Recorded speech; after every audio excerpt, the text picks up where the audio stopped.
Chapter 449. Luck with Women. What luck with women? But the Heavenly Master didn't seem to be interested in women.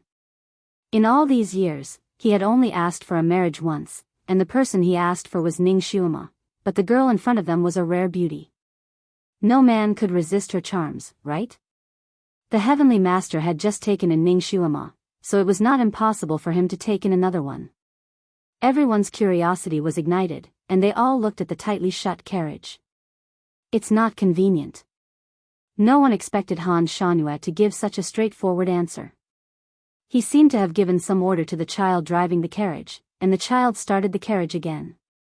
The lord of the Tianqing castle also didn't expect such an answer, and was stunned. He didn't dare to block the carriage's path, and could only move to the side. However, he didn't give up, and couldn't help but say, "Master Han, I am here to repay my debt. I will never forget the debt of saving my life. This treasure was specially prepared for you, and I have raised her for 18 years. Now that she has matured, I dare to present her to you." When he said this, it was obvious what the gift was. The girl's face turned even redder, and she bit her lips even harder. Her cherry-red lips were almost white from her biting. Lu Hinti also heard the guard's report, and rushed over with the crown prince. Lu Hinti's face didn't look too good at first. When he heard the guard say that the lord of the Tianqing castle had come all the way here to give Han Shangyue a gift, he felt that something was wrong. He was afraid that the gift was too valuable, and that the Heavenly Master would be taken away by the Tianqing castle again. When he got closer, he heard the lord of the Tianqing castle say something about repaying his debt, and he let out a sigh of relief. He was only here to repay his debt, and not to take him away. As long as he wasn't here to steal his girl, then it was good. His face finally returned to normal. He was also an old fox, and when he heard the lord of the Tianqing castle, he knew that the gift was the girl, and couldn't help but look at her. This girl's appearance wasn't any worse than the current Ning Xuema. It could be said that the spring orchids and autumn chrysanthemums all had their own characteristics. But what was with the 18 years of nurturing? And it was specially prepared for Han Shangyue. Then, he thought of the Tianqing castle's medicine refining skills, and a bold idea suddenly floated into his mind. Could it be that this girl was a cauldron specifically for men to use to replenish their yang? Legend had it that there was such a woman in the world who could practice a special kind of martial arts and had special abilities. Her cultivation may not be very high, but once she had intercourse with a man through a special method, she could greatly increase her psychokinesis. It was more effective than any elixir. However, in this world, there were very few women who possessed such a physique. Even Lu Hinti, who was used to seeing beauties, had only heard of them but had never seen one. Now, he couldn't help but size up the girl again. His heart was moved again. If this girl was a super big cauldron, then she would be a good match for his son. Perhaps his son's martial arts would recover soon, and he might even be better than before. He glanced at Ji Yunhuang who was beside him. This brat had been gloomy for the past few days. He had always been a man of few words, but he had been scarily silent these past few days. According to the reports of the servants, this precious son of his would often get drunk in the middle of the night. Many times, when he came to see his father, he reeked of alcohol. Chapter 450. At this moment, Ji Yunhuang, who had been expressionless all this while, also looked at the young girl. His eyes seemed to flicker. Could it be that this brat had fallen for this young girl? Lu Hinti did not know if he was happy or worried. This son of his was a genius and had always been arrogant. He did not care about any woman. It was with great difficulty that his heart was moved, and it was still towards that heavenly calamitous lonely star Ning Xuema. Even he could not stop him. Fortunately, that jinx had been chosen by the Heavenly Master. Although they were not married yet, his son obviously could not have any thoughts about her. Thus, he was relieved. He was also afraid that his son would not like any woman in the future and be single for the rest of his life. Thus, he had been intentionally or unintentionally stuffing his son with women. There were all kinds of beauties. However, his son did not even look at them and rejected them all. Now, he had finally noticed a woman. Moreover, This woman's background was not bad. If she was matched to his son, it would be a good match. If she was indeed a tripod, then it would be even better. The only thing that worried him was that this young girl was offered by the Tianqing castle to the Heavenly Master. If the Heavenly Master accepted her, then his son would have no hope. Lu Hinti's thoughts changed in an instant. Heavenly Master Han Shanhua in the carriage seemed to have been moved. The carriage actually stopped. The Tianqing castle lord's eyes lit up. Lu Hinti's heart was in his mouth. Ji Yunhuang's eyes also lit up slightly. He quietly took a step forward. If Han Shanhua agreed to accept this girl, did that mean that he was not determined to get Ning Xuema? Perhaps he would agree to cancel his engagement with Ning Xuema. Ji Yunhuang's hands that were hidden in his sleeves were tightly clenched. He stared at the carriage and his fingertips turned pale. The carriage door finally opened slowly, revealing Han Shanhua's figure. He did not come out of the carriage. Because the outside was brighter than the inside, she could only see his outline. The young girl in green suddenly raised her head and looked into the carriage. She could faintly see the figure of a tall and straight man. She could not see his face clearly. She could feel the other party's gaze on her. That gaze was cold and sharp. She instantly shuddered and lowered her head. Her heart was beating wildly. He pursed his lips tightly again. Ever since she was young, she knew that she was a cauldron weapon. Furthermore, she was a cauldron weapon made from special herbs. She was specially prepared for a man named Han Shanhua. Every day, she was forced to practice martial arts. Every day, she was soaked in boiling hot or cold medicinal water. The food she ate was also refined from herbs. Her life was dull and uninteresting, and she couldn't describe how she felt about Han Shanhua. Hatred? Disgust? Curious? Nervous? It seems that every emotion has some. She thought that this Han Shanhua would be an old man, but she didn't expect him to be such a cold and elegant person. Her heart was beating wildly, but she had no choice but to lower her head.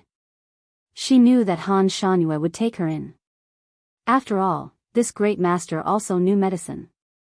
He knew how rare and hard it was to get a spirit medicine woman from the Tianqing castle, and how beneficial she was to him, spiritual medicine woman. Han Shanhua finally opened his mouth again. He was indeed someone who knew what was good for him. That's right. The Tianqing castle lord revealed a proud expression. He was still very respectful. This girl is this old man's youngest daughter. Not only does she meet the requirements of being a spirit medicine woman, but she is also a genius in telekinesis. Her telekinesis has already reached Earth rank level 2, and her effects are even stronger. His tone did not sound like he was talking about his daughter's merits, but rather like he was promoting medicine. Chapter 451. The girl in green had already lowered her head, and her face was pale from embarrassment. So she was Earth rank level 2, but what was with the layer of smoke surrounding her? Was it something that only elixir ladies would have? Everyone was making unkind guesses. Many men were drooling as they looked at the girl. Treasure. It was indeed an exceptional treasure. No man would be able to reject such a treasure. Everyone's gaze fell on the carriage again. Tian Xingyu, are you really giving her to me? No matter what I ask her to do? Han Shanhua finally spoke. The lord of Tianqing castle was called Tian Xingyu. His eyes lit up and he immediately bowed. Yes. Good, I'll accept her. Han Shanhua made the final decision. Although this was within their expectations, everyone still sucked in a few breaths. How would this great master arrange for this girl to be his concubine? Would her status be higher or lower than that of the heavenly calamity star? Luxian Emperor's face was filled with disappointment. There was no hope for his son again. Ji Yunhuang's eyes lit up. He stepped forward and was about to say something when Han Shanhua spoke again. Tian Xingyu, what do you want from me? Since you sent your daughter here, I can promise you one more thing. Tian Xingyu's eyes lit up. He immediately lowered his head and said, "Thank you, sir. I don't have anything to ask of you for now." I just hope that you can promise me that if Tianqing Castle is in trouble, you will help me once more. Han Shanhue said indifferently, if it doesn't go against the heavens, I will help you once. Tianqing nodded. Of course, of course. I know your bottom line. I definitely won't go against the heavens. Xingqing, why aren't you greeting your husband? The girl was called Tian Shueqing. Even her neck seemed to have turned red. She stepped forward and was about to bow to Han Shanhue. Han Shanhue spoke again. Wait, I'm not your husband. This sentence shocked everyone. Everyone looked at Han Shanhue in shock. Tian Shueqing also froze. She didn't know if she should bow or not. Mr. Han, what do you mean? Tian Xingyu was also very puzzled. Han Shanhue said indifferently, since you gave her to me, then it should have nothing to do with you if I give her to someone else, right? Tian Xingyu choked on his words. This is naturally unrelated. He had already given out the gift, so he really couldn't say anything about who the other party wanted to give the gift to. Han Shanhue no longer looked at him. His gaze landed on Ji Yunhuang, who was already standing at the front of the group. Ji Yunhuang's heart skipped a beat. He wanted to retreat, but Han Shanhue had already spoken. Miss Xueqing should serve Crown Prince Ji Yunhuang from now on. He is the one for you. Ji Yunhuang's expression changed greatly. His originally pale face became even paler. He opened his mouth and was about to say no. Unexpectedly, his back suddenly went numb, and his mind was suddenly in a mess. He couldn't help but say, yes, thank you, Heavenly Master. When the green-clothed girl heard that she was being transferred to another place, her face turned pale. However, when she heard Ji Yunhuang agree, she couldn't help but turn her head to look at him. When she saw Ji Yunhuang's face clearly, her eyes slightly lit up. Her cheeks flushed red as she lowered her head. It was obvious that she was willing to do so. Lu Hinti felt as if he had been hit by a golden pie. He immediately laughed. Good. Good. Chapter 452. Lu Xian Emperor felt as if he had been hit in the head with a golden pie. He immediately laughed out loud. Good. Good. When these two children are together, they will be a perfect match.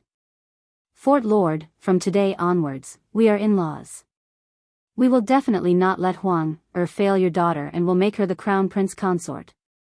Although Tian Xingyu was a little disappointed, he had already achieved his goal. Using his daughter to get such a marriage was also a pleasant surprise. He did not object anymore. Ji Yunhuang's face was pale. He kept trying to say something, but his mouth did not belong to him. Not only that, his body did not seem to belong to him anymore. He slowly walked in front of Tian Shueqing and extended his hand to her. Tian Shueqing's face was bright red. She was so nervous that she did not know what to do. However, she still extended her hand and let him hold it. Ji Yunhuang could not help but hold Tian Shueqing's hand. The hand in his palm was soft and tender, warm and delicate. His heart, however, was ice cold. Holding her hand in front of everyone meant that he had acknowledged this marriage. He could not go back on his words. Shuema. Shuema. Could it be that we are not fated to be together? The carriage was sent off by the crowd. Inside the carriage, Han Shanhue's voice transmission talisman lit up again. My lord, what are your orders? The voice from the talisman belonged to the person who was following Ning Shuema. Han Shanhue was silent for a moment before he finally said, did she stop when she left the city? Did she turn back to look? The person on the other side of the talisman was slightly stunned. He did not understand why his lord would ask this, but he immediately replied, no. My lord, she ran away immediately after leaving the city. She did not turn back. There should not be any accomplices who met up with her. My lord must think that she has accomplices, so he asked this question. The person guessed in his heart. There was no response from the talisman for a long time. The person did not know what his lord was planning. He asked tentatively, my lord, do you want me to follow her again? No need. Han Shanhue's voice turned cold. He turned off the voice transmission talisman, and the carriage fell into silence. It was unknown when a wedding dress had appeared on his lap. The fiery red wedding dress seemed to be woven from the clouds in the sky. It was soft and silky, and it shimmered faintly in the carriage. There was also a phoenix coronet beside it. The design was luxurious and unique. Not to mention anything else, just the luminous pearl the size of a pigeon egg on top of the coronet was priceless. His finger slowly brushed past the wedding dress and phoenix coronet. Suddenly, his eyes darkened and a white light appeared on his fingertips. That set of priceless bridal clothes and phoenix coronet turned into dust under his palms. The sun was already setting in the west. Ning Xuema was resting on a big rock by the roadside. Kiran was still lying on the side in the form of a horse. He lowered his head and looked as if he had gotten himself into trouble. From time to time, he would glance at Ning Xuema's robe. There was a suspicious patch of red on her gown, very conspicuous and conspicuous. Ning Xuema's escape this time was actually very smooth. She was afraid that Han Shanyue would send people to chase after her, so she disguised herself as a man and escaped. In order to make it more realistic, she even made a male companion on the way and called him brother. After they became familiar with each other, they left the city together. After leaving the city and riding for a while, Ning Xuema found an excuse to break up with the scholarly man. Then, she rode Kiran all the way. When Ning Xuema left the city, she vaguely felt that someone was following her. Chapter 453. When Ning Xuema first left the city, she vaguely felt that someone was following her. However, after searching for a few times, she still could not find the person who was following her. Her heart was perturbed, so she let the little Qilin run at its fastest speed. Like a gust of wind, after running for 4 to 6 hours, she was already 700 to 800 miles away from the capital city. The consequence of running like that was that Ning Xuema was sweating. The little Qilin was also sweating. Then, the red paint on Kiran's body started to fade and stained Ning Xuema's robe and pants. Ning Xuema seemed to have something on her mind. The bottom part of her robe was red, but she did not seem to notice it. Her eyes were staring at the setting sun in the sky. From time to time, other passers-by would pass by, and every passerby would glance at her. Kiran could not help but ask, "Master, do you want to change your robe?" Ning Xuema was still a little absent-minded. "I don't need to change anymore. I have already changed 3 or 4 sets of clothes along the way, and there are no more people following me." But your clothes are dirty. It doesn't matter if it's dirty. It won't attract attention." Ning Xuema answered casually. Then, she looked at herself and suddenly jumped up. Why did she look like she was on her period? No wonder she felt that the passers-by were looking at her strangely. Could it be that this little body of hers was finally on its period? Ning Xuema did not have time to think so much. She jumped up and ran to a place where there was no wind and changed into a new set of clothes. At this time, the pursuers were still nowhere to be seen. It seemed that the person would not send anyone to chase her. She did not need to wear men's clothes anymore.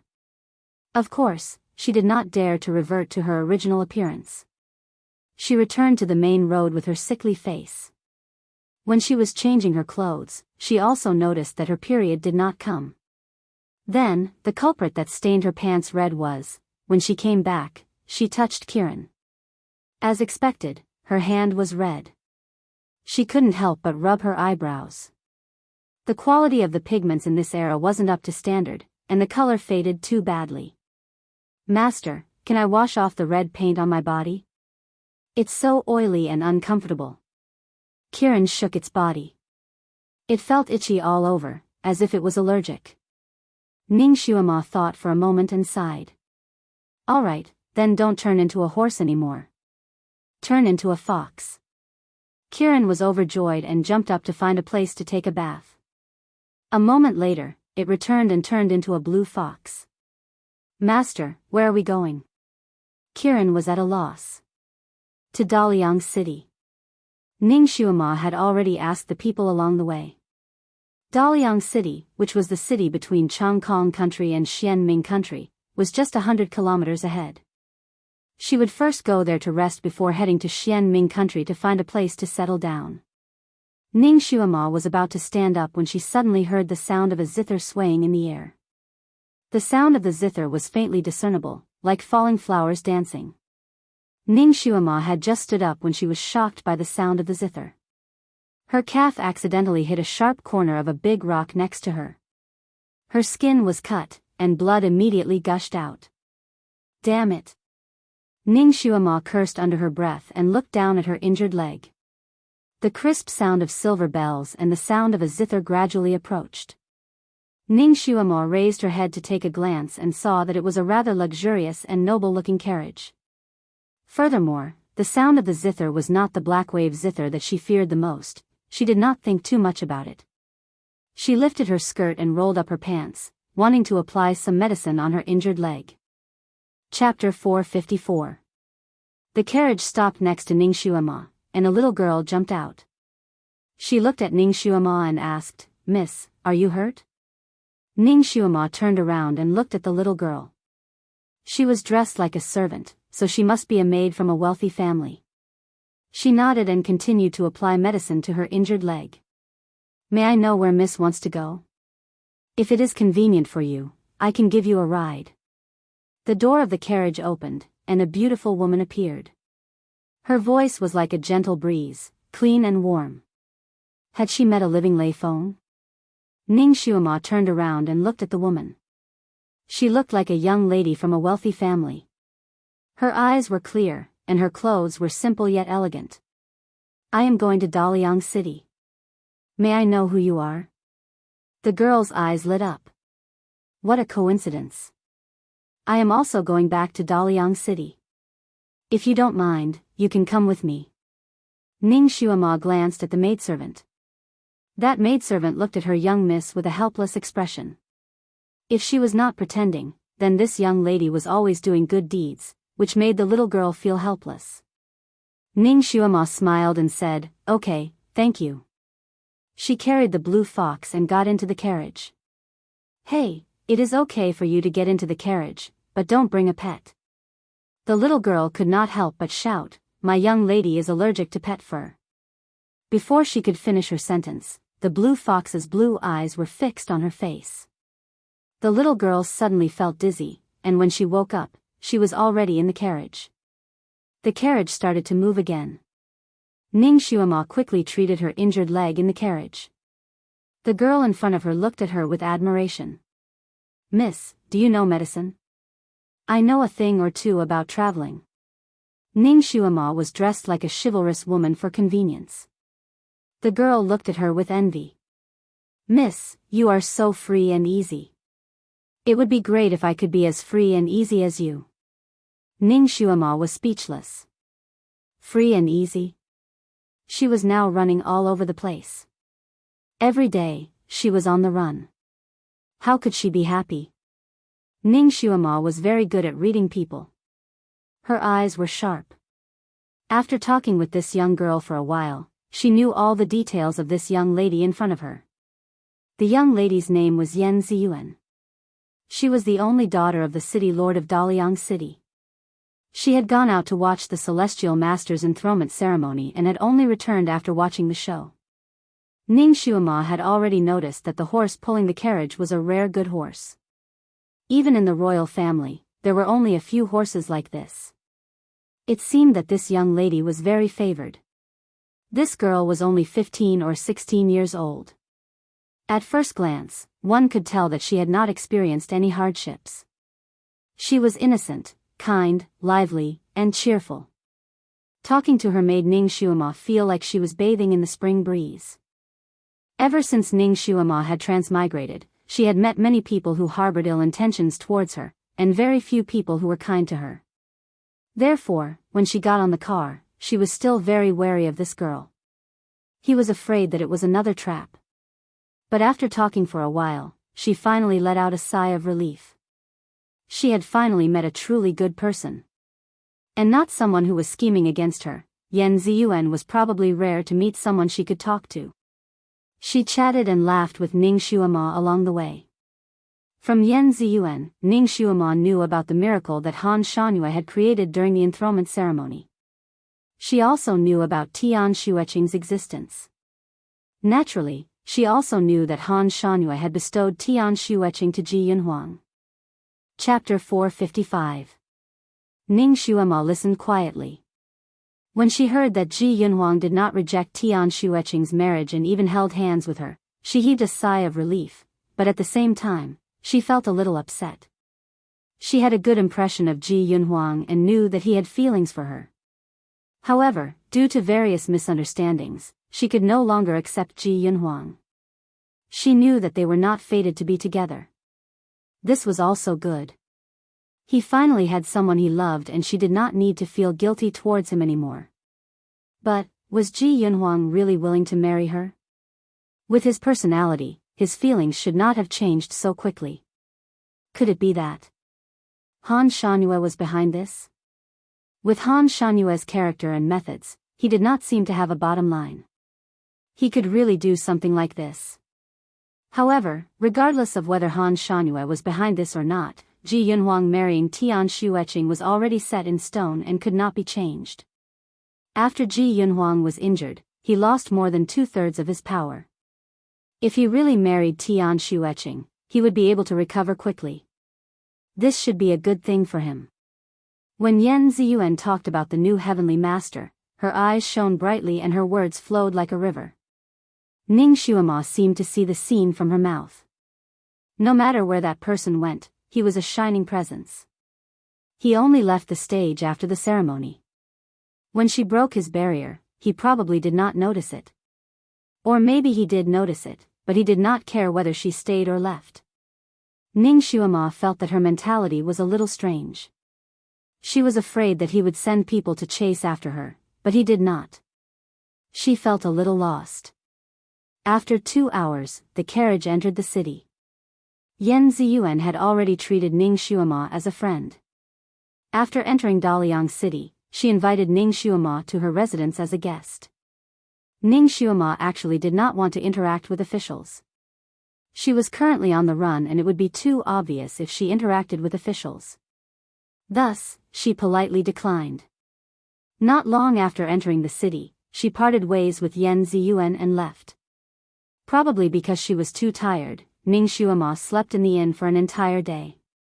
When she woke up, it was already past noon of the next day. She went out for a stroll and bought some necessities for the journey. Just as she returned to the inn, she saw Yan Ziyuan's carriage parked outside the inn. Ning Xuema was stunned. Then she saw Yan Ziyuan's maid jump down from the carriage. "Miss Shui, my miss invites you." The curtains of the carriage were also half opened, revealing half of Yan Ziyuan's small face. She repeatedly waved at her, "Shui Shui, come quickly." Ning Xuema didn't tell Yan Ziyuan her real name. Instead, she gave her a random name, Shui Shui. Xuema thought that she and this Yan Ziyuan were just strangers who met by chance and met in the blink of an eye. Therefore, she was too lazy to think of a pseudonym. She almost forgot about it when she talked about the past. When he heard her call out to him, he was stunned for a moment. She knew that it was not convenient for Yan Ziyuan to get off the carriage, so she had to get in. After chatting with Yan Ziyuan for a while, she found out that Yan Ziyuan was going to participate in a zither recital on the boat tonight. Yan Ziyuan specially invited her to watch the fun and comment on it. It turned out that yesterday, when Ning Xuema and Yan Ziyuan were playing the zither in the carriage, Ning Xuema felt that there were a few small flaws in her zither music.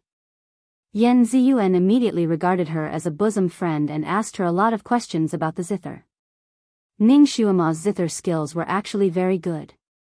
However, after coming to this world, she had been busy running for her life. She simply didn't have time to play such an elegant thing. Chapter 456. Ning Xuema was just itching to test her skills yesterday. She also felt that Yan Ziyuan's personality was quite similar to hers, so she said a few more words. She did not expect Yan Ziyuan to regard her as a teacher. This time, she insisted that she go and take a look. She even said that it was not just a Guqin recital in the boudoir. There would also be outstanding scholars and refined scholars participating.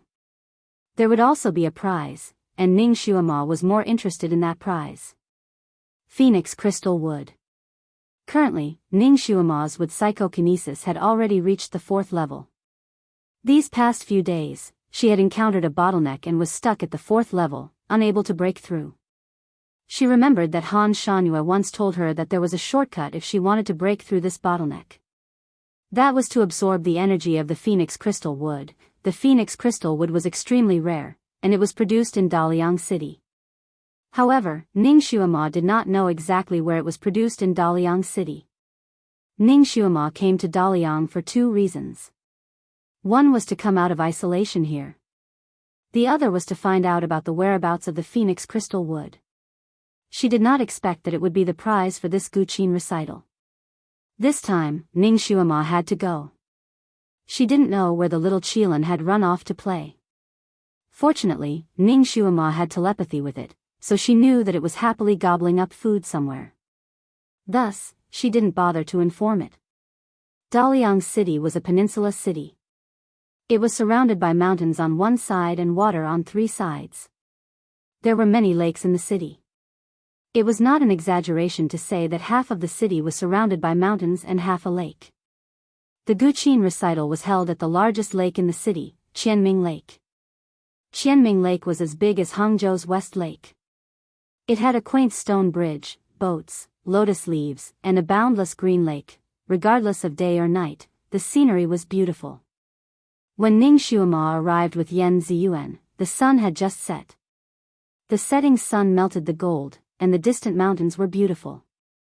Pleasure boats floated back and forth on the lake, and a flock of egrets flew in the sky.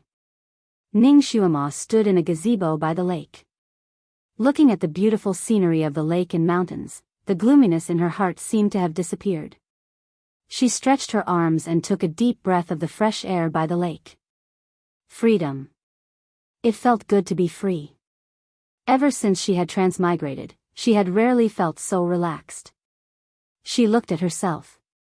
Her red dress fluttered in the wind, making her look exceptionally valiant and formidable. In order to avoid trouble, her face was still the same as yesterday.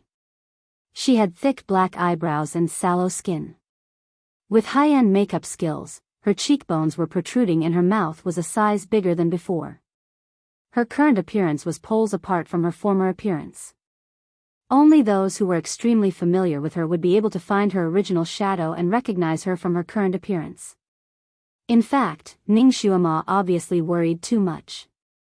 Even if she didn't put on makeup, her original acquaintances might not be able to recognize her at a glance. After all, after soaking in the hot spring, not only did she grow taller, her appearance was no longer as young and immature as before. Her figure was even more curvaceous. Even if Ji Yunhuang came, it would be difficult for him to recognize her at a glance. Looking at the beautiful scenery, Ning Xuema suddenly had the urge to howl. Although her temperament was calm, she was still a 20-year-old girl. She had the lively nature of a young girl. In the modern world, when climbing mountains or swimming lakes, she would often howl a few times at the highest point to relieve the pressure in her heart. Now, she had this desire again. Chapter 457. Because the Guqin recital wouldn't start until after dark, most of the people hadn't arrived yet, so there weren't many people by the lake. There were only 3 people in this pavilion, her, Yan Ziyuan, and her little maid. Ning Xuema faced the vast lake and shouted at the top of her lungs, "Ah!" His voice was clear and long, spreading far and wide. The mountains in the distance seemed to respond, "Ah!" Ning Xuema's sudden shout startled Yan Ziyuan. She looked at her with her eyes wide open. "Shue shue, you?" Ning Xuema pulled Ziyuan's hand and made her face the lake. She smiled and said, "Ziyuan, why don't you give it a try? It's very comfortable." Yan Ziyuan's eyes lit up. She really wanted to shout out loud, but it was inappropriate for a girl to shout in this place. She was afraid that if her father knew about it, he would miss her again. The young maidservant also used the same reason to persuade Yan Ziyuan not to shout.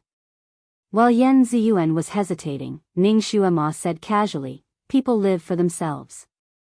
As long as you don't cross your bottom line, why should you care about other people's opinions?" She didn't care about Yan Ziyuan. Lin Hu shouted a few more times, and she felt that the weight in her heart had been lifted quite a bit. There were still people around the lake. Ning Xuema's shouts attracted a lot of attention. Ning Xuema didn't care at all. She stood there with her eyes full of elegance and high spirits. Yan Ziyuan was finally moved. She stood together with Ning Xuema and shouted at the lake. After all, she was the daughter of a noble family, so her voice was still a little soft and she didn't dare to let it out. But even so, he still felt a lot better.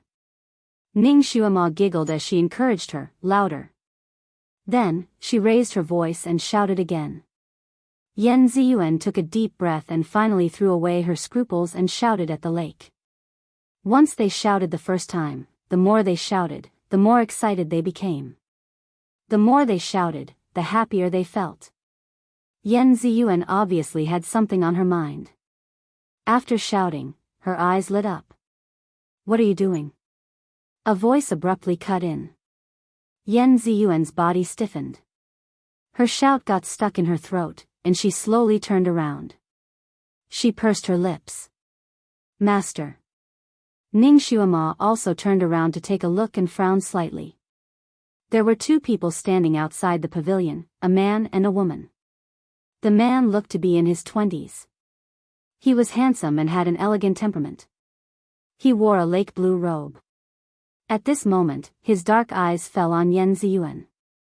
His brows were slightly furrowed. It was obvious that he disapproved of her shouting.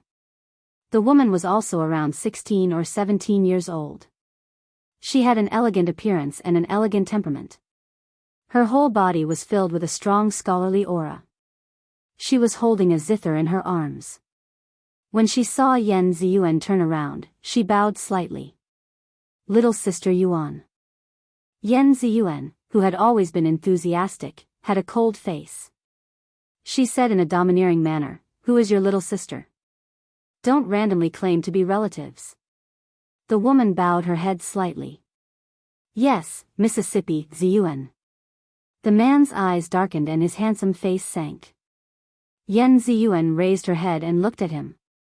"What about me? Did I say something wrong? My father only has one biological daughter. She is just an adopted daughter.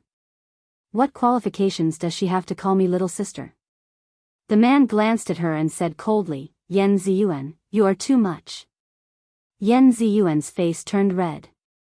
"You don't need to care if I'm too much or not. You don't need to interfere in the matter between me and her. You are just my zither player. Do you really want to lecture me?" Chapter 458. The man's expression also became cold. "You, unreasonable. Rong Yan, let's go." After taking 2 steps, he stopped. "You are a young lady. Crying like a ghost and howling like a wolf is too disgraceful." At this point, he seemed to feel that he was meddlesome. He didn't finish his words and then strode away. Yan Ziyuan was like a little rooster with high fighting spirit, but now she is like a deflated ball, slowly sitting down with the support of the pillar. Ning Xuema has been watching with folded arms. She has already seen the general situation. She sat next to Yan Ziyuan and said indifferently, "Some things don't belong to you, so you don't have to force them." Yan Ziyuan's body stiffened and looked at her sideways. You can see it? Anyone with a little bit of observation can see it." Ning Xuema patted her shoulder. "Your emotions are actually written on your face. If you want to cry, I'll give you a shoulder to lean on. After you cry, cheer up. Don't let people see you as a joke." Yan Ziyuan's pair of big eyes were already misty, but she tightly pursed her lips. "I won't cry. I won't cry for them." Ning Xuema's palm pressed on her shoulder and didn't speak. Yan Ziyuan sat there blankly for a moment. In the end, she was still a 16-year-old girl, so she couldn't hide her emotions. Now that she met a confidant like Ning Xuema, she couldn't hold back her worries anymore. Without waiting for Ning Xuema to ask, she started to talk about her own matters. Yan Ziyuan's mother and Rong Yan's mother used to be close friends and had a very good relationship. Later, Rong Yan's father was convicted and the whole family was demoted to commoners. Rong Yan's father died of depression. The Rong family was completely defeated. They couldn't even live their lives. Rong Yan's mother took Rong Yan to Yan Mansion. When Yan Ziyuan's mother saw that her childhood friend was in trouble, she naturally didn't hesitate to entertain her. She arranged for the mother and daughter to stay in her residence and provided them with good food and drinks every day. But he didn't expect that Rong Yan's mother would bite the hand that fed her. She was not content with her family and coveted Yan Daren's status. Intentionally or unintentionally, she seduced him. Yan Daren couldn't control himself for a moment and had an affair with Rong mother. Later, their affair was discovered by Yan Ziyuan's mother. Madame Yan was betrayed by both her husband and her best friend. She felt as if she had been struck by lightning. How could she tolerate this? He had a big fight with Lord Yan and went to beat up Mother Rong. Lord Yan flew into a rage out of humiliation. He slapped Madame Yan and scolded her for being jealous. He even announced on the spot that he would take Mother Rong as his co-wife and be on equal footing with Madame Yan. Madame Yan couldn't take this lying down. She fell seriously ill and passed away after a month in bed. Even when she died, she couldn't forgive her husband and didn't see her husband for the last time. Before Madame Rong's arrival, Madame Yan and Lord Yan's relationship was very good. Lord Yan didn't even have a concubine. After Madame Yan's death, Lord Yan was full of regret. However, regret couldn't be exchanged for Madame Yan's rebirth. Guilt made him especially dote on his only daughter, Yan Ziyuan. However, Yan Ziyuan couldn't forgive her father because of her mother's death. She couldn't tolerate the culprit of her mother's death, Madame Rong. Lord Yan had no choice but to move Madame Rong and her daughter out of the mansion and buy them a house to settle down. Because Yan Ziyuan liked the Guqin, Lord Yan, in order to compensate his daughter, specially hired a famous Guqin master in Daliang City, Gu Zian, to be her teacher. The people of Daliang City loved musical instruments, especially the Guqin. Chapter 459. Almost everyone in the city knew how to play a song or two. Every year, there would be a Guqin competition.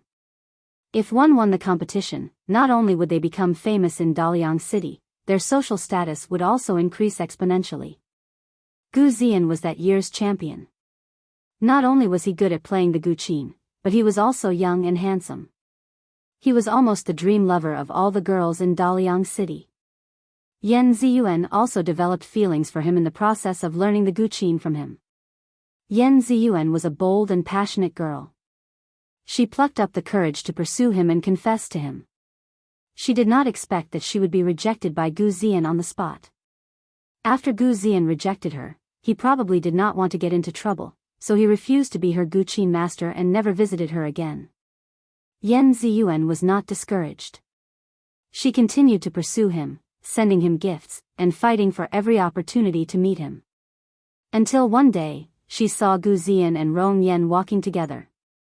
Later, she found out that Gu Zian and Rong Yan were childhood sweethearts.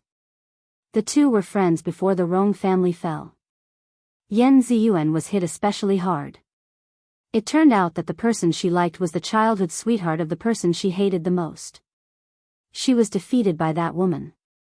There was nothing more dramatic than this. Yan Ziyuan could not recover from the shock for a long time. She originally had an excellent Guqin. Gu Zian had chosen it for her when he was her Guqin master. She had always regarded it as a treasure. However, ever since she found out about the relationship between Gu Zian and Rong Yan, she wanted to smash the Guqin. But she had a fetish and could not bear to destroy her own things.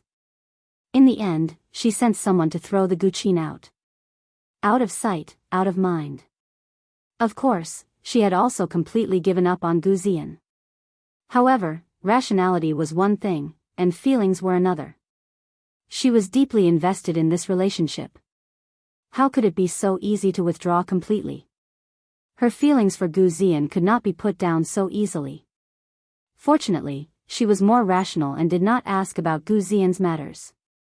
She would not go to places where Gu Zian was present. In order to ease his daughter's anxiety and divert her attention, Lord Yan had organized several tea parties, flower parties, poetry parties. He had even arranged for her to go to the capital to watch the Celestial Master's enthronement ceremony so that she could broaden her horizons and forget about that person. Over the past year, she had made a lot of friends and had become a lot more cheerful. She even thought that she had let go of her feelings for Gu Ziyan, but she did not expect that the moment she saw him for the first time today, her heart would still beat violently. Being scolded by him, her heart would still hurt. Seeing him and Rong Yan together, her heart still felt like it was about to explode. She just wanted to cry a good cry. She said she would not cry, but in front of Ning Xuema, she still shed tears. In the end, she simply leaned on Ning Xuema's shoulder and cried. After crying, she dejectedly said that she had signed up for this Guqin party because she heard that Gu Ziyan would not be coming. She did not expect him to come, so she was ready to withdraw and pull Ning Xuema back to her Yen mansion. Since you are ready to let go of him, why not face him bravely? Treat him like an ordinary person? Ning Xuema could not help but sigh and pat Yan Ziyuan's shoulder. Chapter 460. Ning Xuema said again, "Didn't you always want to be a chivalrous woman in Jianghu? Running away like this is not like you, it's not chivalrous at all. You don't owe them anything, so why are you afraid? If you just leave like this, aren't you afraid that Rong Yan will laugh at you?" The little maid was also indignant. "That's right, miss, your zither skills have improved very quickly this year. This time, you might be able to get a good ranking and surpass that Rong Yan. Do you really want to see that vixen win the championship and raise her tail to the sky?" In the end, Yan Ziyuan was a hot-blooded girl. Her fingers slightly clenched, as if touched, and she lowered her head in silence. Ning Xuema took out a mirror from somewhere and handed it to her. "Come, look for yourself and increase your confidence. You are not worse than that woman. That person giving up on you is the biggest loss in his life." These words made Yan Ziyuan laugh, and her eyes lit up. Yes, she had to walk out of the knot in her heart in the end. Blindly running away was not her style. Not only did she want to participate in this zither recital, she also wanted to participate in it in a grand manner. Ning Xuema and Yan Ziyuan changed into a new set of clothes, freshened up, and walked into the boat where the zither recital was held under the accompaniment of the musical attendants. It was already dark, and the people who came to participate in the zither recital had almost all arrived. The interior of the boat was decorated in an antique style. There were incense tables, auspicious beasts burning incense, and ink paintings of mountains and rivers on the screen. All of them showed one word: elegance. There were many people who came to participate in the competition, a total of 38 people. They were all experts in the zither, and most of them were young men and women. Everyone was carefully dressed. The men's clothes fluttered in the wind, and the women's skirts were slender. Playing the zither was an elegant activity, so the men and women who came to participate in the competition highlighted one word: elegance. There were no strange clothes, no bright red or purple, and mainly plain colors. Even the jewelry on the women's heads was removed, and most of them used a white jade hairpin or a green jade hairpin. Because of the plain clothes on this boat, when Yan Ziyuan and Ning Xuema walked in, they attracted everyone's attention. If the red dress was not worn properly, it would appear gaudy. But today, Yan Ziyuan's outfit gave people an extremely breathtaking feeling. When it came to fashion sense, if Ning Xuema claimed to be second, no one would dare to claim to be first. And today, Yan Ziyuan's outfit was completed under her command. She wore a fiery red mermaid dress that dragged on the ground, and a piece of the same color draped over her shoulders. A southern pearl the size of a cat's eye hung on her snow-white neck, glistening brightly. Her black hair wasn't tied up in a bun, but draped over her shoulders like a waterfall. There was only a flower branch strung with pearls on top of her head. Her eyebrows were slightly raised, and the corners of her eyes were slightly raised. There was a bright red dot between her eyebrows, and her red lips were full, like a red cherry blossom slightly blooming in the rain. She gently pursed her lips, and there was a soul-stirring beauty. There were all kinds of palace lanterns hanging around the hall. Under the flickering candlelight, her face was even more stunning. This red dress on her body was like a ball of bright fire. It didn't seem tacky, but had a kind of extreme elegance and nobility. Of course, it was also in line with her identity as the daughter of the city lord. There were occasional gasps in the hall, and it was unknown how many pairs of eyes fell on her body. Those eyes were filled with amazement, jealousy, and of course, disapproval. Yan Ziyuan's identity was noble, and most of the people present knew her. They came forward to greet her, and some greeted her. Chapter 461. Compared to Yan Ziyuan's high profile, Ning Xuema's attire was very ordinary. She only wore a dress that did not show off her figure.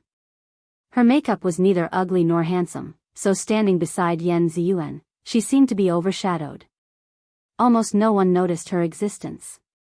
On the other hand, Yan Ziyuan often pulled Ning Xuema in front of her and introduced her to the others. This is Zither Master Shui, from the capital. Ziyuan's zither skills have benefited greatly from her guidance. She is Ziyuan's good teacher and helpful friend. Because of her introduction, there were a few people who looked at Ning Xuema a few times. Ning Xuema smiled back at them, making it difficult for people to guess her depth. Among the gazes that looked at Ning Xuema, there were two that could not be ignored. Ning Xuema deliberately looked back and happened to meet the eyes of the blue-robed Gu Ziyan. Gu Ziyan's gaze was somewhat complicated. It was sharp and cold, as if he was evaluating Ning Xuema's worth. Ning Xuema calmly looked back. Unexpectedly, she could faintly see some hostility in his eyes.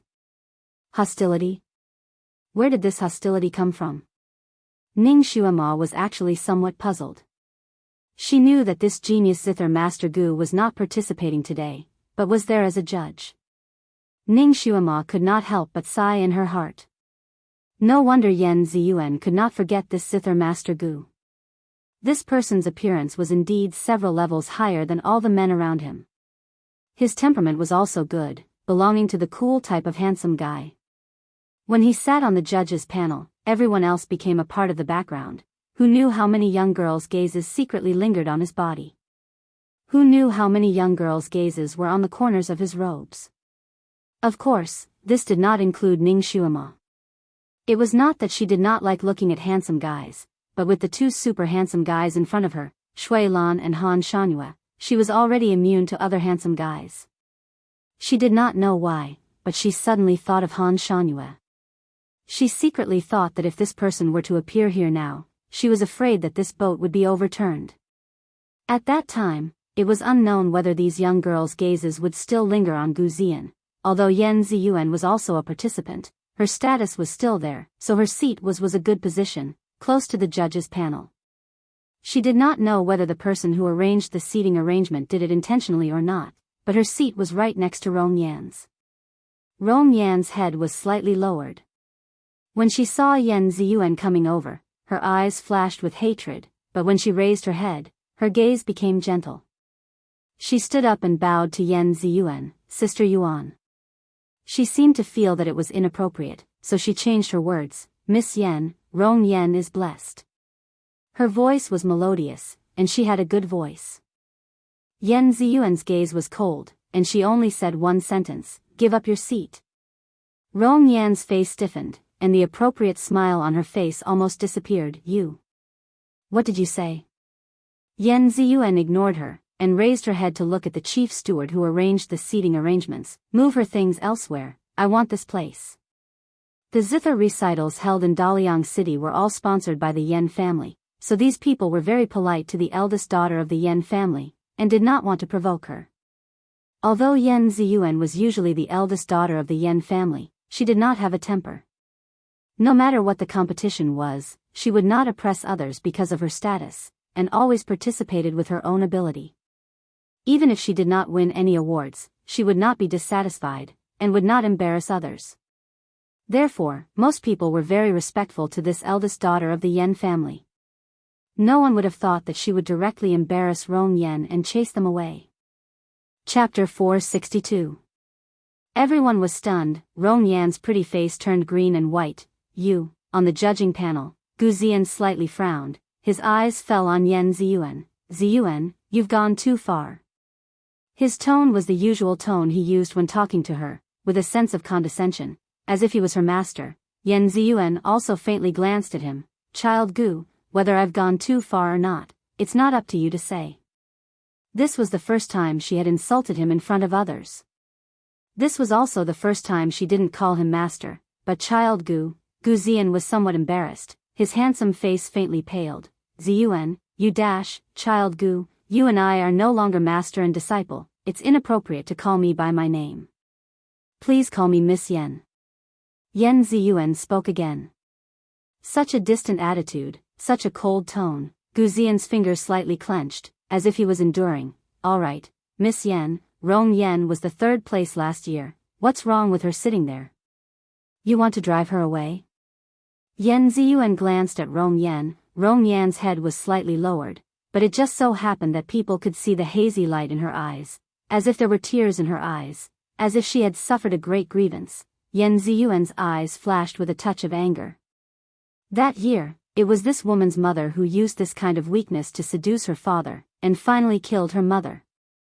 This really is like mother like daughter, her daughter used this method to win the sympathy of everyone.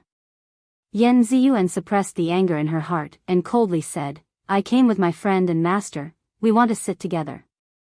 As for this Miss Rong, she was only the third place last year, there are still several previous third place winners here. There are even 2 second place winners, but I don't see them sitting in this seat. Child Gu arranged for her to sit here alone, isn't that a bit biased? The seat that Rong Yen was sitting on could only be occupied by a woman of Yen Ziyuan's status. With Rong Yan's status, it was indeed inappropriate for her to sit there. And Ning Xuema appeared in the name of Yen Ziyuan's friend and master. Naturally, she would take the upper position. Therefore, Yen Ziyuan's words were not inappropriate. However, Yen Ziyuan usually didn't care too much about this. Last time, Rong Yen was sitting in this position. At that time, Yen Ziyuan felt wronged and endured it. Therefore, when Rong Yen arrived this time, he decided to sit in this seat. Although the chief steward who made the arrangements didn't think it was appropriate, he tacitly agreed to it for the sake of Gu Ziyan and Lord Yan's adopted daughter. But she didn't expect that this time Yen Ziyuan wouldn't tolerate it anymore, which made Rong Yen quite uncomfortable.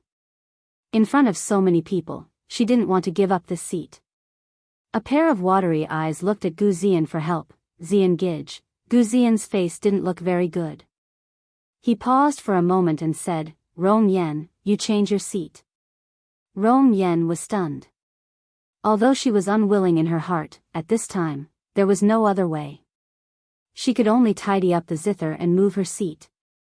The chief steward who arranged the seating arrangements arranged a new seat for her. The arranged seat was not far from the rostrum.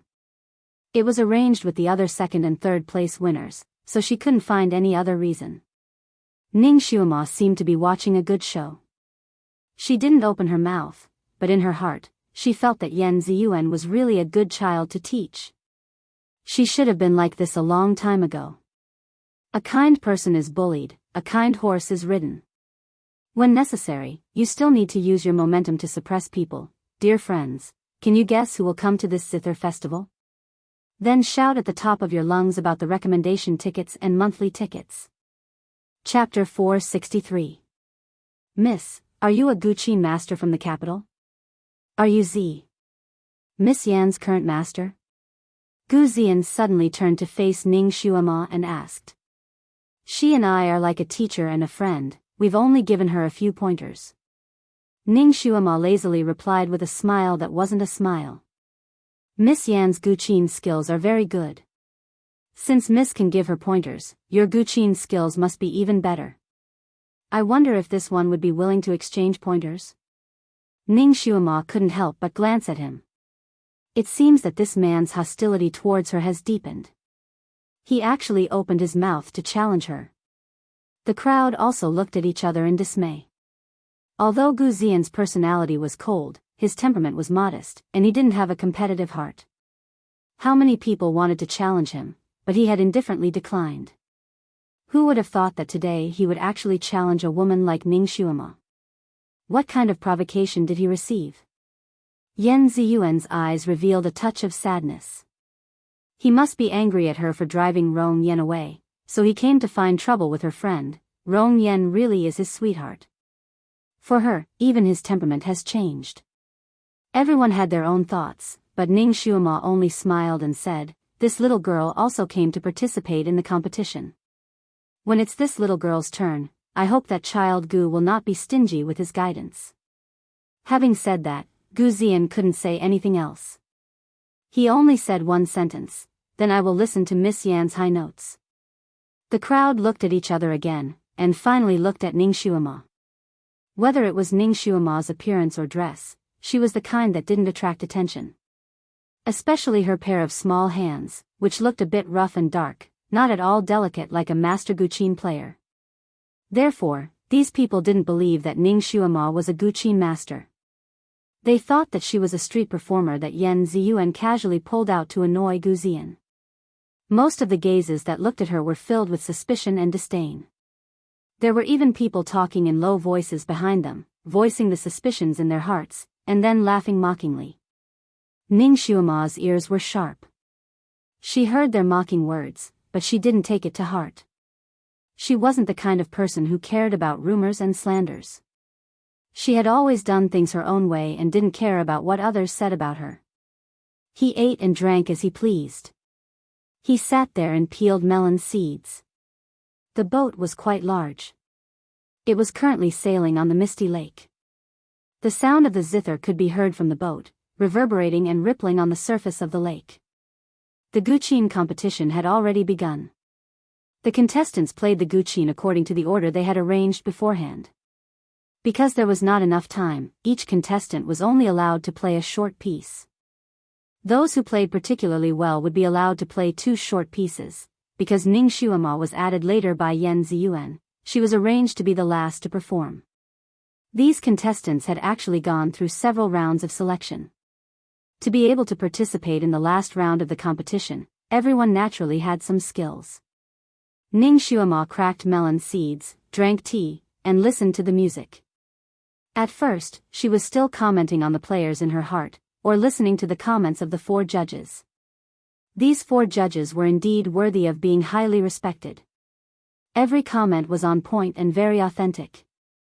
Gu Ziyan's comments were very few, but every one of them was sharp and accurate, going straight to the core. His evaluation of each contestant was extremely appropriate. Ning Xuema also had some admiration. It seemed that Gu Ziyan's reputation as a Guqin genius was not undeserved. She listened to the first dozen or so contestants, and their Guqin skills were not bad.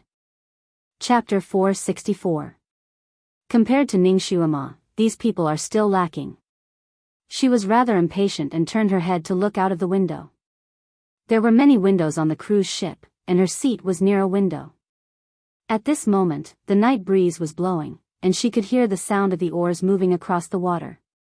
She felt a little drowsy, and the music played by the players behind her was like a lullaby to her. Unknowingly, one of the players stopped playing. "Since Miss Shui is a master from the capital, why don't you give this servant some pointers?" "Miss Shui. Miss Shui." A soft voice sounded. Ning Xuema was in a half-asleep state when she was suddenly pushed by someone. She finally woke up from her nap. When she looked up, she saw that Rong Yan had just stopped playing and a pair of eyes fell on her. Her tone was gentle and polite, but her eyes flashed a trace of disdain and malice. Obviously, she found out that Ning Xuema was dozing off and deliberately wanted to embarrass Ning Xuema. "Miss Shui couldn't have fallen asleep, right? Could it be that our music is too vulgar and can't enter Miss Shui's ears?" Rong Yan's voice was softer, and her words were more sarcastic. "Rong Yan." Gu Ziyan's face showed displeasure. "Ziyan Gij, I'm sorry, but this little sister really wants to listen to Miss Shui's comments. A master from the capital must have some unique points. If you give some pointers, this little sister will benefit a lot." This time, Rong Yan was determined to embarrass Ning Xuema. Because she clearly saw that Ning Xuema had already fallen asleep while she was playing the zither. Everyone's eyes fell on Ning Xuema, waiting to see what she would say. This white lotus actually came to provoke her. Ning Xuema couldn't help but want to laugh. She didn't want to be meddlesome today and wanted to be a good person, but in the end, her eyes turned to Rong Yan's face and smiled. "You really want me to comment?" Her voice was very gentle and kind, but Rong Yan's heart inexplicably trembled. Her intuition seemed to have provoked someone who shouldn't be provoked. But now that she had said it, she had no room to retreat. Therefore, she nodded reservedly. Please enlighten me, Miss Xue. Since you want me to comment, then Miss Rong Yan must think that I am a first-rate teacher, on the same level as these 4 masters. Since Miss Rong addressed the 4 of them as great masters, you should naturally address me as such as well. There was no need to talk about young ladies anymore. If they broke the rules, they would not be asking for guidance. Don't you think so? Miss Rong? Rong Yan was speechless. Ning Xuema's words were so sharp that Rong Yan was speechless. However, how could she be willing to call Ning Xuema great master now? She rolled her eyes and said sweetly, Miss Xue's words are naturally reasonable, but we still haven't seen Miss Xue's true skills. Now that he addressed Miss Xue as master, it was likely that everyone present would not be convinced. Miss Xue has to rely on her true ability to convince the masses. I don't know what Miss Rong wants to see my true ability. Ning Xuema raised an eyebrow. You want me to play a piece for you now? I remember that my piece was arranged at the end. If I play it now, it would break the rules of this zither recital. Or does Miss Rong think that you are a cut above others, that you have a childhood sweetheart as a judge, so you can change the rules at will? Rong Yan was once again blocked by Ning Xuema's words. She opened her mouth and was about to say something, but Gu Ziyan, who was sitting at the judge's table, said lightly, the rules cannot be changed. Chapter 465. Yan Ziyuan also proudly opened her mouth. The rules are the rules, this lady does not have the right to change them, others do not. When she said this, she inadvertently glanced at Gu Ziyan. She did not expect Gu Ziyan's pair of black eyes to fall on her body, the color of his eyes faintly complicated. The 2 people's eyes met, Gu Ziyan expressionlessly looked away, Yan Ziyuan also lowered her eyes. Yan Ziyuan rarely did not give him face, after this time, he will only hate her even more, but, she can't endure anymore, not to mention she can't let her friends be wronged. Rong Yan's face changed again, even Gu Ziyan did not speak up for her, she had to change her mind and smiled, the rules really cannot be changed, this servant also did not mean that. Then, can I ask this lady to comment on the quality of the performance of the few people just now? I think they would also like to be guided by this lady.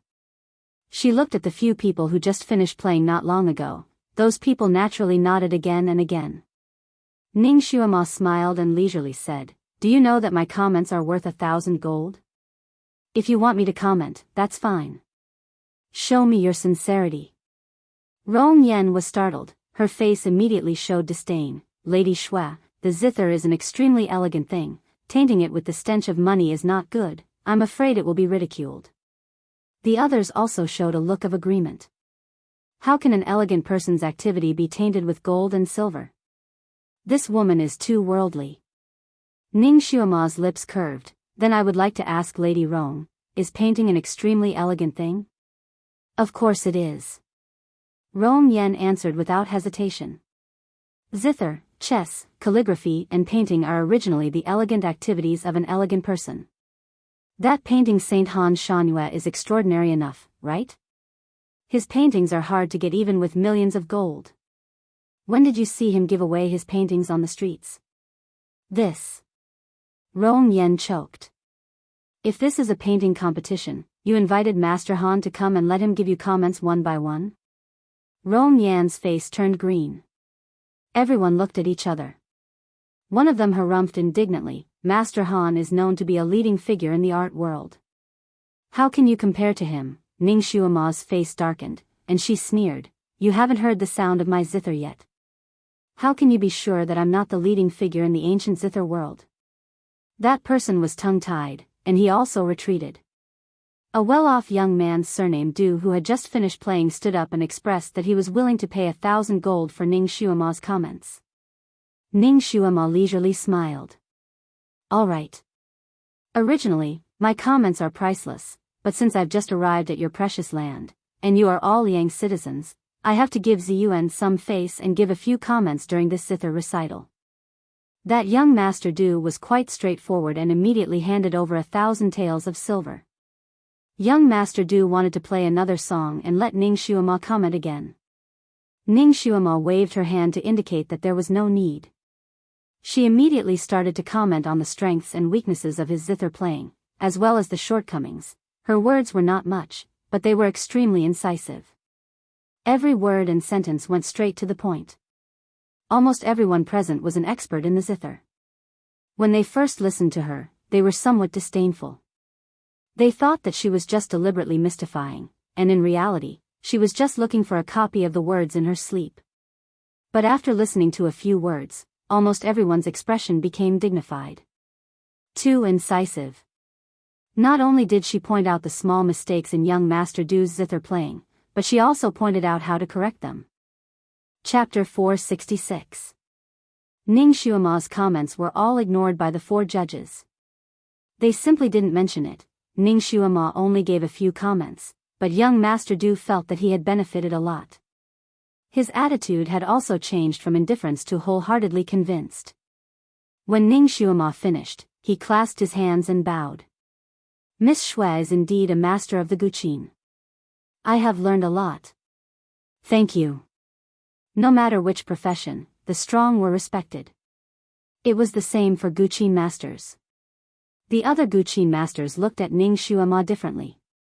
They no longer looked at her with disdain, but as if they were looking at a real master. There were many rich kids present. After young Master Du, there were a few people who wanted to spend a lot of money to invite Ning Xuema to give her comments. Ning Xuema sat down lazily. It's getting late. Let's hurry up with the competition. For those who need my comments, I will speak up after the 4 masters. She had a kind of arrogant attitude, with the strength of a master. She was also good at acting cool. The others did not dare to say anything else. The Guqin competition continued. Among the people behind, after the judging, they spent a lot of money to invite Ning Xuema to give her comments. Ning Xuema's comments were just right, making everyone wholeheartedly convinced. The people who received her comments benefited a lot. Everyone looked at her with more respect and admiration. Even the 4 judges were convinced by Ning Xuema's comments. Ning Xuema was in the limelight. Yan Ziyuan also felt proud and elated. Her eyes were full of smiles. She was originally a bright and beautiful girl. Now that she was sitting in her seat, she attracted the attention of many young talents. Yan Ziyuan occasionally turned her head and met Gu Ziyan's eyes. His eyes were pure black and deep like a whirlpool. Yan Ziyuan's heart skipped a beat. She was the first to look away. Since they were not fated to be together, she had to learn how to let go. Gu Ziyan also lowered his eyes and took a sip of tea. The girl who used to be lively and straightforward, who used to circle around him every day, now had such a cold gaze. He suddenly felt that this tea was actually very bitter, causing his mouth to be filled with bitterness. In fact, he didn't know what he was feeling either. He clearly hated her and didn't want her to bother him. But when she really stopped pestering him, he felt a little lost. When he really couldn't see her, he actually started to miss her and even dreamed of her occasionally. Gu Ziyan didn't plan to be a judge for this Guqin recital, but when he heard that Yan Ziyuan would be participating, he unexpectedly agreed.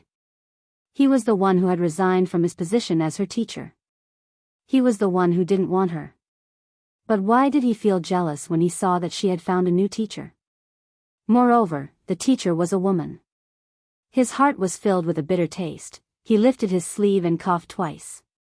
Gu Ziyan had been feeling unwell for the past few days, but he had forced himself to sit here. Now, he still felt a little dizzy. Yan Ziyuan seemed to have heard the commotion. She glanced at him and saw his pale face. She knew that his old illness had flared up again. If it was in the past, she would have flown over like a little swallow and asked about his well-being. She even specially prepared medicine for him. Back then, she always had it on her. Even now, she still had the special medicine that she had specially prepared for him.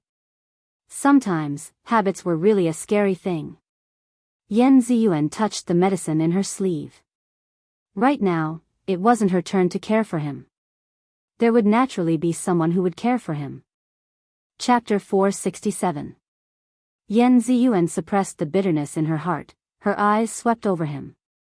Sure enough, after Gu Ziyan coughed twice, Rong Yen walked over and asked him a few words with concern. Her demeanor was very intimate. Gu Ziyan suddenly felt a little irritated. He just answered her with a few words, and couldn't help but glance at Yen Ziyuan. He thought she would come over. But Yen Ziyuan just turned her head to look at him, and then looked away, focusing her energy on the person playing the zither.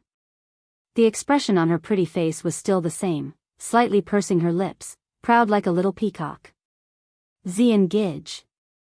Rong Yan's call called him back to his senses. He suddenly felt dispirited, waved his hand, indicating that he didn't mind, and let Rong Yen return to her seat.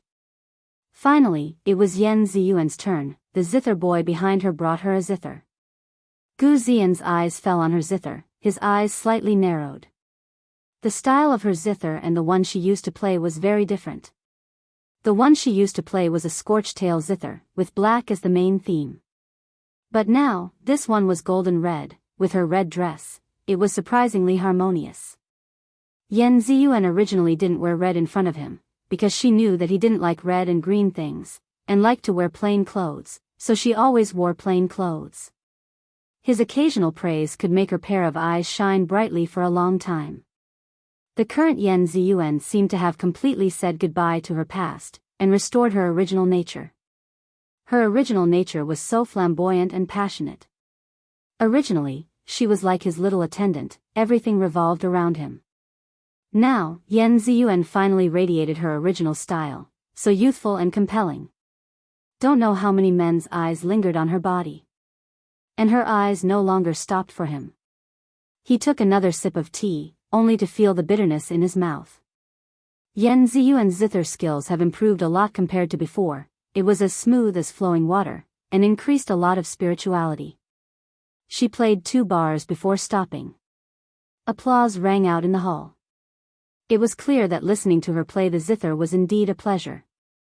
Maybe it was because she was feeling it, or maybe it was because she had been enlightened by a great teacher, but this time, there was a different flavor to her zither music.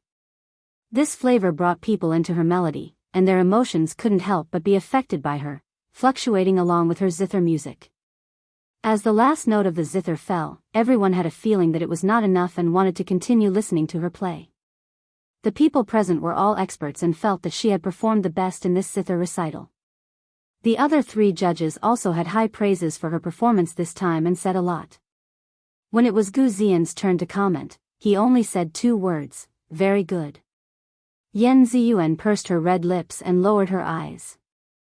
Although he didn't comment much on others, it wouldn't be to this extent. It was obvious that he was being perfunctory. It seemed that he hated her to the core. Her eyes inexplicably felt a bit sore.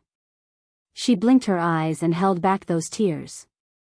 Yen Ziyuan only gave Gu Ziyan a slight nod like she did with the other judges, expressing her gratitude. Her gaze then turned to Ning Xuema, clearly wanting to hear her comments. Naturally, Ning Xuema gave her a few comments, pointing out some of her minor flaws. In the end, she faintly smiled. "Up until now, you're the one who displayed the best performance and played the most standard." Chapter 468. This was the highest evaluation, but no one had any objections because the majority of the people also thought so. Rong Yen lowered her head to drink tea, but her fingers holding the cup were a little tight and her knuckles were a little pale. She thought that she could win the competition today. But she didn't expect Yen Ziyuan to be in the limelight. Why? She was also Lord Yan's daughter. Although she was an adopted daughter, but her mother was married to Lord Yan, wasn't she? She was also a co-wife. But now she was living like a concubine and couldn't even enter the Yan mansion's gate. Her mother thought that after Madame Yan's death, she would be able to become the mistress of the Yan mansion. But she didn't expect that Yen Ziyuan would become a big stumbling block. That girl wouldn't tolerate them no matter what. And after Lord Yan moved them to the outer residence, he didn't even visit them once a year. If it wasn't for her cleverness, trying to please her godfather, perhaps they wouldn't even have enough money to live an ordinary life and would be bullied to death by the servants in the mansion. Every time Rong Yen saw Yen Ziyuan, although she was respectful and polite, but in her heart, she couldn't wait to stab this girl and curse her to die quickly. In front of Gu Ziyan, she also intentionally or unintentionally said bad things about Yan Ziyuan, making Gu Ziyan's impression of Yan Ziyuan drop again and again. Rong Yan suppressed the hatred in her heart and softly congratulated Yan Ziyuan like everyone else. Yan Ziyuan ignored her, as if she didn't see her. Rong Yan's face looked like she was wronged and helpless, but her heart sneered. The more bad Yan Ziyuan's attitude towards her, the more people had opinions and dissatisfaction towards Yan Ziyuan. After all, among the people present, more than half were children of ordinary families. It was common to pity the poor and hate the rich. The more condescending Yan Ziyuan's attitude towards Rong Yan, the easier it was to arouse the public's disgust. Sure enough, she secretly scanned the crowd and received a lot of pity and sympathy from their eyes. She also saw that they were disappointed in Yan Ziyuan. She couldn't help but look at Gu Ziyan again. She felt that he would speak up for her or comfort her with his gaze. But, no. Gu Ziyan seemed to be distracted. He kept drinking tea, and his face was paler than usual. After that, a few more contestants bounced over, and the judges all had their own opinions. Finally, it was the last person's turn. The last person was Ning Xuema. At this time, it was already close to midnight. Everyone was a bit sleepy, but Ning Xuema's appearance made everyone excited as if they had been injected with chicken blood. After commenting on so many people, it was finally her turn to take the stage. Many people only knew how to talk, but they did not know if this young lady really had the ability to shock the world with a single song. Ning Xuema did not bring her own zither. After she stood up, she smiled and said, "This time I came out in a hurry, so I did not bring my zither. Who has a zither that I want to use?" Once the words came out, the audience was silent. Everyone understood that when playing the zither, one should play the zither that they were already used to, and not casually change it. Especially during the competition, one should pay more attention to this point. The zither that everyone brought this time was the one that they were most familiar with. But now, Ning Xuema actually casually asked for a zither. Did she really not put these people in her eyes, or was her zither skills so high that she did not need to choose a zither? Rong Yan's eyes flashed slightly. She was about to ask to lend her zither to Ning Xuema, but Gu Ziyan said lightly, "Use mine." With a wave of his hand, the zither boy behind him carried his zither to Ning Xuema's zither. Chapter 469. The zither was wrapped in a soft silk cloth. After the silk cloth was untied, the black charred body of the zither was finally exposed. The zither is indeed a good zither, both the strings and the body are perfect. Ning Xuema tried playing a few notes and nodded her head.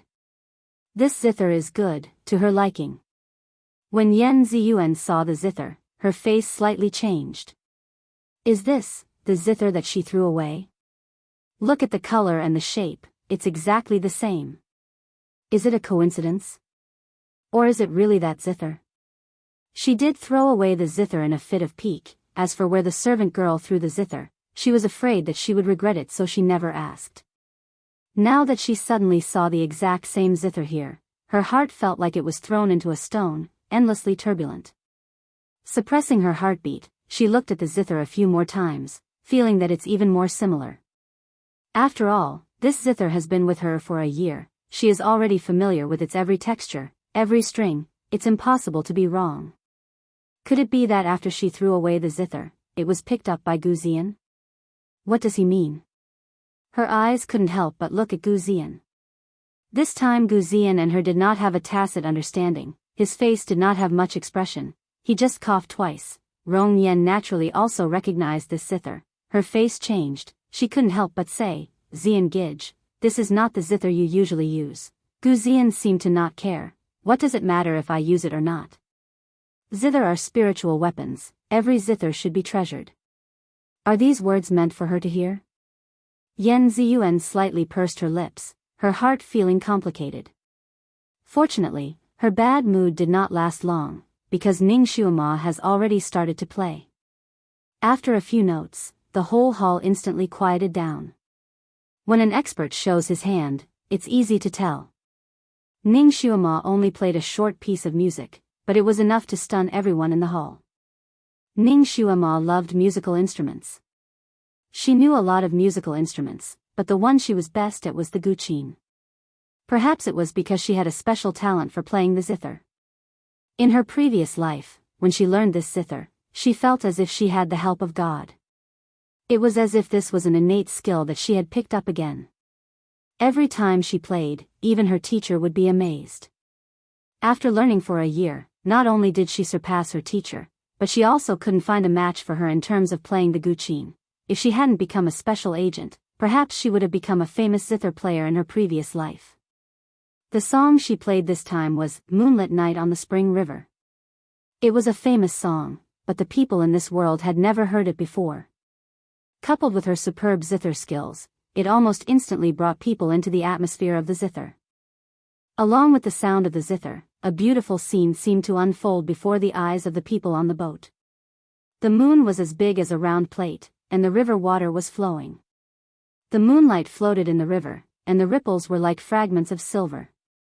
There were sporadic flowers blooming on the riverbank. As the river flowed, the flowers bloomed and withered in an instant. And the moon was sometimes full and sometimes waxing. The moon was waxing and waning, and the flowers bloomed and withered. Only the flowing river water remained unchanged. It was as if time flowed like water, and life had its own vicissitudes. Everyone held their breaths, afraid that if they breathed out too much, it would disturb the beautiful sound of the zither. People who dabbled in the arts were sensitive, and their emotions were easily affected by the sound of music. Those who were sensitive already had tears in their eyes, as if they were on the vast and empty riverbank, feeling the passage of time and the impermanence of life. Chapter 470. Ning Xuema had already played more than 2 parts of the song, but no one interrupted her. Finally, the complete moonlit spring river flower night was played and the sound of the zither stopped. There was a moment of silence in the hall and then there was a thunderous applause. Almost everyone stood up and applauded Ning Xuema with all their might. Even 3 of the 4 judges on the judging panel stood up and applauded for her. Even the strictest zither master could not find any problems with Ning Xuema's playing. The 3 zither masters gave her a high evaluation in unison. This song can only be heard in the heavens. How many times can it be heard in the human world? Gu Zian also gave a sigh and said, listening to Miss Shue's song, this Gu feels like I learned it for nothing. Miss Shue's title of Great Zither Master is well deserved. Miss Shue is the champion of this zither competition. Ning Xuema smiled, you flatter me. She was not interested in being the champion of the zither competition. She was interested in the prize, the crystal phoenix wood. Her gaze landed on the prize, and her eyes sparkled. That thing was finally hers. Ning Xuema gently pushed the zither and said, I have to thank Child Gu for his zither. Now this zither can be returned to its owner. Gu Zian shook his head and lightly said, this zither is not this Gu's. I was just afraid of wasting a heavenly treasure, so I casually picked it up. If Miss Shue wants to return it to its owner, you might as well go find its original owner. Ning Xuema was stunned. She was a very smart person and looked at Yan Ziyuan. Yan Ziyuan's face was a bit pale and her bright eyes dimmed. She was thinking too much. She thought that he didn't hate her, so he secretly picked up her zither. So he was just afraid of wasting a heavenly treasure. Moreover, he didn't want to keep it and just casually gave it away. Yan Ziyuan, thinking too much is an illness, you have to treat it. It's time to cut everything off. She gave a faint smile, Shue, this zither is mine. Can you return it to me? I'll give you a good one later. Ning Xuema naturally wouldn't refuse. She happily handed the zither to her and said, you don't have to give it to me anymore. I'm also on a journey, so it's inconvenient to bring this along.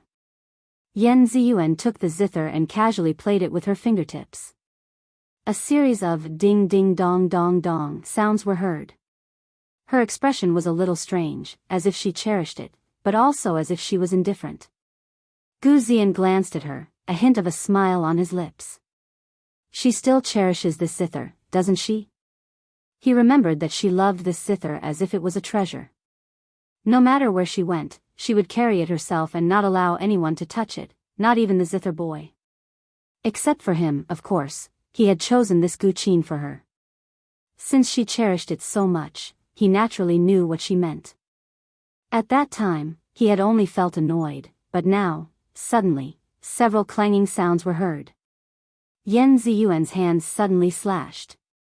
7 strings snapped at the same time. Countless people looked over. His eyes were filled with surprise and confusion. Although this zither wasn't a peerless zither, its quality and workmanship were top-notch, so it was worth a lot. They didn't expect that Yan Ziyuan would casually break the strings. Gu Ziyan's smile froze on his lips. His fingers suddenly clenched. Ziyuan. Yan Ziyuan didn't even look at him. She struck the zither with her palm again. The zither instantly broke into 2 pieces. It was completely destroyed.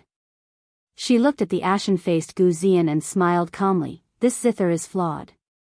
I've wanted to destroy it for a long time. Now I just have time. Gu Ziyan's face was pale. His hands clenched and loosened and clenched again. But he couldn't say anything else.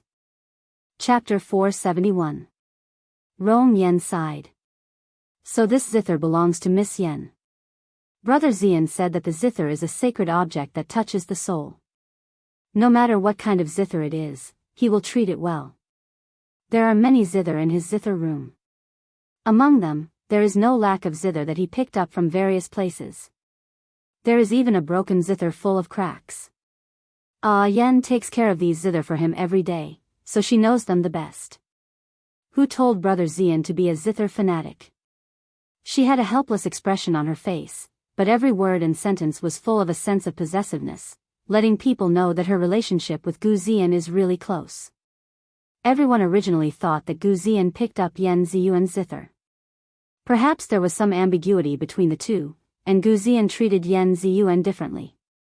But after Rong Yan's explanation, everyone immediately felt that Gu Ziyan picked up the zither purely because he loves it. It has nothing to do with the person who threw it away.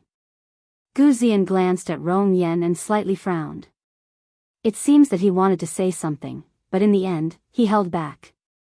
His eyes glanced at Yan Ziyuan.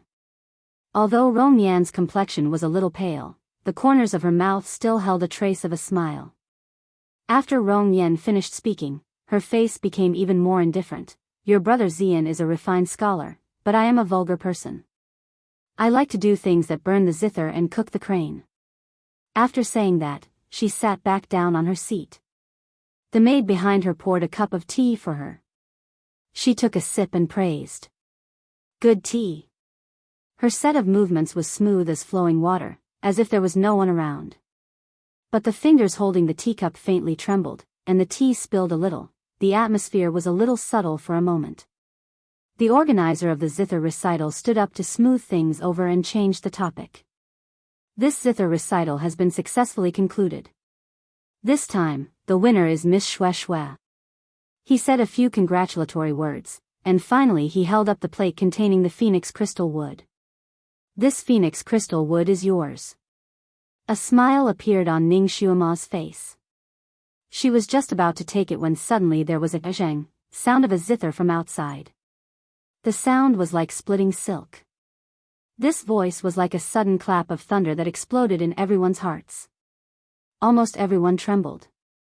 The person in charge of the Guqin recital trembled especially hard.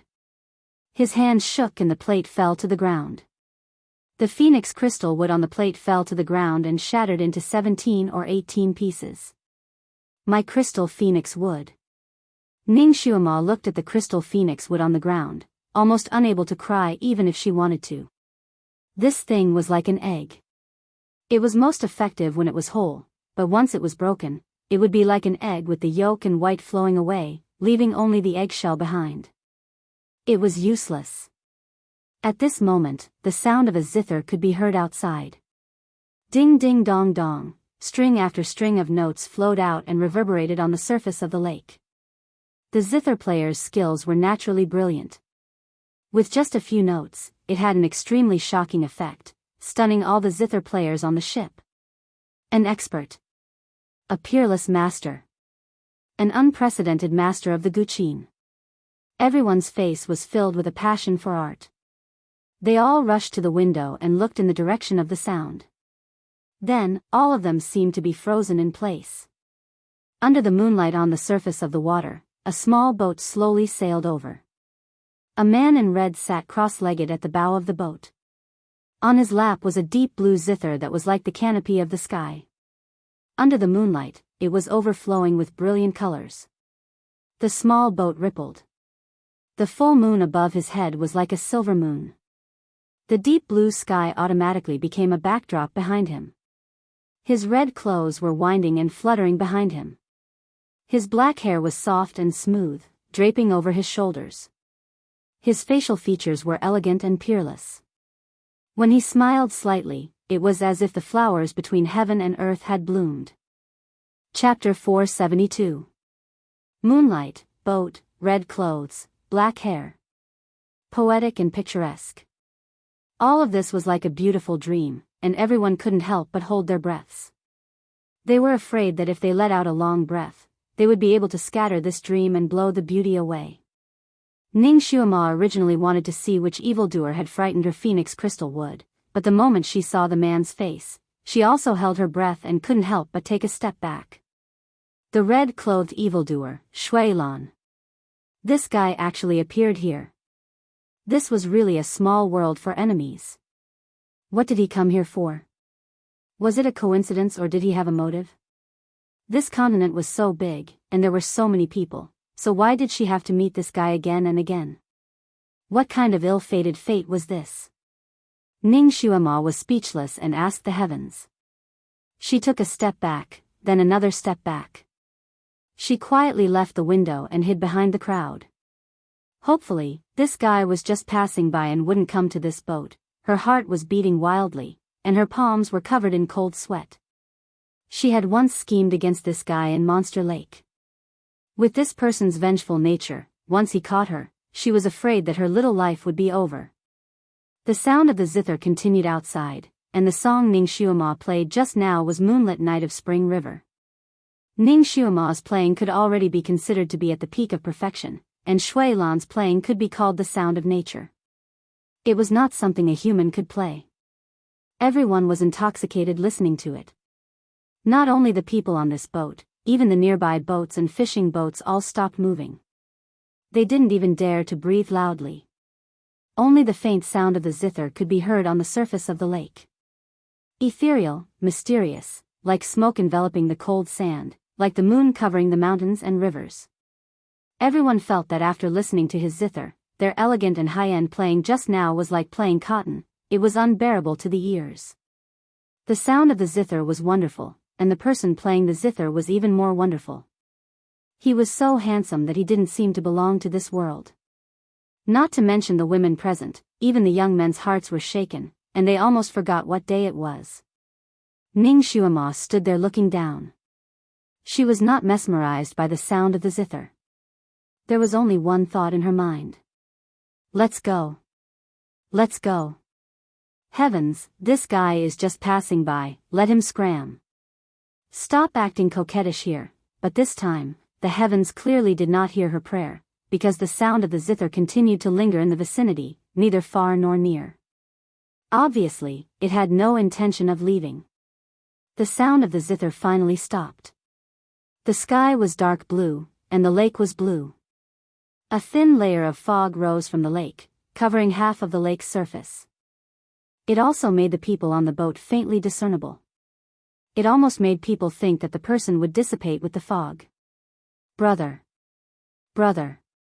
No, great master, may I invite you onto the ship for a chat? The most respected musician judge on Ning Xuema's ship actually opened his mouth to invite him. Ning Xuema was shocked. Was this guy someone they could provoke? Was this musician trying to get himself into trouble? Would that evildoer agree? Ning Xuema's breathing had already stopped. Since you've invited me, I dare not refuse. Shui Lan's reply came from outside with a smile. His voice was slightly hoarse, as if it contained a hint of water vapor. It was exceptionally magnetic and pleasant to the ears. He had actually agreed. He had actually agreed. The people on the boat were in an uproar, especially the women. Their eyes shone brightly as they watched the red-robed man slowly stand up from the boat. There was no one to paddle his boat, but it moved through the water and slowly moved towards the big ship. Chapter 473. The women began to dress up, tidying their hair and tidying their clothes. Some of them even quickly took out mirrors from their sleeves and secretly looked at themselves. They all wanted to show their best side to this man and not leave any flaws. Ning Xuema quietly retreated to the back cabin door.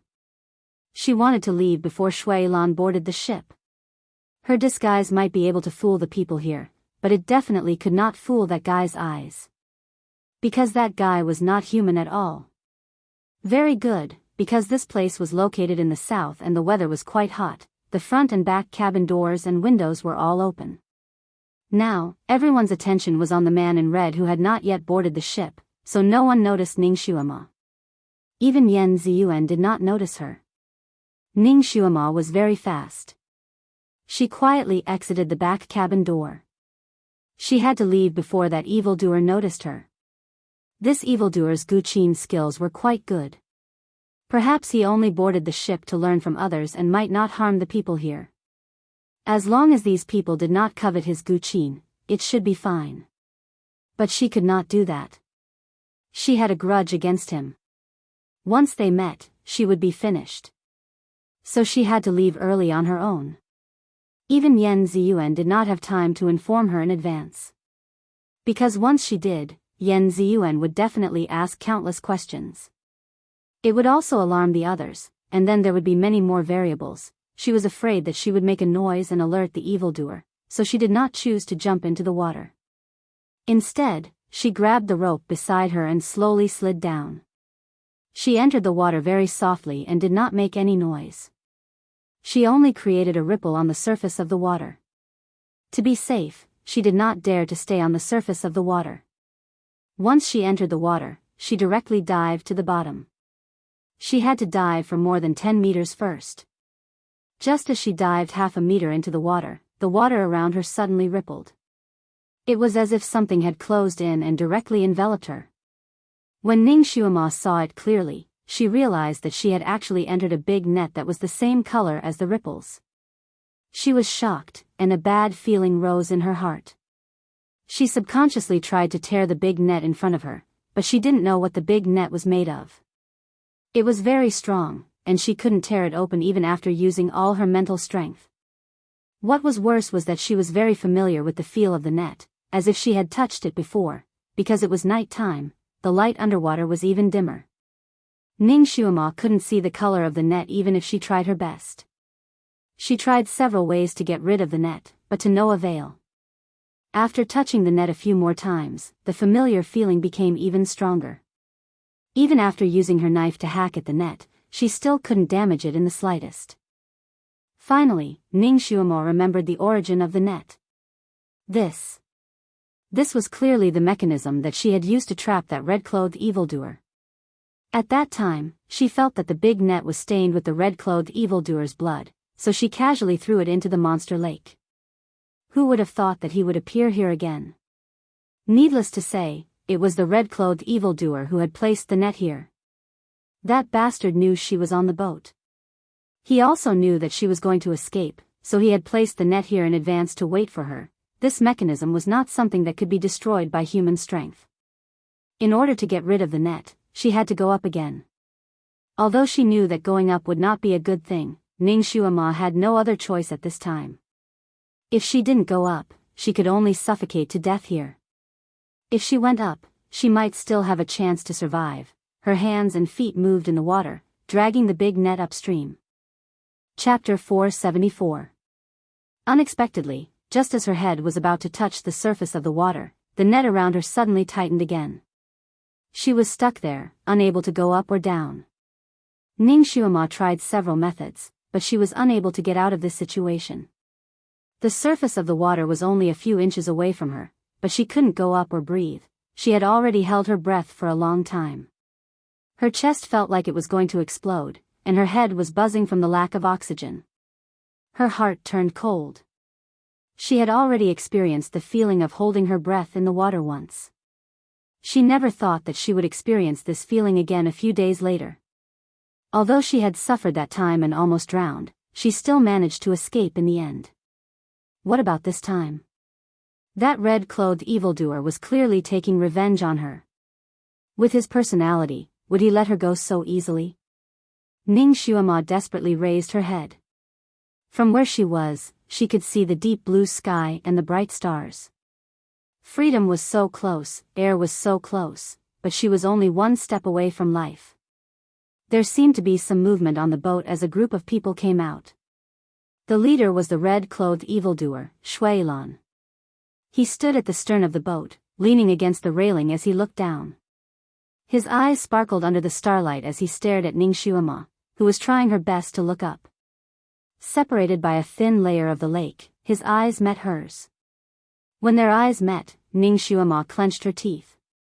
Shui Lan looked down at her, who was on the verge of death. The corner of his lips curved into a gentle and elegant smile. The people behind him also looked down and naturally saw Ning Xuema struggling to get out of the water. Someone screamed, "Miss Ning Xuema has fallen into the water."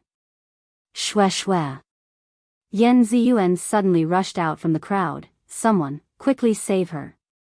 Splash. Splash. Two boatmen jumped into the water and swam towards Ning Xuema, trying to get her out. Ning Xuema stared at Shui Lan, who was standing at the end of the boat. She felt that this evildoer wouldn't let anyone save her so easily. He still wanted to toy with her. The two boatmen quickly swam to Ning Xuema's side, only to discover that she was wrapped in an almost transparent net. No wonder she couldn't get up. Without another word, the two men stretched out their hands to pull at the big net. They wanted to tear the big net apart or pull her up with the net. Unexpectedly, the net seemed to be fixed in place, and they couldn't move it at all. Because of the commotion caused by their actions, Ning Xuema, who was trapped in the net, swayed twice in the water. This movement caused the last bit of air in her mouth to be exhausted. She knew that at this time, even if she suffocated to death, she couldn't breathe. Otherwise, if she choked on the water, she would really be finished. Her face was still red at first, but then it slowly turned white and green. She bit her lip so hard that her lips were bleeding, but she did not feel any pain. His vision was getting darker and darker, and his head was getting dizzier and dizzier. His forehead was twitching as if something was about to pop out. The two boatmen naturally saw that her situation was critical. One of them steeled his heart and said, "Miss Shui, sorry for the offense." He raised his head to take a deep breath and plunged into the water. His lips moved towards Ning Xuema's lips, wanting to give her some air to slow her down. But before his lips could touch Ning Xuema's lips, his body in the water suddenly trembled, as if he had been attacked by something. His face turned white, and his body tilted. He died on the spot and slowly sank into the water. Chapter 475. The other person was shocked and subconsciously reached out to grab his comrade. However, just as his fingers touched his comrade's clothes, his expression changed. With a groan, his body tilted and sank into the water. Because they were high above the water, the people on the boat could not see what happened in the water. They only saw the two people sinking into the water. Yan Ziyuan was worried about Ning Xuema's safety and immediately sent two people who were good at swimming. Ning Xuema's heart turned cold. She naturally knew that the deaths of the two boatmen were related to Shui Lan. They were most likely plotted against by him. As long as that bastard was standing there, no matter how many people were sent, it would be useless. They would lose a few more lives for no reason. Although she knew it clearly, she could not open her mouth to warn the people on the boat because she had been underwater. She tried her best to widen her eyes and stared at Shui Lan. If looks could kill, Shui Lan would have been dismembered by her several times. Shui Lan had been standing there with his hand on the railing. His posture was elegant and he looked like a demon. The smile on his lips was overflowing as he coldly watched Ning Xuema struggle on the brink of death. Because of the lack of oxygen, Ning Xuema's head became more and more bloated. In the end, it felt like it was going to explode. The psychokinesis in her body was also rushing around in her body, causing her tendons and meridians to hurt as if they were being torn apart. She subconsciously adjusted her breathing and adjusted her chaotic meridians. She did not know what was going on. When she adjusted her breathing and adjusted the airflow in her body, her forehead suddenly jumped again. It was as if a small mouth was slowly opening there. There was clearly no water coming out of her forehead, but that small mouth seemed to be able to decompose the oxygen in the water. After a moment, she actually did not feel suffocated anymore. What was going on? Could it be that there was really an additional small mouth on her forehead? Wasn't that like Erlangshen?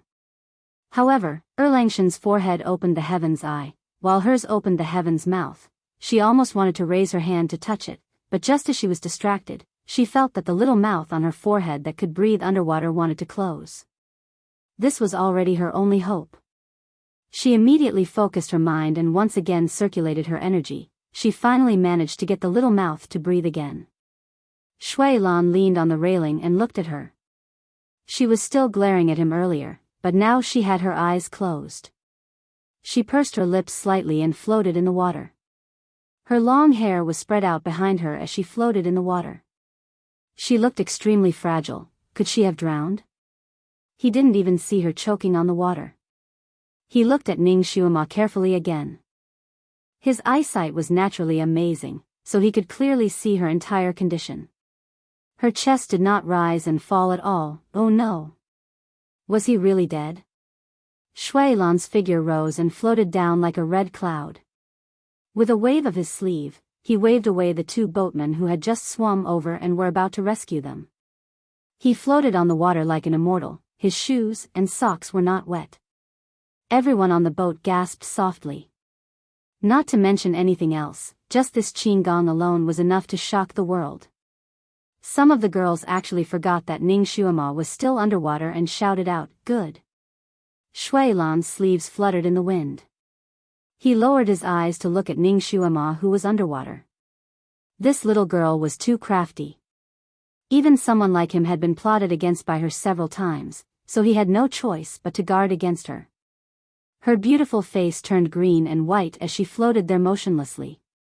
At this time, she couldn't possibly do anything, right? Everything was clear at a glance, wasn't it?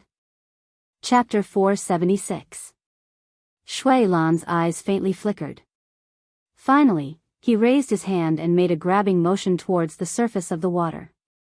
He didn't know which mechanism he had triggered, but the net that had been fixed under the surface of the water brought Ning Xuema out of the water. He stretched out his arms and caught Ning Xuema with the net in his arms.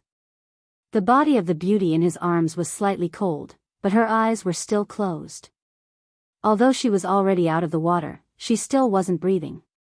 "Little girl, how does it feel to be in the net? Is it enough to make you happy? Don't die." His bright red lips moved closer to Ning Xuema's ear and whispered. His warm breath lingered in her ear. That scene was indescribably lingering. The people on the boat were already very surprised to see him go into the water to save someone. Then they saw the otherworldly man holding the wet Ning Xuema in his arms. His posture was very intimate, as if he was holding his first love. Most of the women on the boat suddenly felt that if the one who fell into the water was them, then it would be good. If they could be tenderly hugged by this person, then even if they died, it would be worth it. They originally thought that this was the best that the red-clothed man could do for Ning Xuema, but they didn't expect that there would be something even more shocking. The red-clothed man said something in Ning Xuema's ear. Then he slowly lowered his head and kissed Ning Xuema's lips.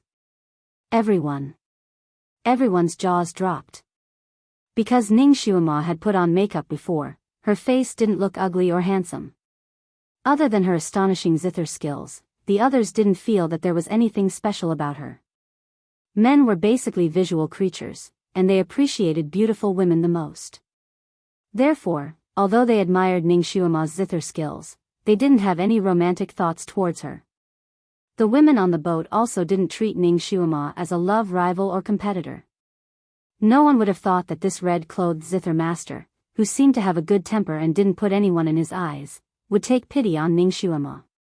Not only did he personally save her, he also kissed her. This world was a fantasy. The women were indignant and felt that this zither master Shue's luck was too good. Rong Yen was the most unconvinced. Among the women present, other than Yan Ziyuan, she was the prettiest. She was also a top-notch character. No matter where she went, she would become the focus of men's eyes. Although she already had Guzian in her heart, her competitive nature made her want to show off her charm in front of beautiful men to prove her extraordinariness. Therefore, when Shui Lan had just boarded the ship, she deliberately squeezed in front of the crowd and spoke a few words to Shui Lan. Her voice had always been pleasant to listen to, and her posture was gentle and beautiful. Most men would find it difficult to resist her charm. Even if they weren't charmed by her, they would still greet her politely and warmly. But at that time, she had said so much to the red-clothed man, but the red-clothed man had no intention of paying attention to her. She had gotten herself into a tight spot. Although there was a hint of a spring breeze smile on his lips, the expression in his eyes was indifferent. He didn't put her, a talented woman, in his eyes. To be exact, he didn't put anyone here in his eyes. After he sat down surrounded by the crowd, he directly asked for the top 7 list of the zither recital. When he casually said that he wanted to know the first place, everyone discovered that Ning Shuama had disappeared. While everyone was looking for Ning Shuama in the cabin, Rong Yen came forward and intentionally or unintentionally introduced herself, saying that she was the 3rd place on the list. Chapter 477. While everyone was looking for Ning Shuama in the cabin, Rong Yen stepped forward and intentionally or unintentionally introduced herself, saying that she was the 3rd on the list and so on.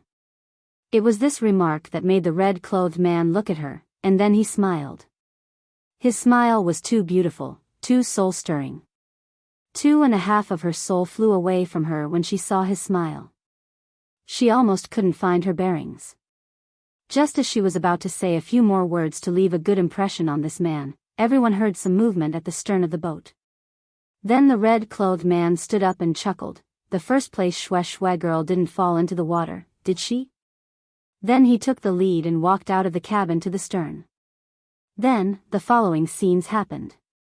The red-clothed man breathed for Ning Shuama, shocking everyone on the boat. One after another, the sound of inhaling was endless. Rong Yen couldn't help but sneer and explain, "This master is so kind, actually willing to breathe for such a woman." Presumably, no matter who fell into the water and fainted, the master would do the same. Her tone was obviously sour.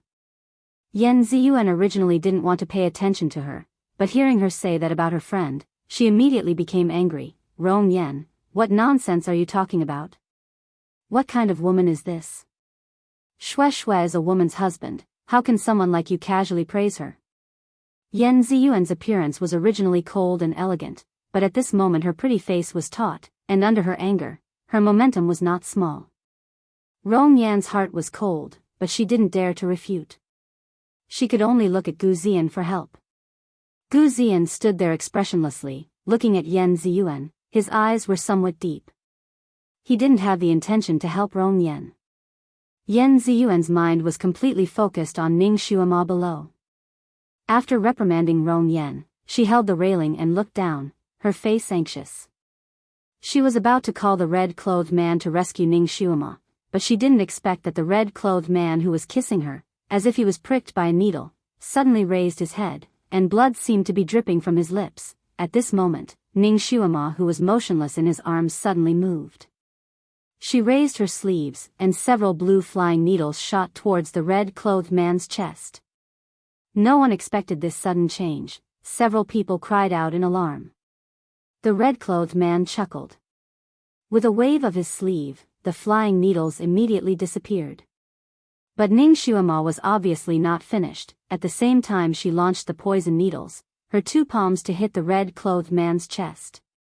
Her legs were not idle. With a fierce kick, her knees directly hit the red-clothed man's crotch. Her sudden attack was a perfect example of 3 words: fast, accurate, ruthless. In the blink of an eye, she had already unleashed 3 deadly moves. She was fast, but the red-clothed man was faster than her. Before the crowd could cry out in alarm, the red-clothed man had already made his move, but no one saw how he did it. The crowd didn't even see how he made his move, but with just a few moves, he blocked all 3 of Ning Shuama's killer moves. With a raise of his hand, he resolved the danger. "Little Shuama, you're really naughty," the red-clothed man said with a smile. His arms circled around her, and he held her tightly. Ning Xuema's hands and feet were restrained by him, so she couldn't break free. Seeing his handsome face in front of her, she steeled her heart and head-butt him. She practiced internal strength, and although she didn't practice the iron head art, her head was much harder than ordinary people, so the power of this headbutt was not small. There's more at noon. Chapter 478. She had practiced inner strength before. Although she had never practiced the iron head technique, her head was still much harder than an ordinary person's. The force of this collision was not small. If the red-clothed man were to be hit by her, his handsome face would be smashed into mush. Her attack was aimed directly at his nose. Damn it, even if she couldn't kill him, she wanted to break his nose and make him jump in pain. The man in red did not seem to be able to dodge. He only had time to lower his head slightly and move his nose away. Bang! Ning Xuema's forehead hit his forehead. Ning Xuema's mind was suddenly in a daze. She saw stars and stars dancing in front of her eyes. She couldn't see anything clearly. Little Xuema, I know you want to be intimate with me, but you are too impatient. Look, you hit yourself, right? Ah, there's a bump. Shui Lan's voice was steady, and there was a hint of concern in it. As he spoke, he even reached out a hand to rub Ning Xuema's forehead. His voice was filled with pity. Ning Xuema was speechless. Was this guy's forehead made of iron? She had clearly hit him with a lot of force, and the effect of the force was mutual. Even someone like her who had practiced martial arts would feel dizzy from hitting herself, but this guy didn't have any problem at all. She had hit him so hard that it was as if she had hit a piece of wood. His tone was gentle, but the strength of his fingers was not the same. His fingertips were rubbing the bump on Ning Xuema's forehead, causing her great pain. It also finally cleared her head from the dizziness of the impact. She shook her head fiercely and shook off his mischievous fingers. She glared at him fiercely. What do you want? Shui Lan looked at her gently and sighed softly. Little Xuema, every time we meet, you want to hit or kill me. It makes me very sad. Sad your sister. Ning Xuema cursed in her heart. She struggled for a moment, but Shui Lan tightened his grip on her body, making it impossible for her to move an inch. He also made it hard for her to breathe. Let go of me. She gritted her teeth. Shui Lan shook his head seriously. That won't do. You're a little loach.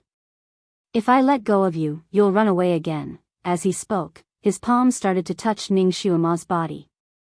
Ning Xuema's expression changed.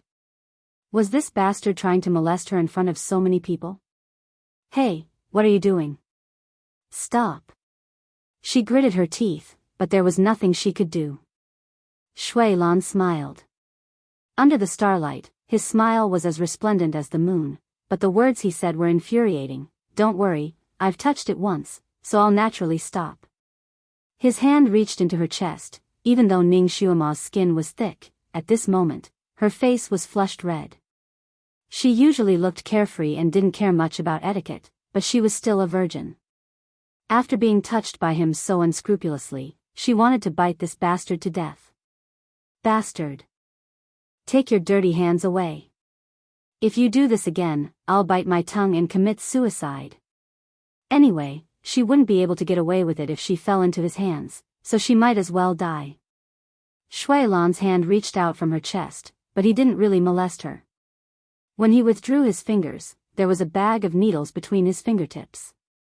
He said slowly, Don't think too much. I just want to pull out the poisonous thorns of a little hedgehog like you. While he was speaking, his fingers had already nimbly touched every part of Ning Xuema's body. From her body, he found 3 packs of poisonous needles, a bottle of poisonous sand, 10 packs of poisonous powder, and a pile of other things. Chapter 479. Ning Xuema glared at him angrily. This bastard actually took all of her belongings. He didn't even let go of her banknotes. She clearly kept a lot of her things very well, very secretive. Shui Lan looked at the bottles and jars that he took out inside, so many poisonous things. Little Xuema, aren't you afraid that you'll accidentally poison yourself? Ning Xuema angrily said, it has nothing to do with you. In fact, although she had a lot of poisonous things on her body, she had stored them very well, so there would never be a situation where she would be poisoned. How can it have nothing to do with me? You're my person. If you poison yourself or kill yourself, my heart will ache. Shui Lan's eyes were watery and full of affection. Ning Xuema was speechless. When did she become his person? Also, what did this bastard say about his heart aching? He was clearly the one who almost drowned her. If it wasn't for the heaven's mouth on her forehead, wait, was the heaven's mouth on her forehead still there? Ning Xuema almost wanted to reach out and touch it. Shui Lan seemed to have read her mind and sighed faintly. In order to save you, I didn't care about how dirty your body was and gave you some air. However, you bit the hand that fed you and hurt my lips. There was even a hint of grievance in his voice. Ning Xuema was shocked by him and trembled. She stared at Shui Lan's lips. She had indeed bitten him when he wasn't paying attention just now. There were still drops of blood on this guy's lips. Strange, she had clearly smeared some kind of poison on her teeth. She had taken the antidote beforehand, so she wasn't poisoned. How come this bastard wasn't poisoned either? Shui Lan was a considerate person.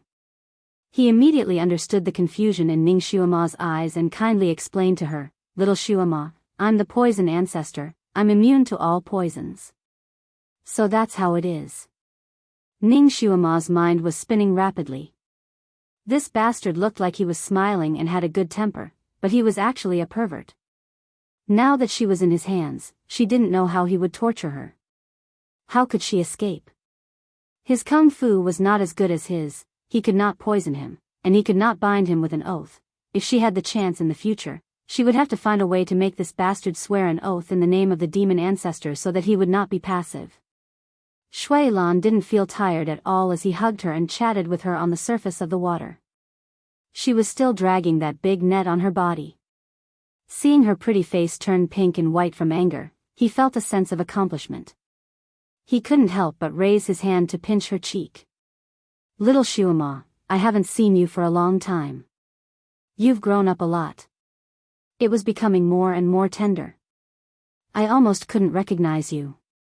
His fingers were gentle, but Ning Xuema had goosebumps all over her body. She was afraid that he would tear her face off on a whim. Shui Lan probably felt Ning Xuema's tense body. He looked at her and asked, "Are you afraid of me? I really want to slap you to death." Ning Xuema complained in her heart, but she didn't say anything. "You really are afraid of me?" "Sigh, actually, you don't have to be afraid of me. I love you so much." Love her? Damn, he always made her love him, right? Ning Xuema almost wanted to laugh at his face. "Do you hate me? Do you want to bite me to death? Do you want to take revenge on me completely?" Shui Lan looked into her eyes and asked. Was there a need to ask?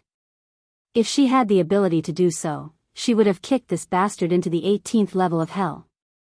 "Actually, I have an excellent way for you to take revenge on me. Do you want to hear it?" Shui Lan smiled lightly. Chapter 480. Was there something wrong with his head? How could he think of a way for others to take revenge on him? His idea was most likely a wicked one, or he was just teasing her. Ning Xuema closed her eyes. "If you don't say anything, I'll take it as a yes. My idea is for you to marry me." Shui Lan said something shocking. Ning Xuema finally opened her eyes. She looked as though she was looking at a crazy person. "You can only stay by my side if you marry me. When you're angry, you can hit me with your little fists. When you're unhappy, you can plot against me when I'm asleep. Or you can just show me your charm and make me die of exhaustion in bed. If you really hate me to death, you can also spend all my money and make me a penniless pauper. Let me starve and cold on the streets. But I have always been a person who dotes on the person beside me. If you are a little disrespectful to me, I will not bicker with you. I will pamper you, spoil you, and let you live like a queen. You see, isn't it better for you to take revenge on me by marrying me?" This set of theories was simply overturning one's worldview. Ning Xuema was defeated by him. She gritted her teeth and finally said, "Are you a masochist who likes to be abused?" "I'm sorry, but I don't have such a perverted hobby. I don't want to cooperate with you either. I only beg you to let me go and treat me as a stranger. We'll go our separate ways and don't provoke each other, okay?" Her words were more modern words. Fortunately, Shui Lan was smart. He followed the meaning of her words and understood the gist of it. His eyelashes curved slightly. "No, okay. I think I like you quite a lot. I don't want to go our separate ways." He pointed at her red lips. "I'll make you marry me willingly and be my concubine." Ning Xuema. She was indeed destined to be a concubine. Both of them wanted her to be a concubine. "That's what you said. You have to make me do it willingly and not force me." Ning Xuema immediately seized the opportunity in his words. "Yes, I did say that." Shui Lan smiled, but there was a hint of malice in his smile. "However, my words can usually be discounted. Whether they count or not is up to me." Ning Xuema. Talking to this pervert was exhausting. She took a deep breath. "Since you want me to be willing, you have to show me some sincerity and treat me better. That way, I might be moved by you. First, take this net away. It's making my stomach hurt." Shui Lan laughed. "That won't do. You're too slippery. I'll be more at ease with this net covering you. Didn't you say you were going to treat me well? You can't even fulfill such a small request." Ning Xuema provoked him. "If you agree to my proposal and become my concubine, I'll naturally treat you well." Shui Lan looked at her with a smile. "Why don't you agree now?" "Agree my ass. Only a ghost would be his concubine. Besides, this guy didn't mean what he said." She was afraid that if she agreed, he would do whatever he wanted to do to her. He might even make fun of her. This kind of person had a characteristic. The more he couldn't get something, the more he would desperately pursue it. Once he got it, he would put it to the back of his mind. Perhaps he would find it no longer challenging and kill her directly. If she didn't agree, she might be able to live longer. Once she agreed, her life would come to an end. Chapter 481. If she didn't agree, she might be able to live a little longer. Once she agreed, her little life would come to an end. Therefore, Ning Xuema's lips curled up slightly. "In your dreams." She was indeed an extraordinary little girl. Every decision she made was beyond his expectations, and it only piqued his interest and made him even more reluctant to let go of her. He also smiled. "Little Xuema, let's wait and see." The tip of his foot kicked off the surface of the water, and his body floated up as light as a feather. Together with the net, he carried Ning Xuema and flew to the bow of the boat. The people on the ship were already boiling. Just now, Shui Lan and Ning Xuema's conversation was sometimes high and sometimes low, so they also heard a few sentences. No one would have thought that the ordinary-looking Miss Shui would have so many entanglements with this heavenly master. This master who didn't put anyone in his eyes was actually pursuing her, and she clearly didn't take this man seriously. Other than saying no, she kept rejecting him. "It's not fair. It's not fair. Is this the so-called ugly people make more trouble? Is this the so-called good men don't have good wives?" Everyone looked at Shui Lan with different gazes, all kinds of emotions. Of course, they also saw Ning Xuema in Shui Lan's arms. Ning Xuema was tightly held in Shui Lan's arms. Her small face was almost buried in his chest, so no one could see her expression. That kind of posture was too intimate. Who knew how many girls' hearts were broken? It also made the eyes of a few girls who had just been in love quietly turn red. Yan Ziyuan was worried about her good friend. She didn't care about anything else and hurriedly stepped forward. "Shui, are you okay? Did you choke?" Ning Xuema was still in Shui Lan's arms and only said a few words. "I'm fine. You guys can leave." Yan Ziyuan didn't know what the red-clothed evildoer was planning to do by bringing her on board the ship. With his murderous temper, it was obviously not safe for Yan Ziyuan to stay on the ship. It was best for her to leave as soon as possible. Yan Ziyuan didn't understand the meaning of Ning Xuema's words. She couldn't help but take a step forward. I heard that your voice is a little hoarse. Did you choke? I have some medicine for your throat. I said I'm fine, so I'm fine. Who asked you to be a busybody? Ning Xuema's tone was very fierce, but she was a little anxious. If Shui Lan found out that Yan Ziyuan was her friend, he might use Yan Ziyuan to threaten her. Yan Ziyuan was stunned. Shui. What's wrong with her? Why was he suddenly so impatient and fierce with her? Her face was slightly pale, and she was a little hurt. Rong Yan pursed her lips and smiled. Miss Yan, Miss Shui is now the master's personal person. It's enough that she has his concern. Why do you have to ask for it? Haha. Rong Yan's laughter disgusted Yan Ziyuan. She coldly looked at her. Rong Yan, if you don't speak in a strange way, no one will think you're mute. I can care for whoever I want. What's the matter? A sentence blocked Rong Yan's mouth. Rong Yan's face changed, but she still pretended to be a white lotus. Miss Yan, although you don't want to recognize me, I'm still your sister in name. I just want to care for you. I don't want to see you get bullied. Sister? Yan Ziyuan sneered. Her voice was cold. Your surname is Rong, and my surname is Yan. We don't have any blood relationship. What kind of sister are you? You want to enter the Yan mansion's doors so much? You don't even want your own ancestors? These words were a little harsh. Chapter 482. Rong Yan was so mean in public that she couldn't continue to act like a white lotus anymore. Her face sank. Miss Yan, we as the younger generation shouldn't ask about our parents' right and wrong. But you've gone too far. Our father has already accepted my mother as his second wife. In any case, she should stay by our father's side. It's fine if you don't agree, but you're also trying to prevent them from reuniting and separating them. Is this your filial piety as a child? In this era, men marrying and taking in concubines was a very common thing, so the people present at most secretly laughed at Madame Rong's lack of virtue, but they didn't think there was any problem with Yan Darren taking in a second wife. In addition, Rong Yan intentionally or unintentionally created an image of her mother enduring humiliation in front of everyone. She even intentionally or unintentionally made people misunderstand that Rong Yan's mother was actually Yan Darren's childhood sweetheart. Because Madame Yan used a scheme to get the position of the mistress of the Yan family, Madame Rong was sad and married to the Rong family. After the decline of the Rong family, Yan Darren felt sorry for his old lover and took them to the Yan family. Then the two of them relapsed and got together again. Rong Yan's mother didn't care about the hatred of Madame Yan's interference.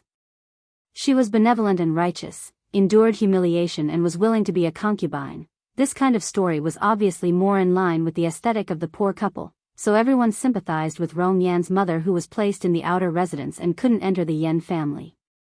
The people present were all scholars. This kind of people had a bit of pride and didn't fear power. They sympathized with the weak from the bottom of their hearts. At this moment, seeing Yan Ziyuan being aggressive, they couldn't help but be a little angry. This mouth, that mouth, whether overtly or covertly, criticized Yan Ziyuan for being unfilial and arrogant and domineering. Rong Yan's weak posture won the sympathy of everyone, so she couldn't help but feel proud. Looking at Yan Ziyuan's green and white face, she felt particularly relieved. She began to habitually play the role of a white lotus and sighed softly, everyone, Ziyuan is still young and insensible. I won't blame her as her elder sister. I only hope that she can see that her father is old and lacks a caring person by his side. She won't threaten him with her life and prevent them from reuniting. As for me, what's a little grievance? I only hope that my parents can live well and enjoy the happiness of a family. Yan Ziyuan was so angry that her hands were trembling. She was a straightforward girl and didn't know how to beat around the bush. At this moment, Rong Yan's words made her so angry that she raised her hand to slap Rong Yan's face, which made her feel incomparably disgusted. Her talent in telekinesis was actually quite good, and she had received guidance from a famous teacher in the Yan manor. Her martial arts were also quite good, and this palm strike brought with it a sharp gust of wind.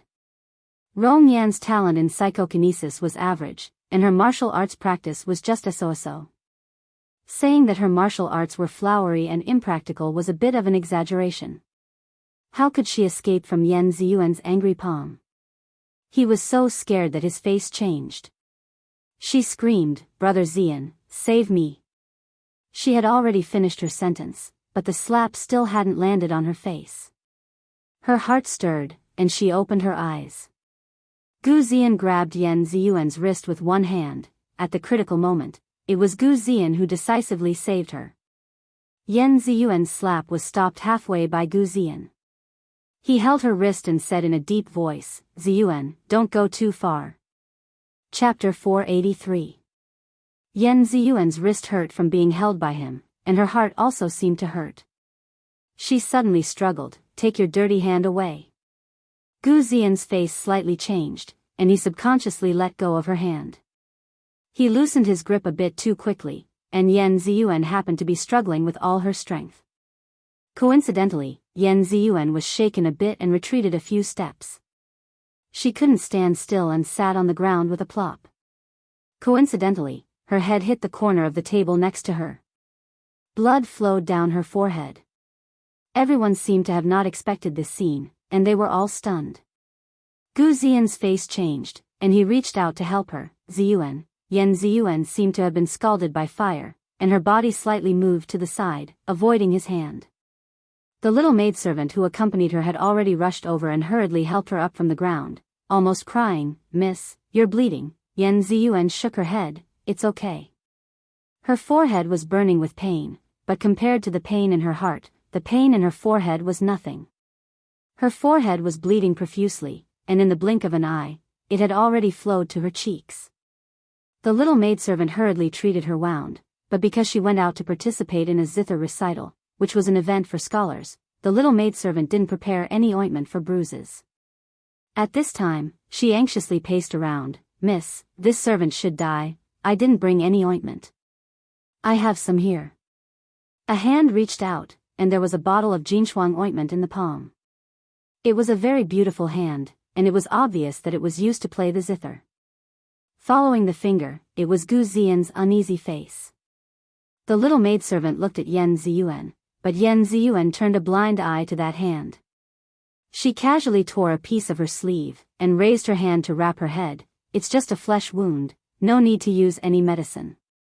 She raised her sleeve, revealing her once white wrist. There was a dark purple circle around her wrist, which was caused by Gu Ziyan in a moment of desperation. Gu Ziyan's eyes moved from her bleeding forehead to her bruised wrist. His face turned even paler. He raised his hand and held Ziyuan's hand, which was about to be bandaged, and stuffed the ointment into her hand. "This wound must be treated, or it will leave a scar." Yan Ziyuan abruptly snatched her hand back. Her movement was big, and Gu Ziyan was also apprehensive. He didn't dare to hold her hand tightly, so she broke free. Even the medicine bottle in his hand fell to the ground and shattered into pieces. The ointment flowed all over the floor. "Pa!" With a loud sound, Gu Ziyan's heart seemed to shatter along with the medicine bottle. Gu Ziyan paused and looked at her angry eyes. "Ziyuan, I didn't mean to." Yan Ziyuan secretly took a breath and pulled the corner of her lips. "I know. You were just worried about Rong Yan. You can't allow her to be hurt." Yan Ziyuan smiled bitterly in her heart. She understood everything, but she couldn't see through the barrier of love. That's why she repeatedly got hurt because of small things. Her eyes seemed to be filled with tears. She didn't want to stay here any longer.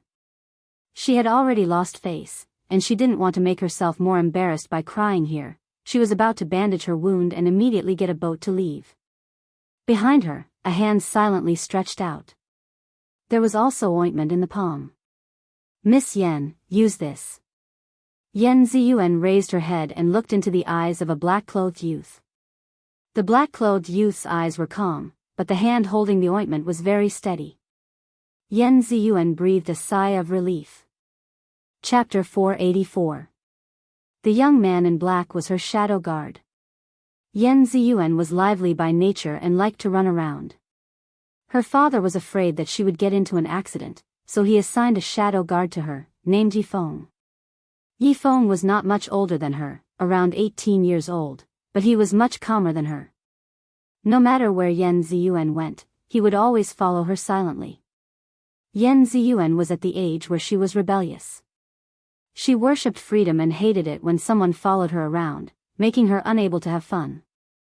So she cried and argued with her father a few times, asking him to remove this shadow guard. Unfortunately, her father had always complied with her wishes, but he refused to back down on this matter. Yan Ziyuan vented all her anger on Yifeng. As long as she saw him by her side, she would never give him a good look. So Yifeng really became a shadow guard, secretly following Yan Ziyuan around, making her unable to discover him. He would only appear when she met with extreme danger. 2 days ago, Yan Ziyuan went to the capital to watch the Heavenly Master's enthronement ceremony. She only brought a servant girl with her. Like a fat sheep, she wandered around outside and came back safely. In fact, it was all thanks to this shadow guard who helped her deal with all the dangers in the dark. This time when Yan Ziyuan boarded the ship, she did not see Yifeng. She thought that she had finally gotten rid of him this time. But she did not expect that he had also boarded the ship and was so quiet that she did not notice him at all. Where was he hiding just now? Although she did not like him, but his appearance at this time helped her out of her predicament. She took the ointment from his palm and let the servant girl help her apply it. Yifeng was very well prepared. Just as the servant girl finished applying the ointment for Yan Ziyuan, he handed over a tray of snow-white bandages. Gu Ziyan stood there and he was left hanging there. His fingers were clenched tightly in his sleeves. Yan Ziyuan's rejection of him was very serious. And that shadow guard was standing between him and Yan Ziyuan. He could not even see the corner of Yan Ziyuan's clothes. This shadow guard, in addition to being a Guqin master, Gu Ziyan was also a psychokinesis master. If they were to really fight, not many people present would be his match. He was also very good at judging people. Normally, when someone passed by him, he would be able to sense the strength of the other party's aura. From there, he could estimate the depth of the opponent's kung fu. It was rare for him to make a mistake. But today, he saw 3 people he couldn't see through. The first one was Ning Shuima. This little girl didn't seem to have a high psychokinesis, but her aura was very strong. The second was Shui Lan. This red-clothed man not only had a strong aura, but his psychokinesis was also unfathomable. Just looking at him made him feel anxious. That feeling was like a rabbit meeting a tiger. He knew that this person must not be provoked. The third was this shadow guard called Yifeng. This youth was like a peerless sword hidden in its scabbard. He had a calm demeanor. Although he was silent, no one could ignore him. Gu Ziyan could not see the level of his martial arts at all. Yifeng's face was not the kind of handsome face that was popular nowadays. His face was strong and simple. His face was handsome and his eyes were deep and calm like the sea. When he looked at Gu Ziyan, that kind of coldness made Gu Ziyan's heart turn cold. After Yan Ziyuan's head injury was bandaged, Yifeng said, "Miss Yan, the boat has been prepared. Do you want to disembark now?" This person was very understanding. Yan Ziyuan could not wait to leave this place and Yifeng had prepared everything for her. Yan Ziyuan was very satisfied. Chapter 485. Yan Ziyuan was very satisfied. When she looked at Yifeng again, she didn't feel so disgusted. She nodded slightly. "Okay, let's get off the boat." She couldn't help but look in the direction of Ning Shuima. She could leave, but her friend was still in that man's arms. Would she be in danger?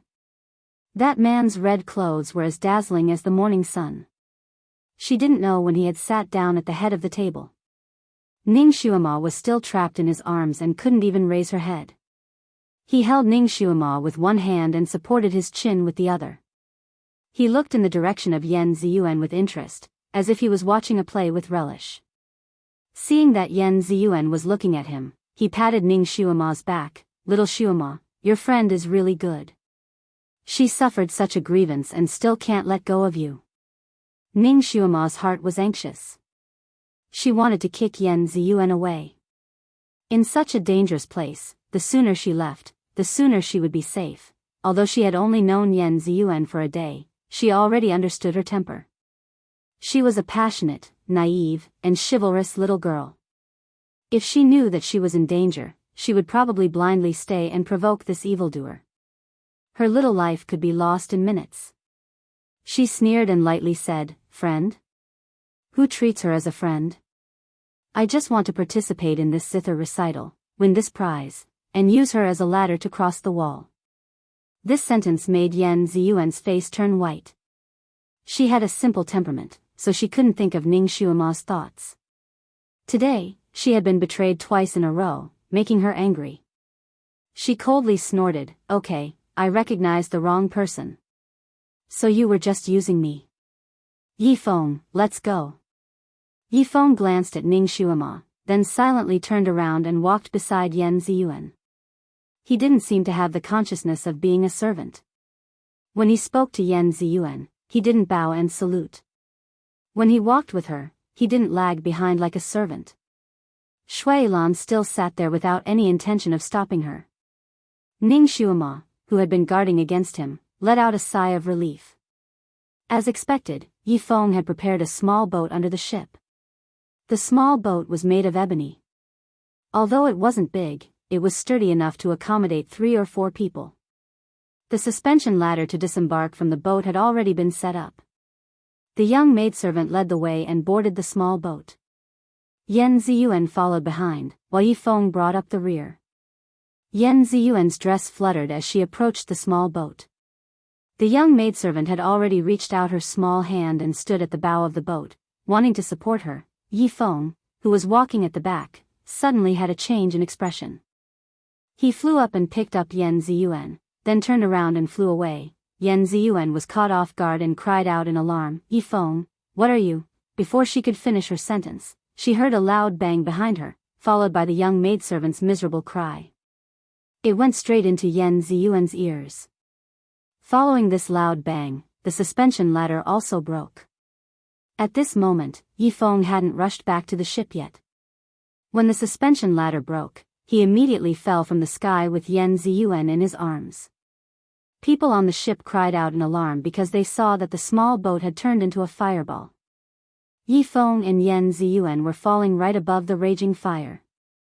At this critical moment, Yifeng shook his hand, and a black ribbon flew onto the ship and wrapped around one of the masts.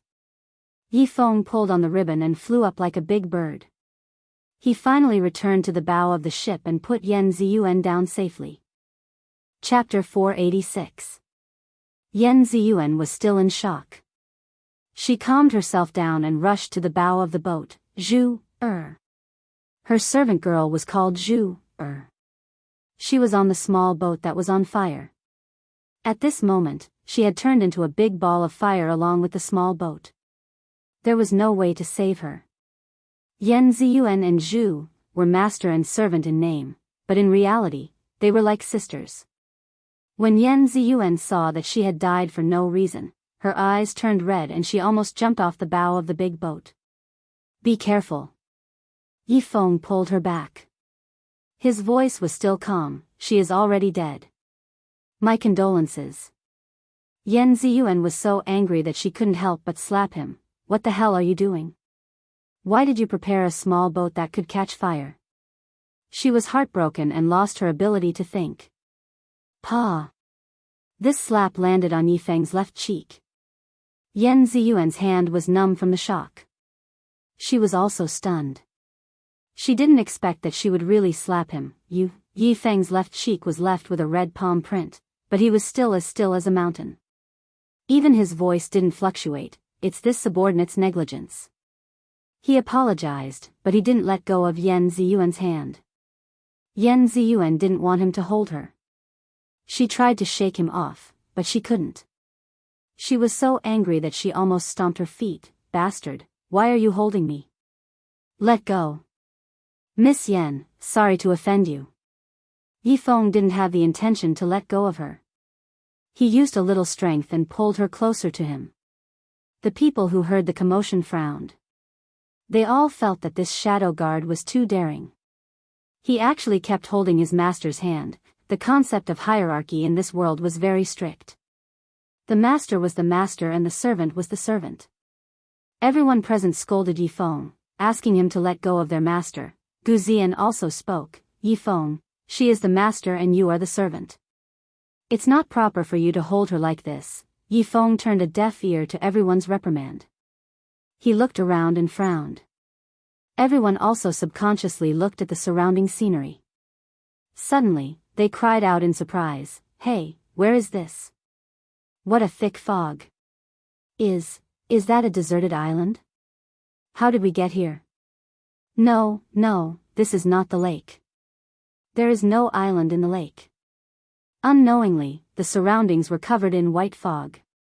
The fog covered the sky and the surrounding scenery. People could only vaguely see the small island through the gaps in the thick fog. What was going on? Everyone looked at each other, a bad feeling rising in their hearts. The previously bustling ship was now like a ghost ship. The surroundings were gloomy, and even the lanterns hanging on the mast had become blurry, like the wisps in the fog. What's going on? Someone asked anxiously. Brother Ziyan, I'm scared. Rong Yen was like a little bird clinging to Gu Ziyan's side. Let's go into the cabin. Someone trembled and suggested, taking the lead to run into the cabin, as if it was safe there. Brother Ziyan, let's go in too. Ask the steward what's going on. Rong Yen also suggested, tightly pulling Gu Ziyan's arm. Gu Ziyan did not answer her. His eyes fell on Yen Ziyuan. Yen Ziyuan was pulled to Yifeng's side.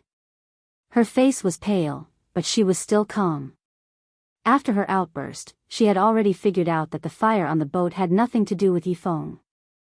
It was an accident that even Yifeng did not expect.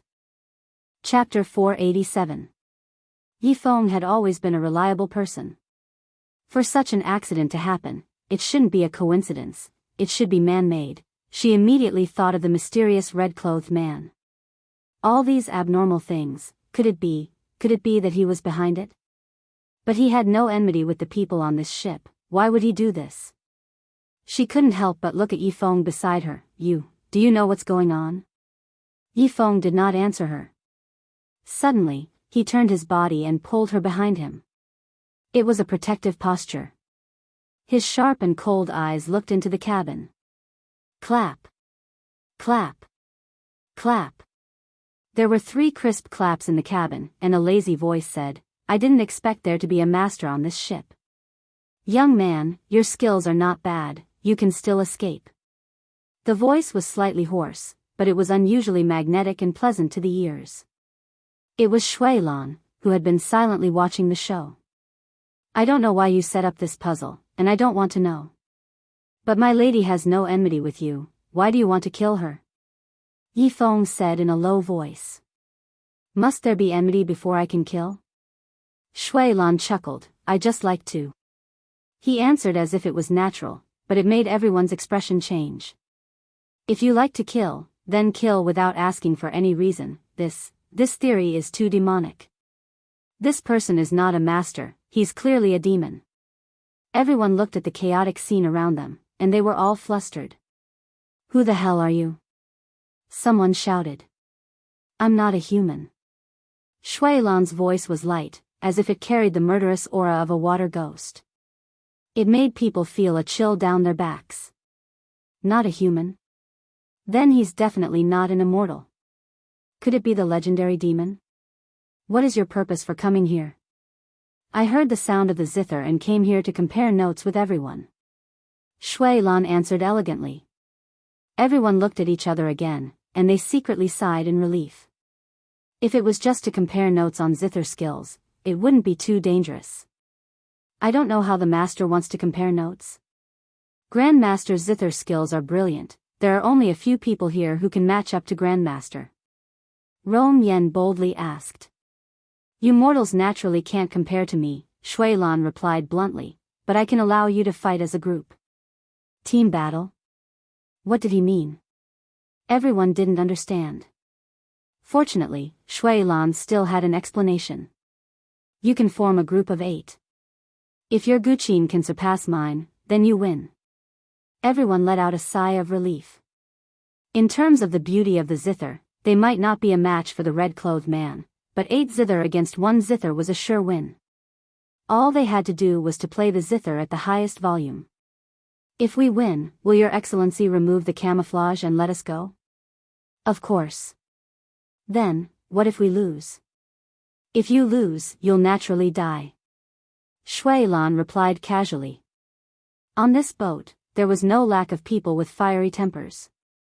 One of them, although his zither skills were average, his martial arts were first class, and he had a small reputation in Changkong country.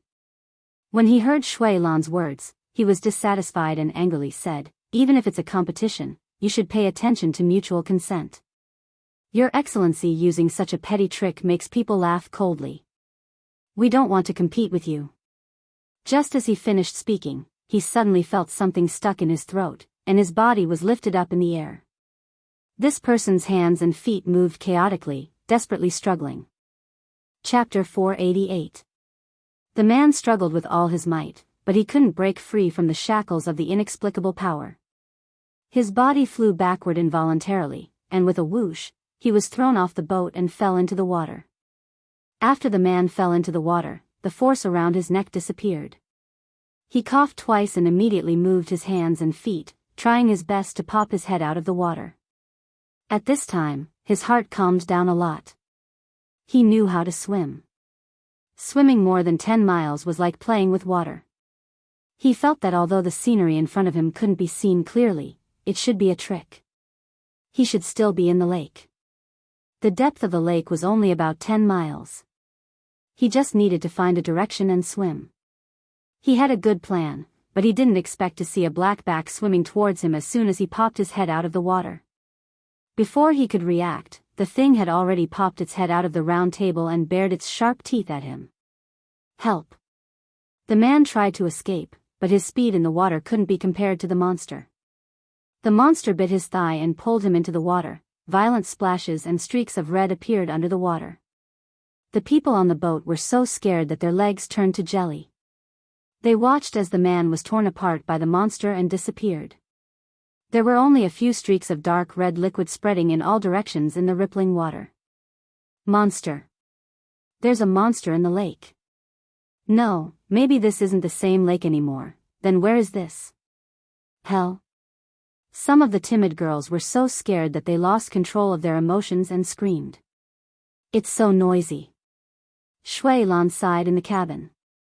His voice was as soft as the wind, but it carried the darkness of hell's messenger. The 3 girls who screamed also felt their necks tighten. Their bodies were lifted into the air at the same time. They struggled with all their might, but they were also thrown into the water. Just like before, they were swallowed by the monster that suddenly jumped out of the water. The screams of the girls under the boat were ear-piercing. The people on the boat were all pale and their legs trembled. They didn't dare to make a sound. Hair. It's hair that's strangling them. It's a strand of hair. Someone with good eyesight finally saw it and couldn't help but shout. Hair? Or just one strand? Everyone looked at the cabin door and then at the bow. The distance from the cabin to the bow was at least 12 meters. How long was his hair? Strange. It was too strange. This was really not a human. At this point, no one dared to raise any objections. They could only agree to Shui Lan's conditions. Shui Lan chuckled as if he was very satisfied. They are indeed very obedient. He paused for a moment. Little Shuama, they are much more obedient than you, bastard, let go of me. Ning Shuama's angry voice came from the cabin. Why should I let him go? Little Shuama, you are too slippery. Once I let you go, you will run away again. Although I am very happy that you have found so many zither players for me, 100 of them are not as good as one of you. Shui Lan's words were very affectionate, but they also dragged Ning Shuama into the water. Bastard, I. Ning Shuama's rebuttal was suddenly blocked. She could only make a vague sound. Everyone looked at each other again. Was that girl called Xue Xue really in cahoots with this red-clothed devil? She obviously came to this zither recital with ulterior motives. Then they all looked at Yan Ziyuan. Although they didn't dare to complain at this time, their eyes were obviously angry. There would be a few more chapters during the day. Mumu created a new VIP group. The group number and the description of joining the group were posted at the top of the comments section. Chapter 489. Yan Ziyuan's face was pale. How could she not see the condemnation in everyone's eyes? She raised her chin and said in a low voice, "She's not on the same side as this person. I believe in her." Ning Xuema was still trapped in Shui Lan's arms. She didn't struggle because she knew that it was useless. She was just looking for an opportunity. But this opportunity was too slim. She hadn't found it yet. Shui Lan's hand was still covering her mouth. Xuema didn't try to push it away because this scoundrel had warned her that if she bit his finger, he would use his lips to block her mouth. Shui Lan purposely pulled her into the water. She was originally sad because she thought that she would lose Yan Ziyuan as a friend. But she didn't expect to hear Yan Ziyuan's words. This short sentence warmed her heart. That silly girl. Didn't she know that protecting her friend at this time meant going against everyone present? Naive and hot-blooded. She was a bit like one of her subordinates in her previous life. At this time, Ning Xuema had already made up her mind. She didn't care about anyone else, but she had to care about Yan Ziyuan's safety. Even if she herself was like a clay bodhisattva crossing a river, she still had the ability to threaten this bastard. If necessary, she would throw her life away. Little Xuema, what kind of crooked idea are you thinking of now? Shui Lan used his finger to lightly press her nose. His tone was gentle, but his actions were frivolous. Ning Xuema simply closed her eyes and ignored him. I didn't think that a heaven-cursed lonely star like you would have friends. Shui Lan lightly sighed. A single stone stirred up 1,000 ripples. The people outside already felt that the name, Xuema, sounded familiar. At this moment, when they heard the words heavenly calamitous lonely star, they immediately thought of Ning Xuema's identity. She's Ning Xuema. Right, the orphan from Marquis Jingyuan's estate. So even her name is fake. She even said something about being called Xue Xue. Miss Yan, you treated her as a friend, but she might not. Even her name is fake. No wonder we encountered such an unlucky thing. It's because a heaven-cursed lonely star came on this ship. God, whoever comes in contact with her is unlucky. Although the discussion outside wasn't loud, Ning Xuema's hearing was good, so she could hear every word clearly. She laughed bitterly in her heart. Heaven-cursed name is a lonely heaven-cursed lonely star's name. Oh right, how could it be her? Isn't she engaged to the heavenly master? Tomorrow is their wedding day. Someone blurted out the inside story. Ning Xuema's expression slightly changed. The news of her marriage with Han Shanyue was only spread to the officials of the imperial court. It was unknown why Emperor Luxian had sealed this news, so the commoners did not know the inside story. She didn't think that there would be someone here who knew so much. Logically speaking, tomorrow was indeed her wedding day with Han Shanyue. If she didn't run away, she would be carried to the Heavenly Master's estate and married to the new Heavenly Master. Although she didn't want to marry him, it was better than falling into the hands of Shui Lan. So it was better for her to stay still? Now that she couldn't even keep her life, Han Shanyue should have known that she had escaped. With his ability, it shouldn't be difficult for him to track her down, right? But he didn't show up. It seemed that he didn't take her seriously. You're actually engaged to that bastard? You promised him? Chapter 490. You're actually engaged to that bastard? You promised him? While Ning Xuema was somewhat absent-minded, Shui Lan's somewhat perturbed voice entered her ears. His handsome face was no longer full of smiles. Instead, it was completely gloomy. A dark aura surged out from his body, causing the usually calm Ning Xuema to inwardly shiver. However, she fearlessly replied, "What does it have to do with you?" "What does it have to do with me?" "Hee hee, good question." Shui Lan sneered, "Since you're not going to say it, I'll verify it myself. Verification? You can verify an engagement? Ning Xuema still hadn't recovered from her shock when her clothes were suddenly ripped apart by him. The sound of fabric being ripped apart was extremely ear-piercing. Ning Xuema's expression changed. Bastard, what are you doing? She desperately struggled to push him away. However, at this moment, she was in Shui Lan's hands. She was like a lamb in the hands of a butcher. She couldn't escape from his hands. Shui Lan's fingers brushed her body. She couldn't move and could only watch as he took advantage of her body. He wouldn't want to force himself on her right here, right? This bastard would definitely do it. Ning Xuema was both angry and angry. Her charming face was flushed red, and her heart almost sank to the bottom of the ocean. Although she was a modern person, she wasn't open-minded about sex. Her first time was still very important to her. This matter was mysterious and beautiful to her. It was an extremely solemn and sacred thing. Her first time should be with the person she truly loved, leaving a beautiful impression for the rest of her life. The aftertaste should be warm and intoxicating. She shouldn't just do it with any random man. This was the main reason why she ran away from the marriage. She felt that she didn't have any desire for Han Shanhua and was afraid that he would force himself on her wedding night. However, she didn't expect to escape from the wolf's den into the tiger's den. She successfully ran away from the marriage so she didn't have to worry about being forced by Han Shanhua. Instead, she was being raped by Shui Lan. Bastard. If you dare to do anything to me, even if I die and turn into a ghost, I will hunt you down. Ning Xuema gnashed her teeth. At this time, she was already prepared to fight this bastard to the death. No matter how valiant she was still a young girl. Under such circumstances, she couldn't help but feel nervous and afraid. Her big eyes were about to spit fire. You can't do anything to me when you're alive, but you think you're powerful as a ghost? Shui Lan sneered. Obviously, he didn't take her words to heart. He lifted her chin with his finger and looked into her eyes. I forgot to tell you, this seed is very good at dealing with ghosts and whatnot. Even if you bite your tongue and commit suicide now, I can still capture your soul. You won't be able to escape from my grasp. His fingers were warm, but his words were colder than the cold wind. Ning Xuema. What kind of pervert did she let out? Shui Lan looked down at the curvaceous body in his arms and his eyes gradually heated up.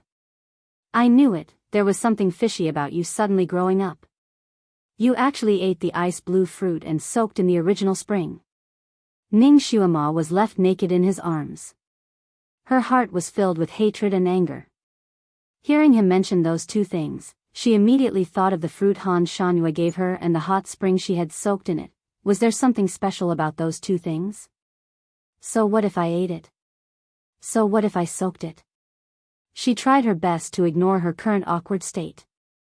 Fortunately, she was still wearing her panties and underwear.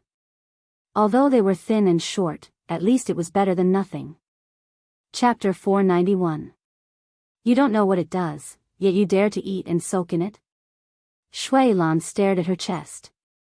Her flesh-colored underwear rose and fell as she breathed. Ning Xuema was well-developed. She was tall and handsome, and her cleavage was well-defined. Wearing that strange-looking underwear made her look even more seductive. Shui Lan's eyes darkened. Ning Xuema's entire body turned cold from his fiery gaze. She tried her best to divert his attention. What is its function? Don't tell me you don't know. The combination of these two can restore your original body. Shui Lan explained. Suddenly, he thought of something and looked surprised. Aren't you 13 years old? Why do you look like a 16 or 17-year-old? Ning Xuema's heart skipped a beat. She only knew the effects of these two things today. Restore my original body? Could it be the age to restore my soul? She was 22 years old in her previous life, but her face and body were still very young. She liked to wear her hair like a little girl with bangs, which made her look even younger. People often mistook her for a 16 or 17-year-old high school student. Could it be that her current body was her previous body? Of course, she wouldn't tell Shui Lan about her suspicions. She just glared at him and said coldly, "Can't I look older? My mental age is older. I always feel that you look younger." Shui Lan lifted the belt of her underwear with his fingertips. He lifted it a little higher. He was obviously doing something frivolous, but his expression was very serious. It didn't look like he was taking off a girl's clothes, but more like he was dismantling a bag of explosives. He finally broke the belt of her underwear. Ning Xuema didn't have time to scold him. Her forehead suddenly heated up, and her eyes suddenly lit up. White light dazzled her eyes. It was as if a thunderbolt had exploded in her ears. With a loud crack, Ning Xuema's body shook and seemed to fall to the ground. However, she couldn't react in time. There was only a line of words in her mind: "Damn, I was struck by lightning. I was struck by lightning again." Her ears were buzzing and her eyes were temporarily blinded. For a moment, she couldn't figure out what was going on with her. When the buzzing sound in her ears passed, she opened her eyes. Only then did she realize that she had already left Shui Lan's embrace and was lying on the ground. Although the clothes on her body had been torn by him, fortunately, they hadn't been torn off from her body. They were still half covering her body, covering most of her body. As for Shui Lan, even though Ning Xuema was extremely nervous, she couldn't help but laugh out loud the moment she saw Shui Lan. After being struck by the thunderbolt, Shui Lan looked a bit weird. His bright red, fluttering robes were now half charred black and half dark red. The charred half was falling off piece by piece, while the dark red half was becoming thin and brittle. With just a slight movement, it started to crack horizontally and vertically. This wasn't the funniest part. The funniest part was his hair. Originally, his soft black hair was draped over his shoulders. When he walked, it was naturally flirtatious even if he didn't act coquettishly. But now, his hair was all standing up, like a porcupine with its hair standing on end, pointing to the sky. His handsome face didn't look any better. At this moment, it was as if there were dark clouds densely covering his face. It was even scarier than the green birthmark. His appearance reminded Ning Xuema of the extremely miserable Ouyang Feng in the movie Eastbound Westbound. Chapter 492. How did he get struck by lightning for no reason? Ning Xuema was extremely puzzled. Could it be that the oath he made that day was effective? No, he didn't make an oath in front of the Devil Lord. Oaths shouldn't have any effect on him. That mighty bolt of lightning just now was like the legendary heavenly lightning that the heavens used to punish evil people. Could it be that the heavens finally couldn't stand it anymore and sent down heavenly lightning to strike this pervert? No, the heavens shouldn't be so timely. Ning Xuema suddenly remembered that she had been struck by lightning before and her heart skipped a beat. Could it be that she had an additional lightning flash skill when she was struck by lightning? It was effective at the crucial moment. Bastard. You really did agree to him. And it's a heavenly marriage. Shui Lan's voice sounded sinister. He looked at Ning Xuema with a vicious gaze, as if he couldn't wait to eat her up. Ning Xuema was stunned and finally realized that something was wrong. Could it be that when she casually agreed to Han Shanyue's proposal by the lake, the heavens were the witnesses? Like an oath that couldn't be broken again? No, it can't be. How could it be so magical? That day when she was struck by lightning and had a cinnabar mole, it wasn't a coincidence but a mark, a proof? She couldn't help but raise her hand to touch her forehead. Just now, there was a sudden heat. Her cinnabar mole usually looked like it was drawn with a cinnabar brush and couldn't be touched. But now, when she touched it, it felt like it was slightly protruding and she could touch it herself. Shui Lan actually saw the cinnabar mole on her forehead a long time ago. But at that time, he thought it was a girl who liked to look beautiful and put on makeup. So, he didn't take it to heart and didn't care at all. Now that he saw Ning Xuema raise her hand to touch it, his gaze naturally shifted there. When he saw it clearly, his eyes narrowed slightly. That Han Shanyue, he wasn't an ordinary human. When Ning Xuema raised her hand, she finally realized that she could move. She rolled and wanted to jump up. A figure flashed in front of her and her acupoints were sealed again. She fell to the ground with a thump. I'll talk to you in detail later. Be good and wait here for now. Shui Lan lifted her up and carried her to a nearby chair to sit down. His scorched black robe rubbed against her body and face. When Ning Xuema fell into his embrace, she could even feel the warmth of his skin. Shui Lan seemed to have suffered some injuries from the lightning strike, and his movements were not as nimble as before. His every move was no longer so frivolous. He moved a few times, and the red robe on his body had almost fallen off. It was even more tattered than the clothes worn by the beggars of the beggar clan. He cursed under his breath as he tore off his robe and threw it to the side. His outer and inner robes were already in tatters. Naturally, he didn't want to wear them anymore. He simply tore them off, leaving only a pair of underpants. Ning Xuema had been staring at him hatefully. When she saw him suddenly take off all his clothes, she was shocked. She saw half of his naked body. Although this man was devilish, he had always been well dressed in front of Ning Xuema. His clothes were not out of place at all. He was the kind of man who was dressed casually. This was the first time she saw him take off his clothes. She didn't expect that this devilish man who looked as thin as bamboo would have such a good figure. Broad shoulders, narrow hips, perfect collarbones, perfect Apollo's belt, well-defined 8-pack abs, and a lean waist, everything was perfect. The only imperfection was that because he had just been struck by lightning, his face was still a little dark and his skin was a little yellow. Chapter 493. Do I look good? Shui Lan turned around and looked at Ning Xuema with his arms crossed. A trace of ridicule flashed through his eyes. Ning Xuema realized that she had been staring at his body for more than 10 seconds. She felt a little embarrassed, but she did not show it on her face. It's just a so-so. My body is just a so-so. Shui Lan walked in front of her and lifted her chin. His eyes narrowed dangerously. Then tell me, whose body is not so-so? Han Shanyue's? Did you see his body? Ning Xuema was speechless. She had never seen the body of that big block of ice. She hadn't even seen his face clearly. Sometimes she could clearly see his face, but she did not know why. She would forget his face in the blink of an eye. Even now, when she thought of that person, she still could not remember his face. He did not wear a mask, but he looked like he was wearing one. That person dressed very carefully. His wide sleeves wrapped himself tightly like a rice dumpling.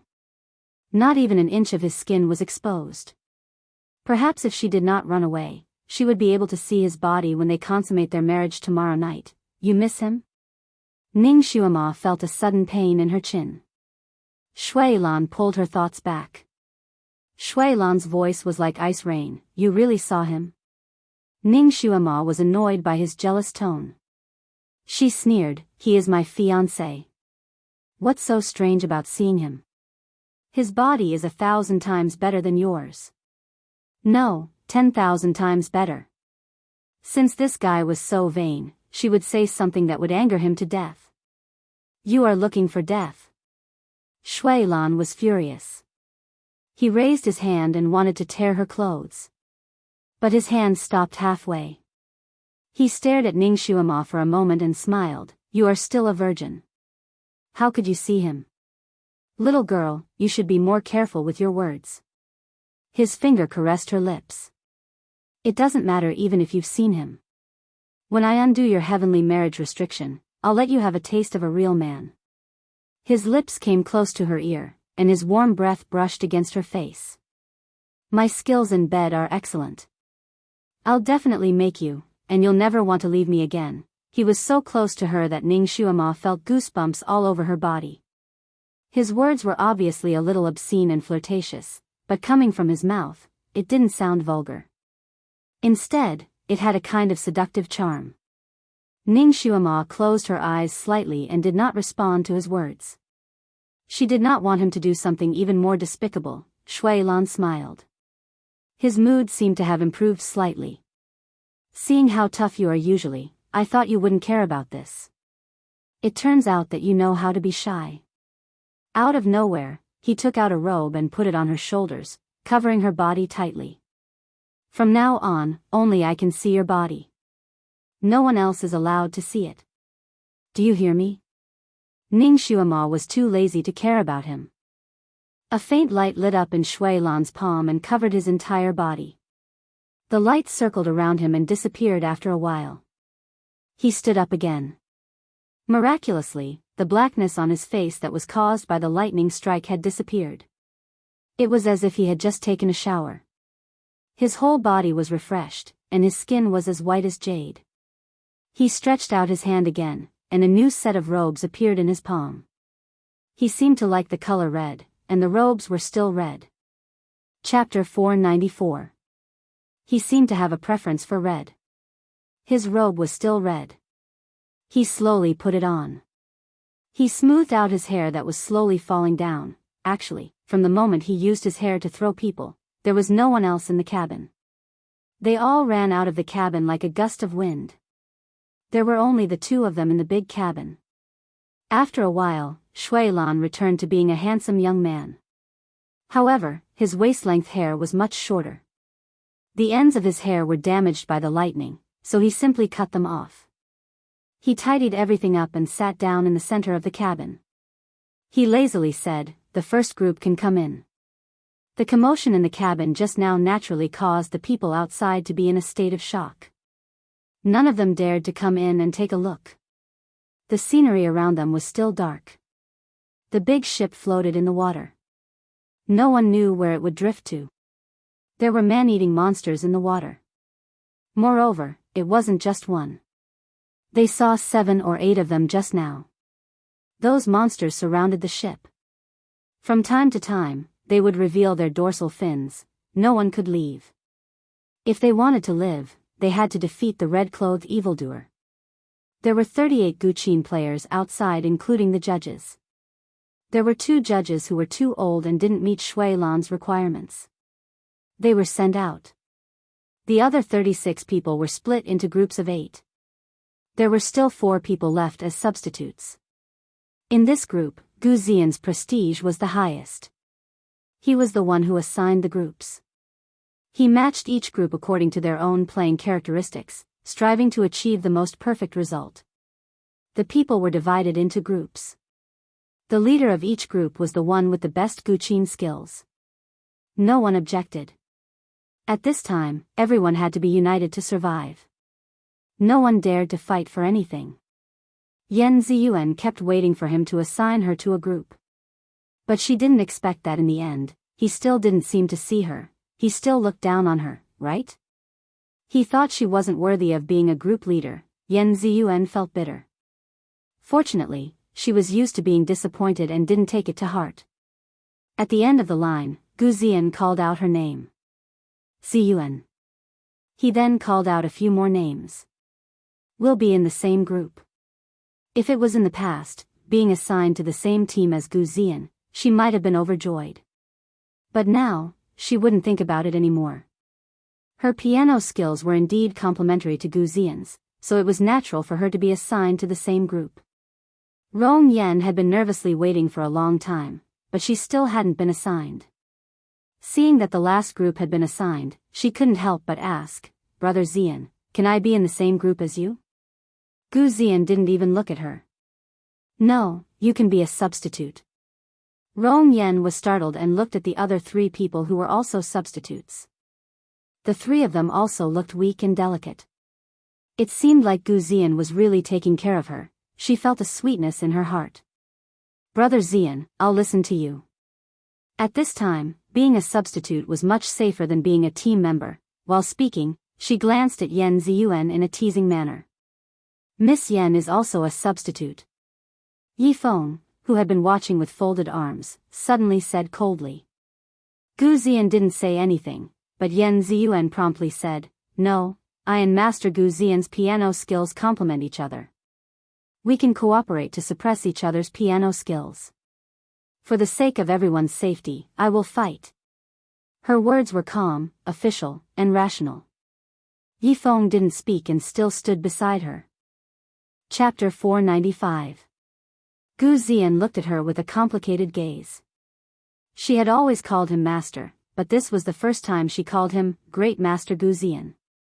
Her voice was clear and crisp, but he felt that it was extremely harsh. he took a deep breath and suppressed the indescribable feeling of irritation in his heart. This was not the time to think about messy things. He had to explain to everyone what they should pay attention to when cooperating. He was indeed a great master of the ancient zither. He had special instructions for each group, and each instruction was important. In this kind of life and death situation, everyone listened very carefully. He had just finished explaining when Shui Lan's voice came from inside, allowing one group to enter. According to the plan, the first group of people walked in without hesitation. After a while, the sound of the zither finally came out from inside the cabin. Because Shui Lan had told them in advance, only one group was allowed to enter at a time, the others could only wait outside and could not peek. Otherwise, if he found out, he would kill everyone to silence them. Because of this threat, these people naturally did not dare to take the risk, and all of them pricked up their ears to listen. Gu Ziyan was worthy of being called an expert. He only needed to concentrate for a moment before he could tell which zither was being played by which person. The first group performed well. They were indeed playing according to his instructions. At the beginning, there was a bit of a flaw, but after playing a few notes, they became more and more in sync. The melody was grand, almost lifting the roof of the ship. Such a big and loud zither, it should be enough to suppress the red-clothed evildoer's zither, right? They had not heard the red-clothed evildoer's zither until now. Could it be that it was suppressed? Gu Ziyan had not finished thinking, when a clear and bright zither sound slowly came out, directly drilling into everyone's ears. This zither sound did not sound arrogant, it was even a bit soft, but it was like lightning pushing through the clouds, so clear, so bright. Not to mention the people inside the cabin, even the people outside felt their heartstrings being pulled when they heard this zither sound. It skipped a few beats. Needless to say, this completely different Guqin sound was played by Shui Lan. The Guqin sounds of those 8 people could not suppress him at all.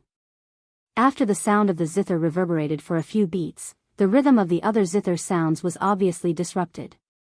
The harmony was broken, and some of the zither sounds actually changed their tune, unknowingly following Shui Lan's zither sounds.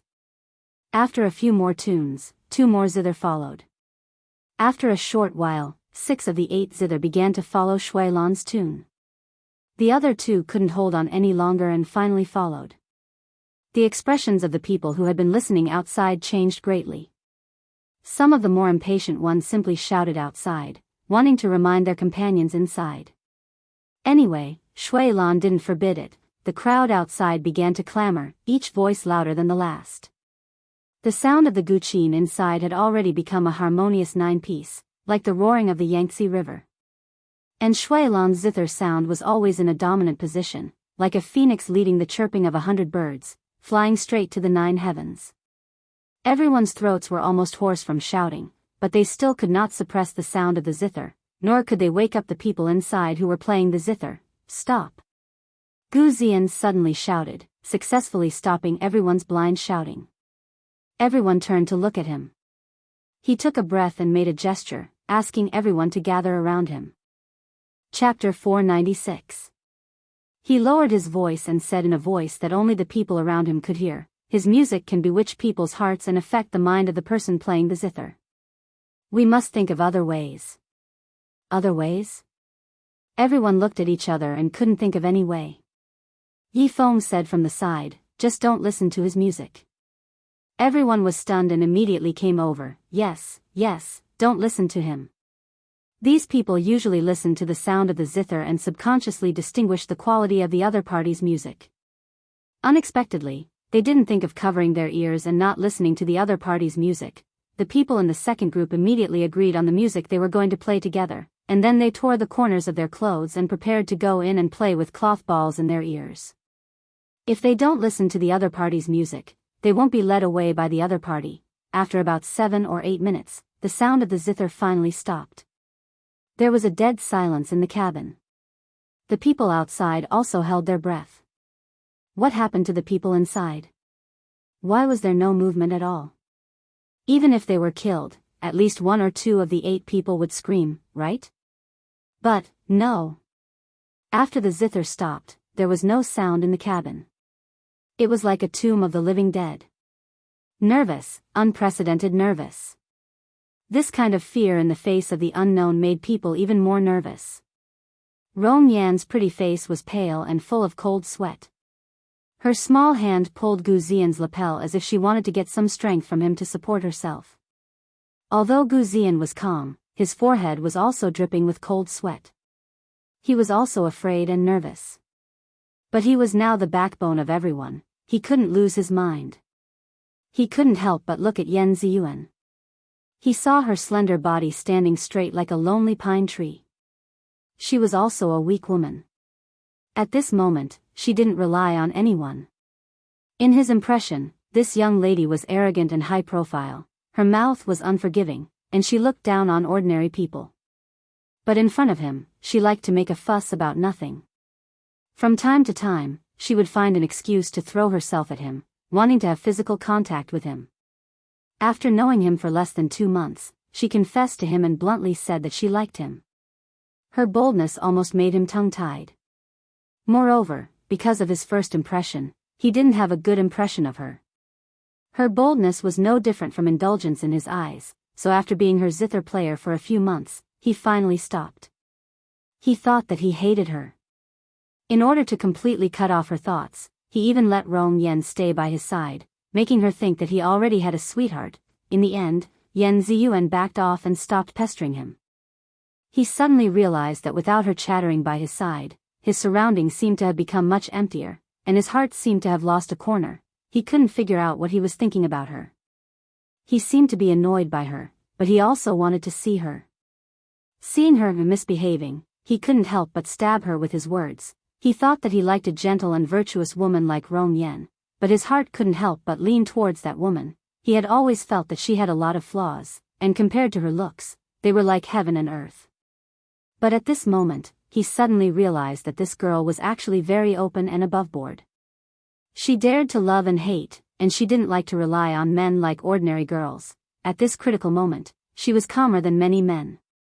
She stood there in her red dress, like a bunch of fire, igniting his eyes and attracting his gaze. Chapter 497. At this moment, Gu Xian actually hoped that she would come close to him and hold his sleeves like Rong Yan, and lean on him like before. However, she didn't even want to come close to him, let alone hold his sleeves. Gu Xian had intentionally or unintentionally moved a few steps closer to her. But she only raised her head to look at him, and then very sensibly avoided him. She was standing quite close to her shadow guard. Yifeng was like a silent mountain, but also like an unsheathed sword, standing beside Yan Ziyuan, steady, reliable, and giving people strength for no reason. At such a critical moment, he became Yan Ziyuan's guardian, not allowing anyone to slight him. As if he felt Gu Xian's gaze, Yifeng swept a glance at him. Such a sharp and indifferent glance actually made Gu Xian's heart inexplicably tremble, and his fingers lightly clenched. Gu Xian was distracted for a moment, and actually didn't notice when the second wave of people went in. When he came back to his senses, the second wave of people had already started playing the guqin. The second wave of people went in with their ears covered, so they couldn't hear each other's guqin, and only relied on hand gestures to play their own guqin. Because of this, the tunes played by the 8 guqin were slightly disharmonious. Fortunately, it didn't affect the overall situation, and the sound was loud enough. Shui Lan's guqin sounded again. After a moment, the faces of the nervous people outside changed again. The 8 people who just went in with their ears covered, and obviously shouldn't have heard the other party's guqin, but now they actually started to play along with Shui Lan's tune. After 3 to 4 minutes, the guqin inside had completely harmonized, and just like the first wave of people, they completely followed the other party's guqin. No one could escape this fate. Could it be that the cloth in their ears was removed when they went in? The hearts of the people outside were as heavy as lead, and their faces were ashen. Needless to say, the second wave of people was about to be defeated, and the first wave of people still didn't come out, so they didn't know what happened. If this went on, everyone's fate would be worrying. Most likely, none of them would be able to escape death. With the Grim Reaper's scythe above their heads, naturally everyone was frightened. The excessive tension made several women, including Rong Yan, cry, and 2 even fainted. Yan Ziyuan was also afraid, but what was the use of being afraid now? What's the use of crying? It was easier to make people confused and infected them with pessimism.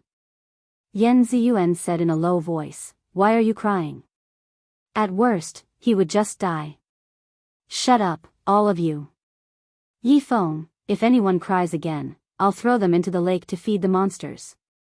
"All right." Yi Feng agreed without hesitation, his gaze sweeping over the few crying women. This kind of threat was more effective than any kind of consolation. The women shuddered, and as expected, they stopped crying and choked back their sobs. The other men present couldn't help but look at Yan Ziyuan with admiration in their eyes. Xian Gij, you see, at this time she still doesn't forget to bully people. Rong Yan pulled Gu Xian's sleeve, and couldn't help but want to complain. Gu Xian pulled back his sleeve, looked sideways at Rong Yan, and said in a cold voice, "If bullying people can make you shut up and not cry, I will also bully people."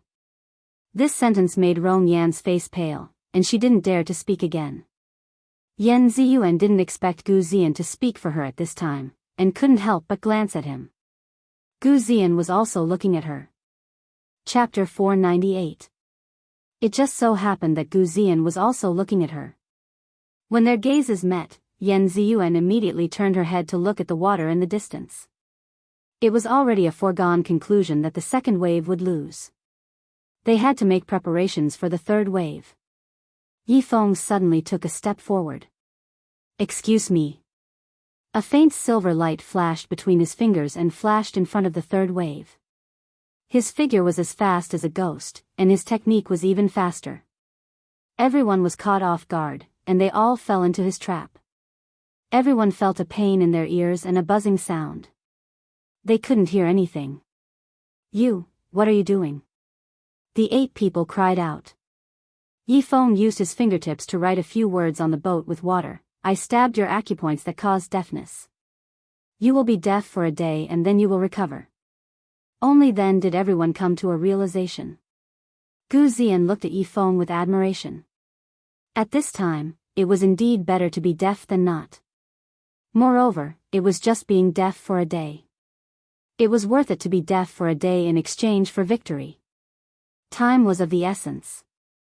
Gu Xian also used water to write down the things they needed to pay attention to.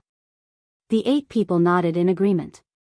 Because some of them had poor mental fortitude and were so scared that they couldn't hold the zither properly, Gu Xian swapped out 2 people at the last minute. In addition to the 2 people who had fainted from fright, the original 4 substitutes were also arranged. Soon, the third group of people also entered the cabin with their hearts in their mouths.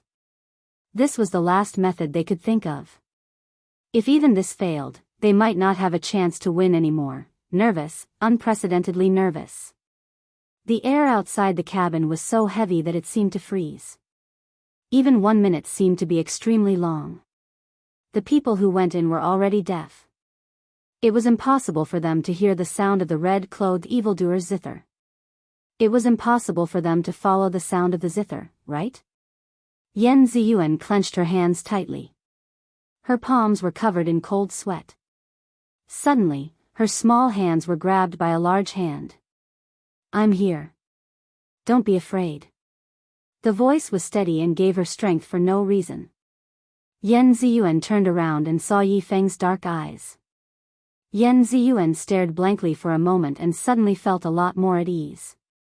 She nodded slightly, as if to say to him, but also as if to encourage herself. "We will survive." That's right. Most of the people present were young. They were at the age where flowers were about to bloom. Who would be willing to die silently here?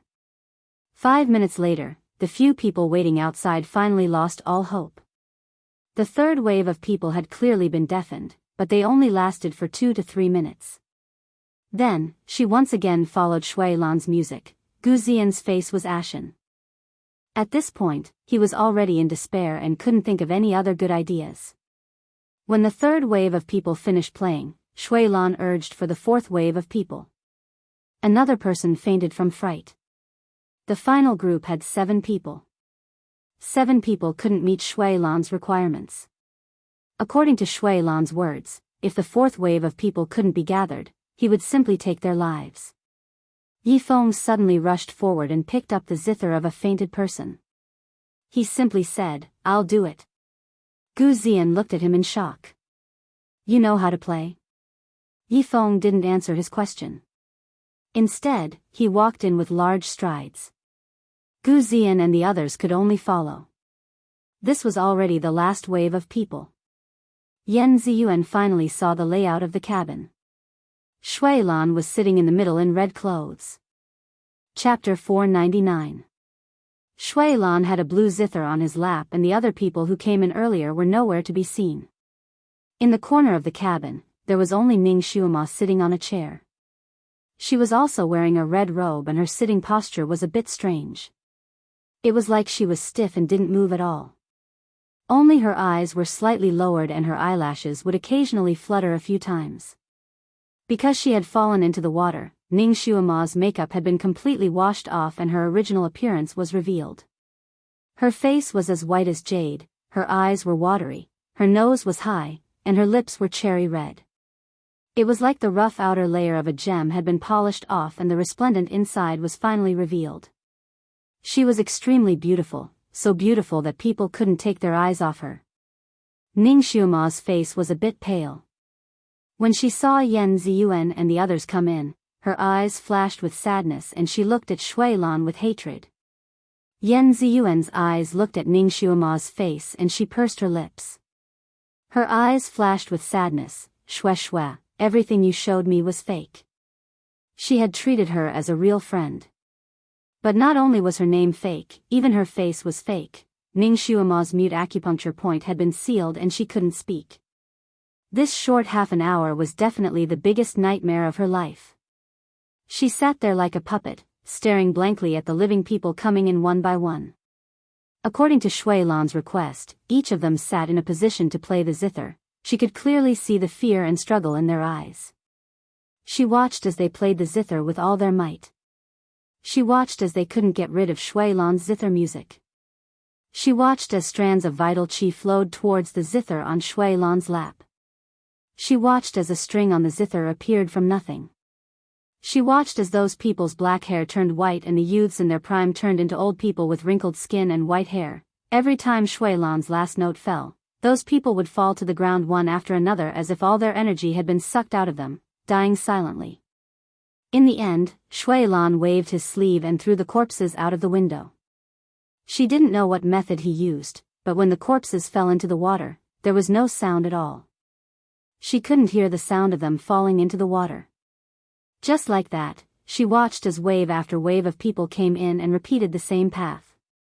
Just now, these people were still talking and laughing. They were even in high spirits as they played with their true abilities. She had even commented on a few of them. She even had the banknotes they gave her. Although Ning Xuema was used to seeing life and death, the repeated scenes of the flower-like young man's life still shocked her to the core, almost making her want to vomit. She didn't know what method Shui Lan had used on her, but she could hear the other people's zither music in their voices, but she couldn't hear his. She originally wanted to find a flaw in Shui Lan's zither music to warn the people who came in later.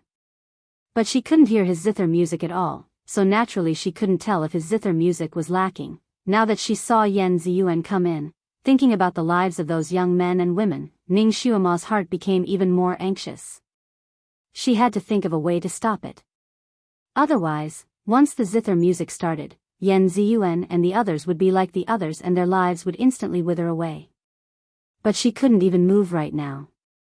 She couldn't even open her mouth to speak, so how could she stop all of this? Her gaze turned and fell onto Yifeng. Chapter 500.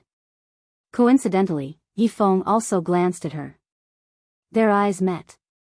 Ning Xuema blinked, then looked at herself, then at Yifeng, and then at herself. Yifeng seemed to be slightly taken aback, and then he seemed to have understood something. He did not speak, still standing beside Yan Ziyuan. Where are the others? Rome Yen could not help but ask. The layout of this place was clear at a glance. She could not see the shadows of the original group of people who came in. Shui Lan sat there, plucking the strings with his fingers. His smile was like a trickling spring. Guess? Rong Yen was dazed by his smile. She knew that the person in front of her was a demon who killed without blinking, but she was still fascinated by his smile. Her mind was in a trance for a moment. I can't guess. Since you can't guess, then don't guess.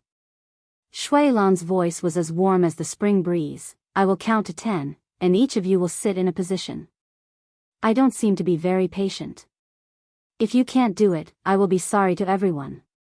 Everyone. There were 8 praying mats placed around Shui Lan, and they happened to be in 8 positions.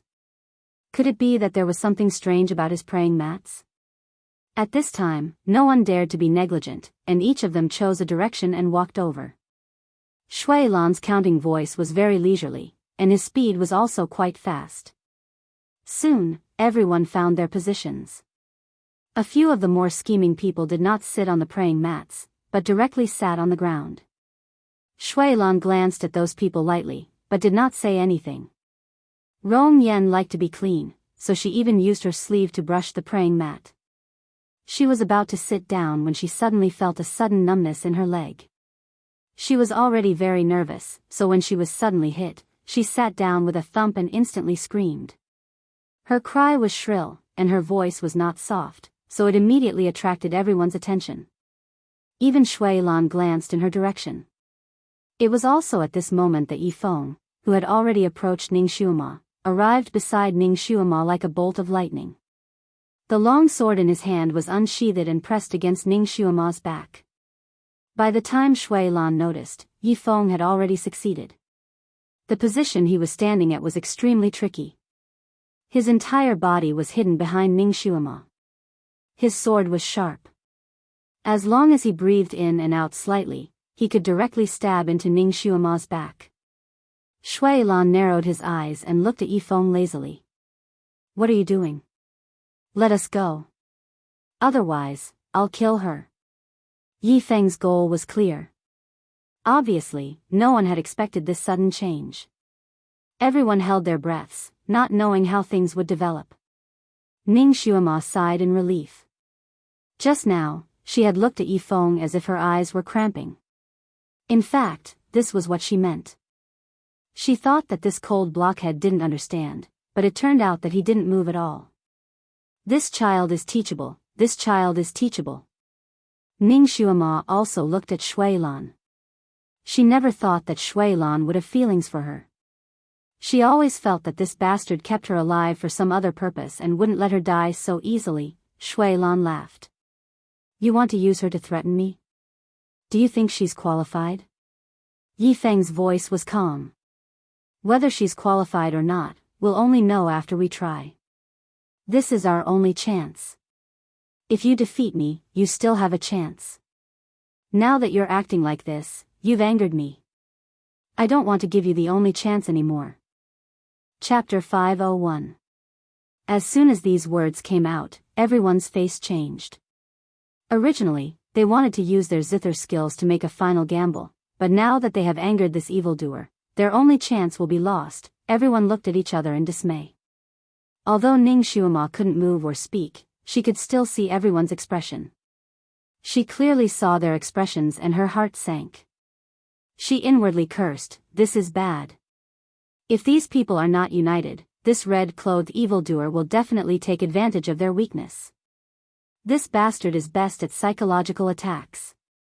Sure enough, Shui Lan's gaze swept across the crowd.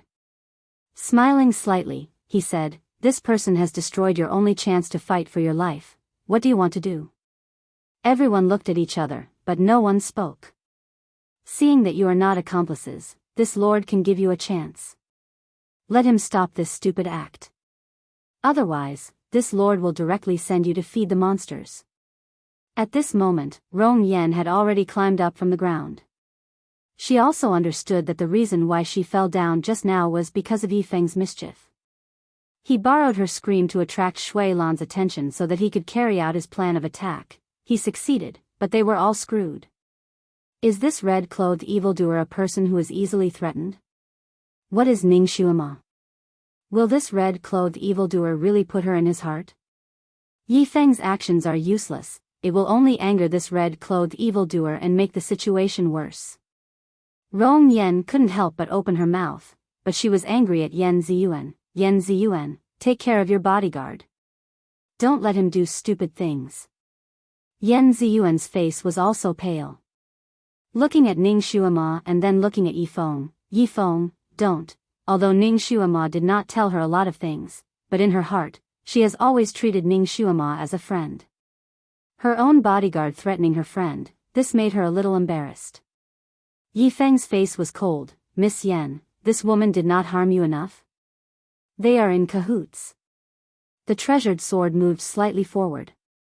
Ning Shuama's clothes were thin to begin with, so when the tip of his sword moved slightly, blood seeped out from her back. Ning Shuama groaned in a low voice as she furrowed her brows. Shui Lan's eyes darkened and he suddenly reached out his hand. Yen Ziyuan screamed and threw herself into Shui Lan's arms. Two cold fingers pinched Yen Ziyuan's throat. Shui Lan chuckled. Aren't you risking your life to save her? I might as well kill her first. Yen Ziyuan's pretty face flushed red when he exerted a little force with his fingers. She couldn't even breathe properly. I'll count to 3. If you continue to be stubborn, I'll kill her directly. 1. Yifeng's face changed slightly, but he did not back down. If you don't agree to my conditions, I'll kill your accomplice. 1, 2. He counted even faster than Shui Lan. Shui Lan. This was the first time he met someone who dared to challenge him like this. You can kill that girl, but I'll make all of you accompany her in death. Shui Lan's voice was cold. If I let her go, we will really die without a burial ground. Yifeng's voice was as calm as iron. Rather than that, I might as well take a gamble. Maybe I can fight for a chance of survival.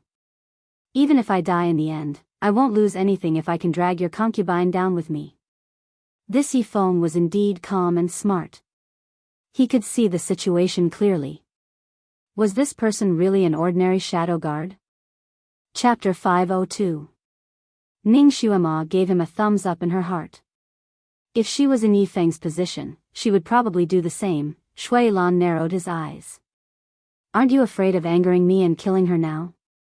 Don't you like her? Are you willing to let her die like this? His fingers tightened around Yen Ziyuan's throat, causing her small face to turn green. Yifeng narrowed his eyes slightly and said coldly, she's just my master. You think too much. If I let you go, we will all die, and so will she. What's the difference between now and then? This young man is so calm that it's scary. Shui Lan's eyes darkened. If she dies in my hands like this, won't you regret it? No. I want to protect the lives of the majority of people and myself.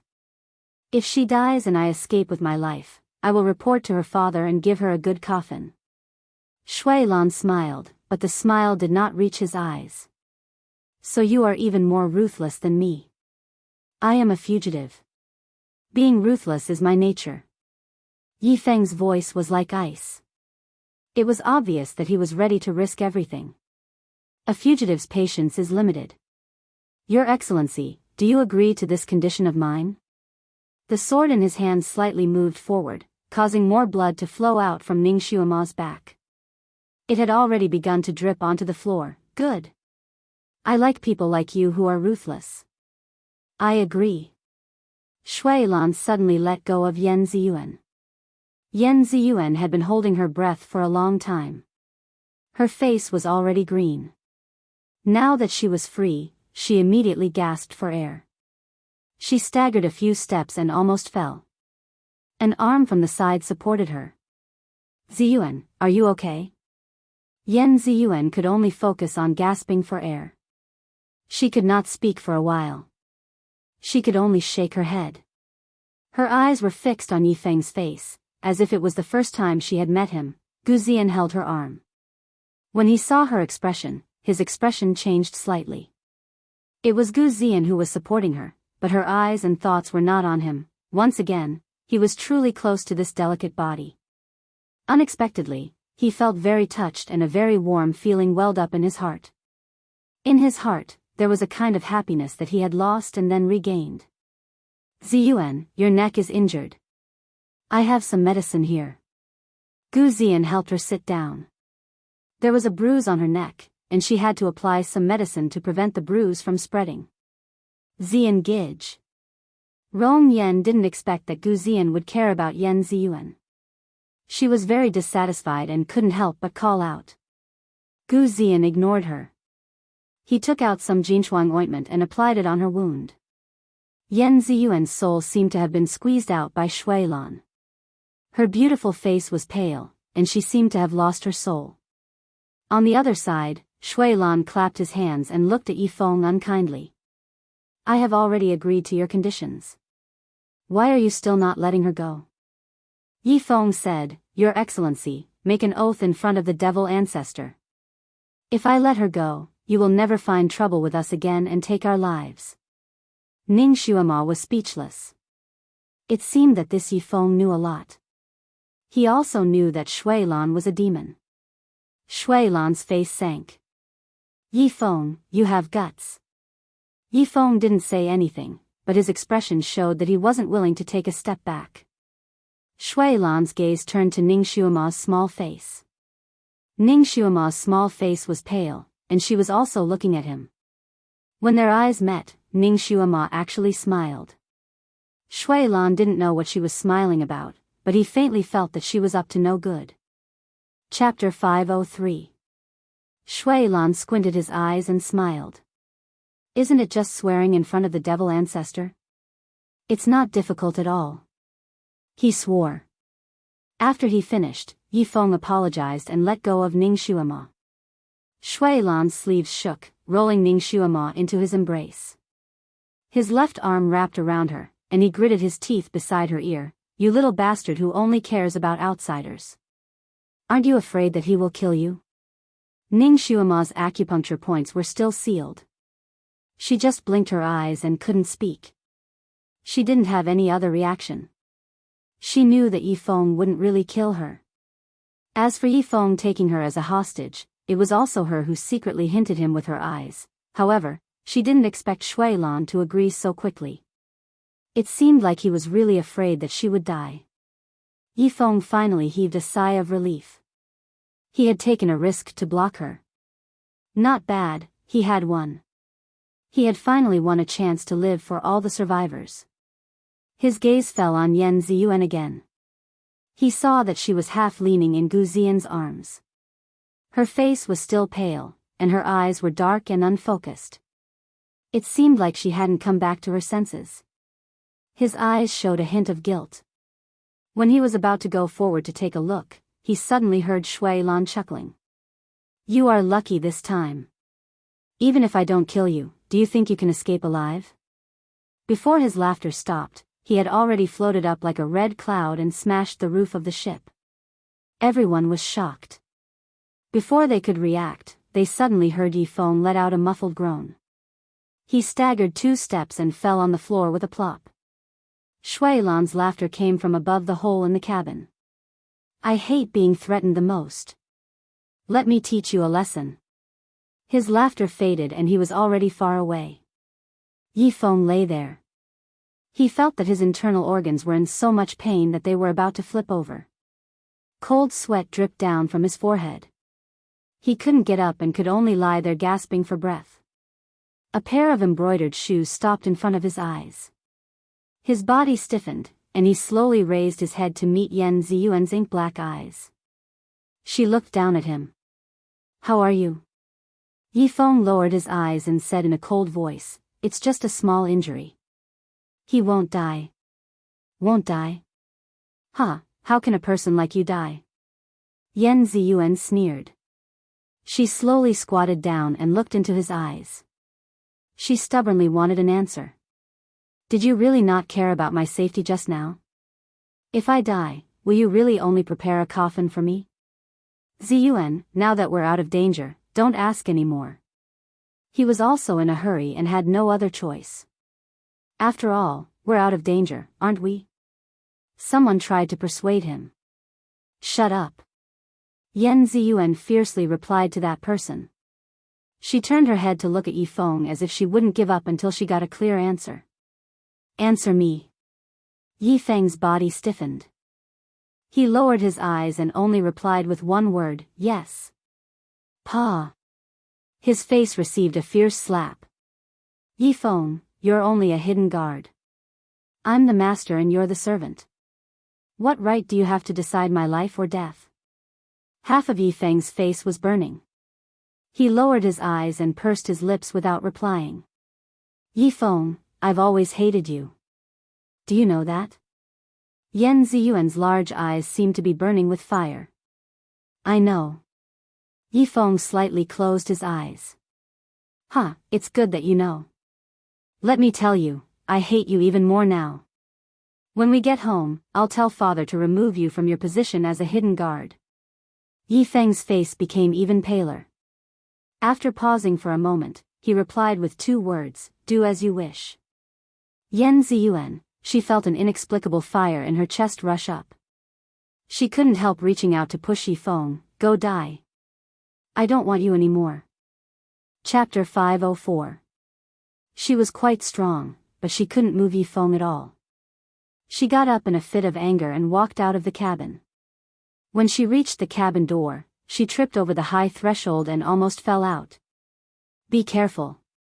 Gu Ziyan supported her from the side. Yan Ziyuan steadied herself and looked at Gu Ziyan who was beside her. He was still as handsome as before and was no longer cold to her. He had even started to take care of her. This was supposed to be a happy occasion for her, but why did she still want to cry? She turned around and looked coldly at Yifeng who was still lying there before turning around and walking out. The others also didn't want to stay in the cabin. They felt that there was a gloomy ghost aura here, so they all walked out to see if the illusion outside had been broken or not. Yifeng was the only one left in the spacious cabin. He was lying there alone. Only when everyone had left did he start to pant heavily. He slowly stretched out his hand. His originally pale palm was now pitch black. It was obvious that he had been poisoned. There was no need to ask. It was Shui Lan who had plotted against him before he left. The corners of his lips twitched and he closed his eyes again. Even if Yan Ziyuan didn't chase him away, he wouldn't be able to stay by her side. Ah Yuan, take care. I didn't think that you and I would still not be fated in this life. Outside the cabin, everyone looked at the rolling river below and felt helpless. That demonic red-clothed evildoer had already left. Why was the scenery still the same? The fog was still very thick. They couldn't see the road ahead and there were still monsters appearing underwater. Could it be that this wasn't an illusion, but reality? Then where was this place? What kind of method did that freak use to move such a large ship from the lake to here without anyone noticing? How were they going to leave this place? The survivors were all at a loss. They didn't know what to do. Yan Ziyuan was in a daze for a moment. She suddenly turned around and walked into the cabin. Ziyuan, where are you going? Gu Ziyan followed beside her. Yifeng seems to know something. Let's ask him what's going on. Yan Ziyuan gave an honorable reason. Finally, they returned to the cabin. However, when he entered, he did not see Yifeng, who was supposed to be lying there. The entire hall was empty. What's going on? Yan Ziyuan circled the entire hall and the rear cabin like a whirlwind, but she still couldn't find Yifeng's shadow. She and Gu Ziyan looked at each other. Gu Ziyan said, he might have followed them out. Let's go out and look for him. They were now on a ship surrounded by water. Yifeng couldn't have left quietly. 5 minutes later, Yan Ziyuan leaned against a mast. He left. He really left. She had already looked through every nook and cranny of the ship, but she still couldn't find Yifeng's shadow. Although she couldn't see him before, she knew in her heart that he was here. No matter where she went, he would be there. It was just that he was hiding in a place where he was supposed to be. Once she was in real danger, he would appear in time and easily rescue her from danger, keeping her away from danger. Or he would silently guard her side, blocking any disaster for her. But now, she understood in her heart that he had really left. He had abandoned his master and would never come back. Gu Ziyan silently stood by Yan Ziyuan's side. This was the first time he had seen her so weak and helpless. Chapter 505. Gu Ziyan's heart twisted, patting her hand. Ziyuan, don't be afraid, I won't abandon you. Rong Yan also stood beside her, holding Gu Ziyan's arm, smiling at Yan Ziyuan. Ziyuan, we will advance and retreat together with you. We won't abandon you. Gu Ziyan slightly frowned, and was about to quietly brush off Rong Yan's hand, when Yan Ziyuan pulled her hand out of Gu Ziyan's palm. Forcing herself to be spirited, she nodded at the two of them. We are now grasshoppers on the same rope, no one can escape. Let me calm down first, let me think of a way to leave this place. She turned and walked a few steps, leaning against another pillar. Looking up at the dusky sky. The sky was covered with dense clouds, no stars, no moon, and the surroundings were dim, just like her chaotic state of mind at the moment. The few survivors discussed, using all kinds of methods they knew, but still couldn't solve this maze, unable to leave this dangerous place. Because the boatman was basically dead, in the end, they had to control the boat themselves. Randomly choosing a direction, they slowly moved forward. After all, the evildoer had already left, perhaps they could break through the maze by moving the boat a few miles. These people usually lived like princes, playing the zither was an expert, but when it came to controlling a boat, they were rookies. After a long time of hard work, everyone's hands were full of bloody blisters, but they finally grasped the knack of it.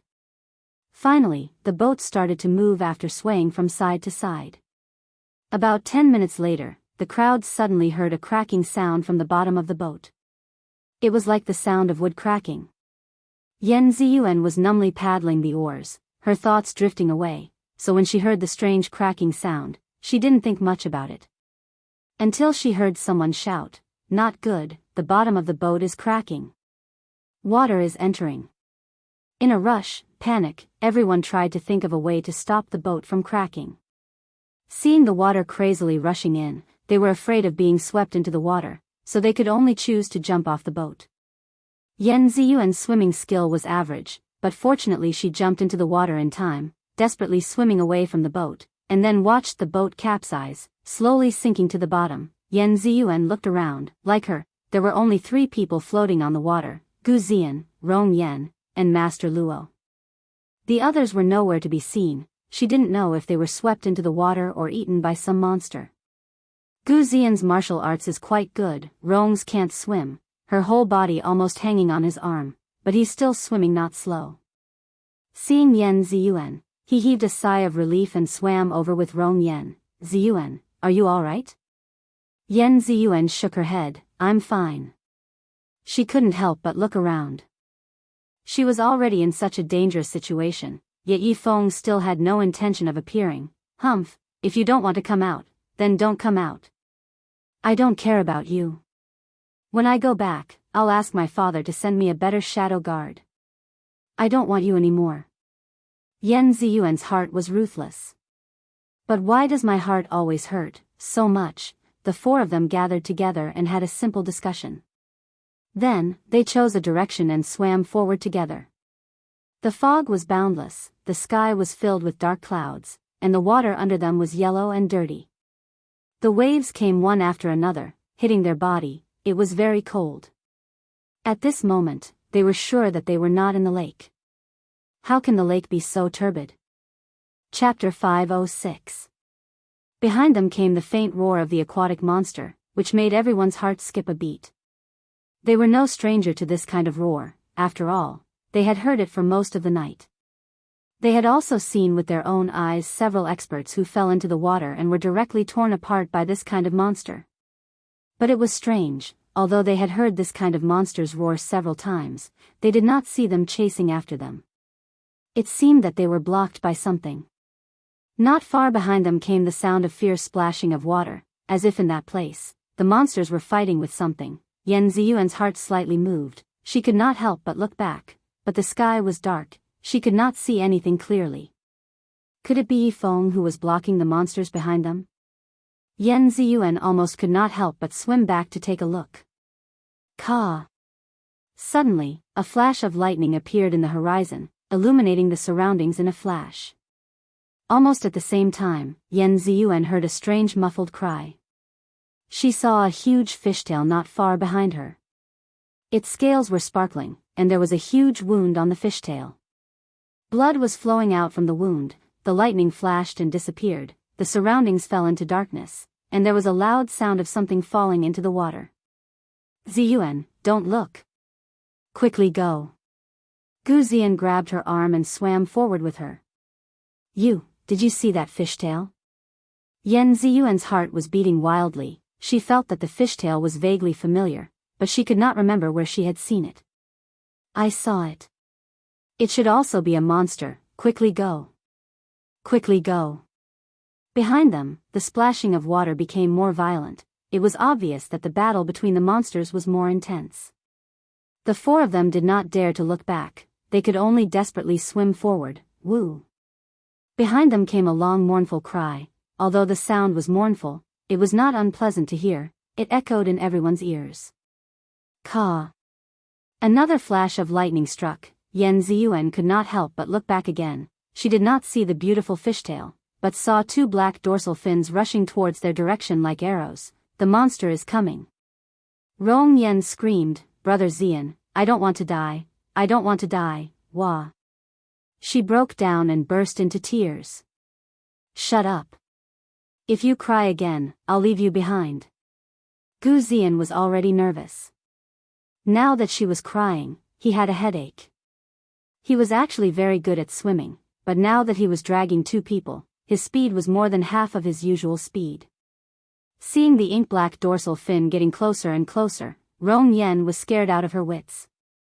She couldn't help but shout, Brother Ziyan, you can't drag two people with you. Like this, none of us can escape. She was implying that Gu Ziyan should throw away Yan Ziyuan. Gu Ziyan's face was pale. Rong Yan was the daughter of his savior. He promised that person that he would take care of her for the rest of her life. So as long as he didn't die, he couldn't abandon her. As for Yan Ziyuan, he had just understood his feelings, so how could he bear to abandon her? Yan Ziyuan's swimming was average, she could barely support herself. She looked back at the monster's dorsal fin that was getting closer and closer, and then looked at Gu Ziyan who was dragging her. She pursed her red lips and suddenly let go. She broke free from Gu Ziyan's arm and shouted, You take her away first. Gu Ziyan was shocked and reached out to pull her. Ziyuan. Yan Ziyuan swam desperately to the side. Don't worry about me, I can swim by myself. Chapter 507. In just a moment, Yan Ziyuan was already 3 to 4 feet away from Gu Ziyan and Rong Yan. Brother Ziyan, let's go, let's go. She can swim by herself. If we delay any longer, we will all die. Woo-woo, I don't want to die. Rong Yan cried beside Gu Ziyan.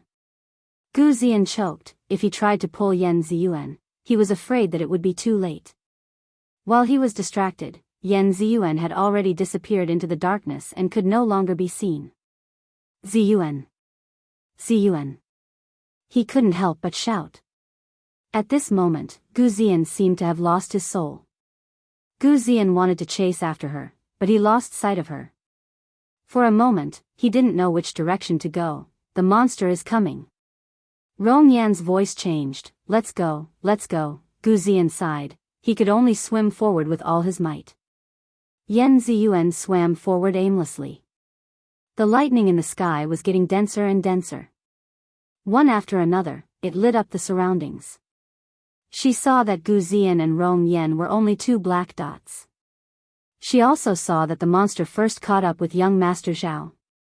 Poor young Master Zhao didn't even have time to scream before he was dragged into the water, never to come up again. After a moment, the 2 dorsal fins chased in her direction, getting closer and closer. She knew that she was finished. Although her martial arts were not low, but compared to young Master Zhao, she was still lacking. Even he didn't have the strength to fight back. How could she? Being eaten was only a matter of moments. Yan Ziyuan's heart was in despair. She simply stopped swimming and closed her eyes slightly. Yifeng, you don't care about me anymore. I'm going to die, buried in the belly of a fish. You don't even have to prepare a coffin for me. The black dorsal fins were getting closer and closer, so close that she could clearly see the sharp teeth in their mouths. With a splash of water, her legs were forcefully pushed open, as if she was riding on something. She was shocked and subconsciously looked down, only to find that she was riding on the back of a big fish. The dark blue crystal fish scales were under her. Almost instinctively, she hugged the fish's body, and the big fish carried her forward quickly. This scene was simply like a dream. When the big fish scuttled close to the surface of the water, it brought up waves that splashed onto her face, making her unable to open her eyes.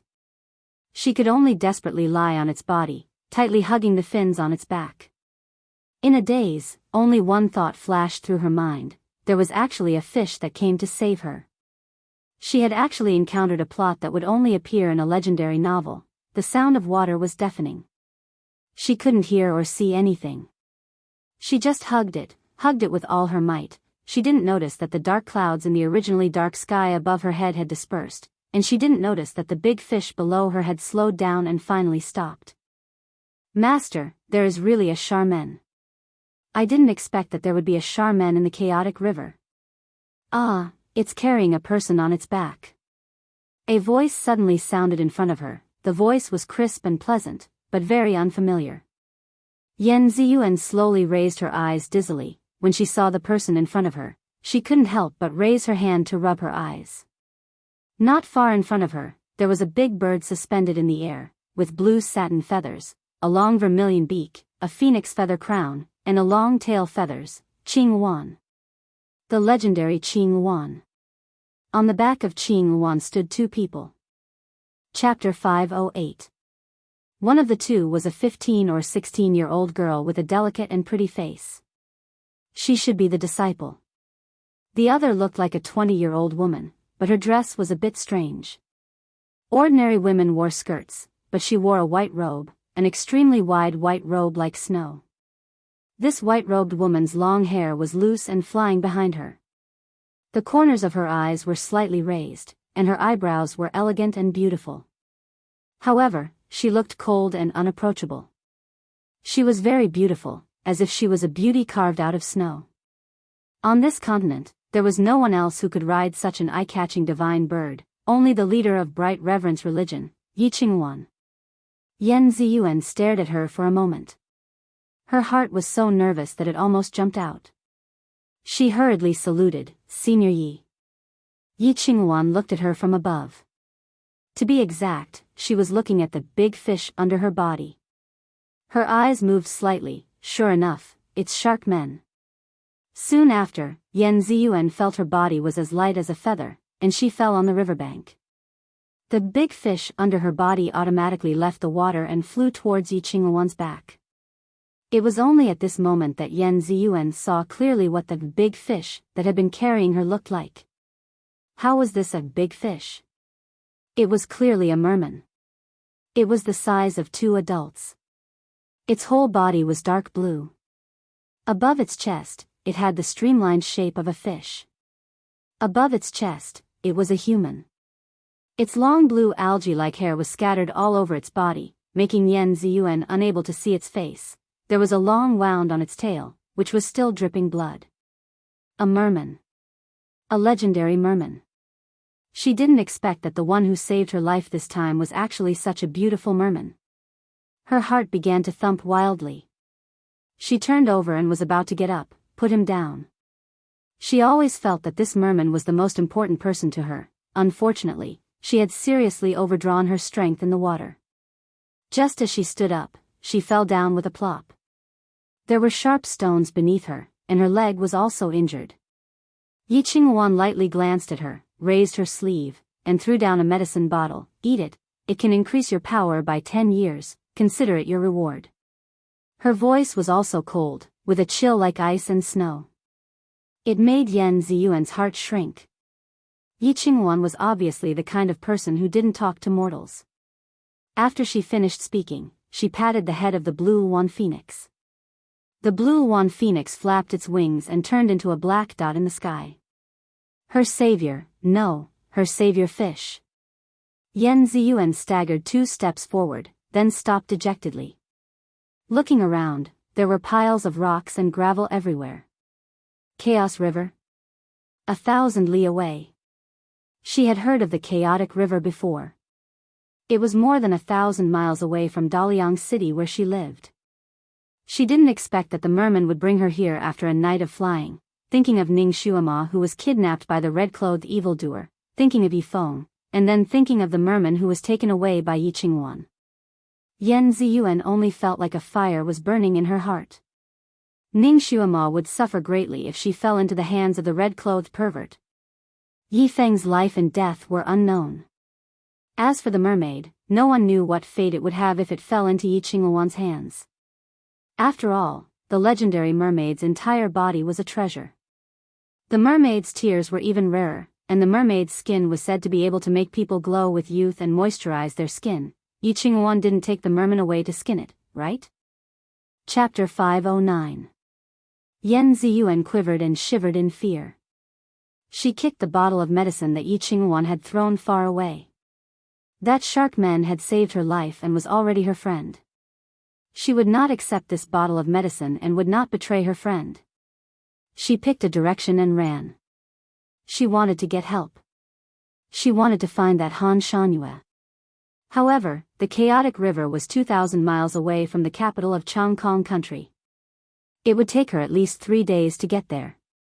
Would she be able to make it in time? Ning Shuama and Shui Lan had known each other for a long time.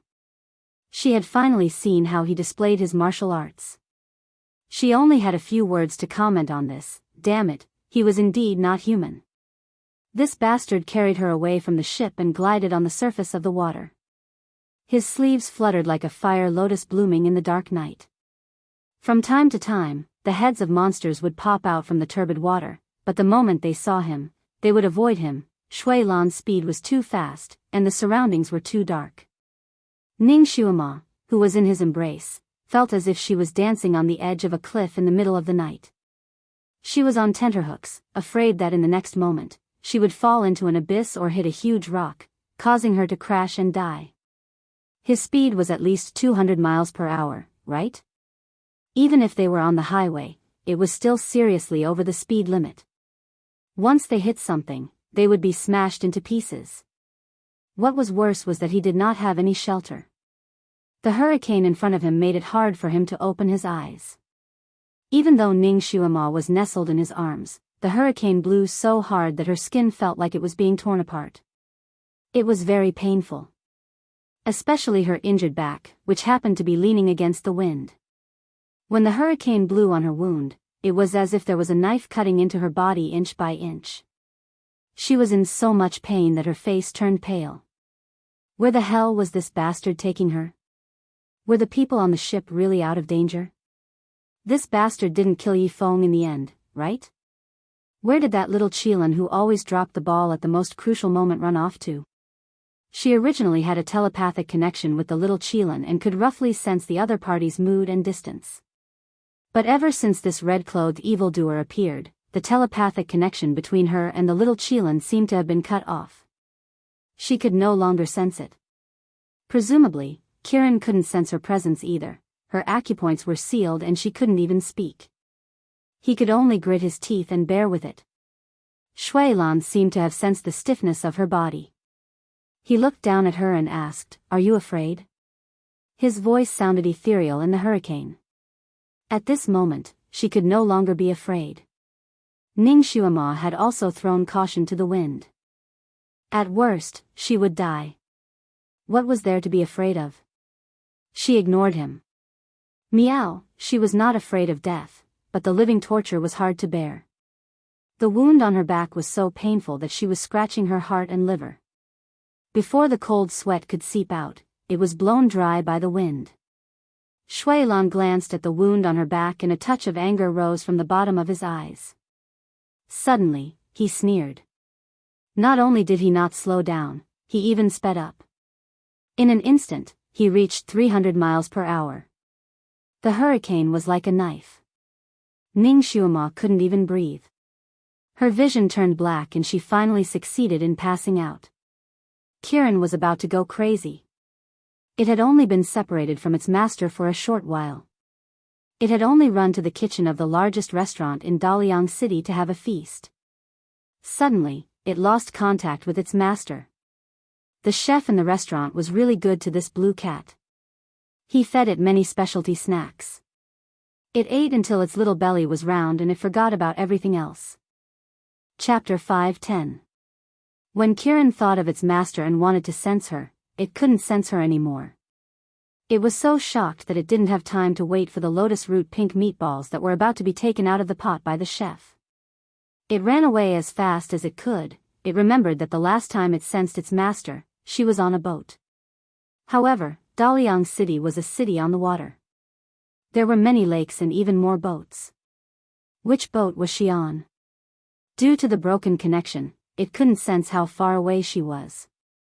It could only search blindly. It first went to a few lakes in the city and sniffed at the shore of those lakes. If it couldn't smell anything, it would immediately move to the next spot. Therefore, the people strolling by the lake would occasionally see such a scene. A blue cat was running around on the shore like crazy. It flew like lightning and disappeared in the blink of an eye.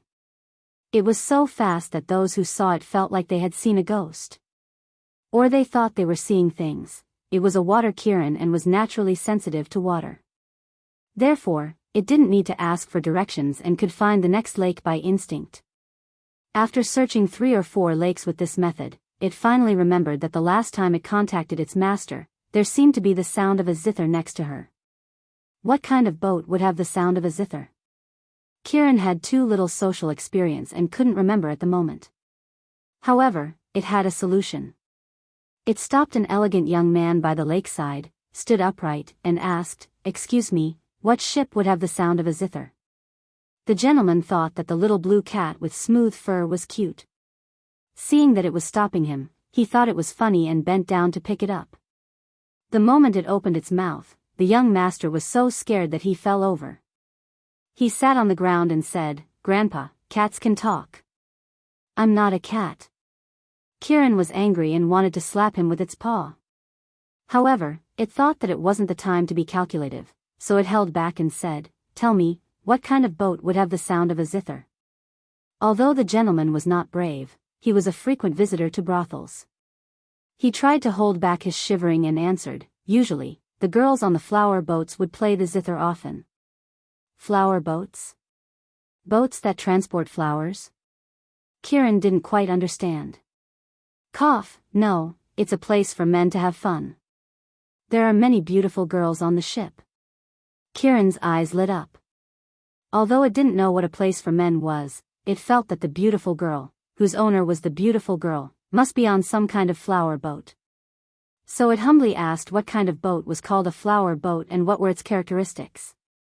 When the man saw a cat asking about this, he was shocked, scared, and a little amused, so he told it the detailed characteristics of the flower boat. Kiran memorized it and turned around to look for the flower boat.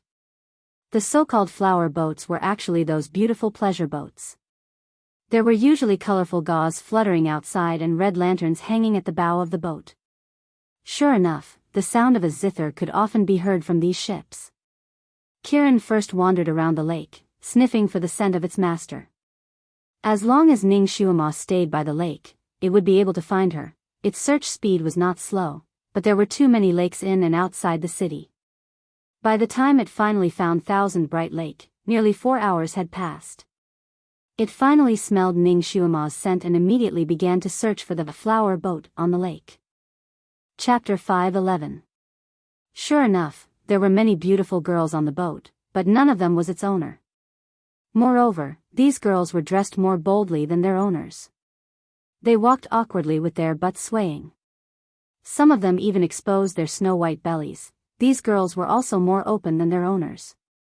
They often clung tightly to the men or even snuggled into their arms, using their lips to feed the men. Kiran felt disgusted when he saw this. Those ugly, handsome, old, and young men all had a look of enjoyment on their faces. Their palms were caressing the girls' bodies, making the girls giggle. Kiran was puzzled as he did not know what they were doing. However, he did not care about that at this time.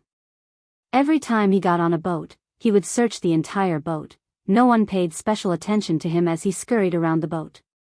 It was also very convenient for him to search. The scenery on these boats was actually quite similar. He even saw a man and a woman lying on a big bed in the room of a boat. They had taken off their clothes and were fighting there. The woman was obviously at a disadvantage. She kept gasping for breath. No, no, ouch, it hurts. Please. Please let me go. However, the man did not have the slightest intention of letting go. He held on to the woman tightly, his waist shaking, and used his stomach to slap the woman. He even said fiercely, "Little demoness, today I must kill you, you little demoness." Kieran originally thought that it was a little strange for them to take off their clothes and fight. He paused for a moment and took a few more glances. When he heard what the man said, he was immediately furious. It was already infuriating for a man to bully a weak woman, but he actually wanted to kill the other party? That was too embarrassing for men. In anger, he pounced on the man's back. He stretched out his sharp claws and scratched the man's back fiercely. That man was having a good time when he suddenly got scratched. He screamed and immediately went limp, with his back full of blood. He jumped up. Damn, what is this? Damn, where did this fierce cat come from? Kieran opened his eyes wide and warned sternly, "If you bully a woman again, I will bite you to death." God. Cat demon. The cat has become a demon. The man and woman in the room screamed. Kieran had no time to waste with them. After warning them, he flew out of the window. Chaos ensued on the ship. A moment later, everyone on the ship was looking for the talking cat. Kieran, on the other hand, had already jumped onto another flower boat and began its journey to find its master. Not long after, some people on the ship were also scratched by the ferocious cats, and chaos ensued. Kieran was very depressed. It had seen men bullying women on several of the brothel boats today, and they were in all kinds of positions. After it scratched the men, the women who were being bullied also screamed and looked for sticks to hit it. He simply didn't know what was good for him. These flower boats were connected to each other. In less than an hour, all the flower boats in the lake knew about the cat demon. They were all looking for the blue cat that had caused trouble. When the little Chilan boarded the boat again, it wasn't as smooth. Just like now, when it had just jumped onto a flower boat, it was immediately chased down by the turtle slave who was on guard against the demonic cat with a big stick. Those people chased it so fiercely that it had no choice but to jump into the water. Chapter 5:12. Kieran felt that it was too slow to swim in the water, so it decided to fly on the surface of the water, which attracted screams from the surrounding boats. Some people even started to shoot at it with arrows and threw stones at it. Kieran deeply felt that the people on the flower boats were too unfriendly. Why would its master board this kind of boat? Which boat was she on? What kind of danger was she in? Could it be that she was being bullied by a man like what it saw on the boat? It was flying gloomily and accidentally bumped into someone's arms. With a loud bang, it was knocked into the ground, causing it to feel dizzy. Why are you running around? Where is your master? A voice like ice and snow came from above its head. Kieran's body stiffened. This was the voice that it feared the most. All its fur stood up. It suddenly raised its head and looked into a pair of beautiful deep blue eyes. Han Shanhua. Han Shanhua was also floating on the water, his moonlight robe fluttering behind him. Why is he here? The reason why his master ran away was to escape from him. Kieran's eyes widened. Its mouth opened so wide that a duck egg could be stuffed in. Han Shanhua frowned. Speak. Where is your master? On the flower boat. Kieran's brain was still in a state of paralysis, so it subconsciously answered. She actually boarded the flower boat? This girl was simply unrestrained when she did things. Was there any place that she did not dare to go? Which one? These 3 words came out of his mouth coldly. I don't know. I am also looking. I have looked for many boats. Kieran was inexplicably pressured by his body and stuttered. Is the telepathy between you and her fake? Why don't you ask her? Han Shanhua's body seemed to be even colder. I can't sense her. I don't know who cut it off. I can't sense her. Could she have died? Woo woo woo. The little Qilin was anxious and scared, and its eyes were filled with tears. Shut up. If she is dead, do you think you can still live? Han Shangyue was almost defeated by this stupid Kirin.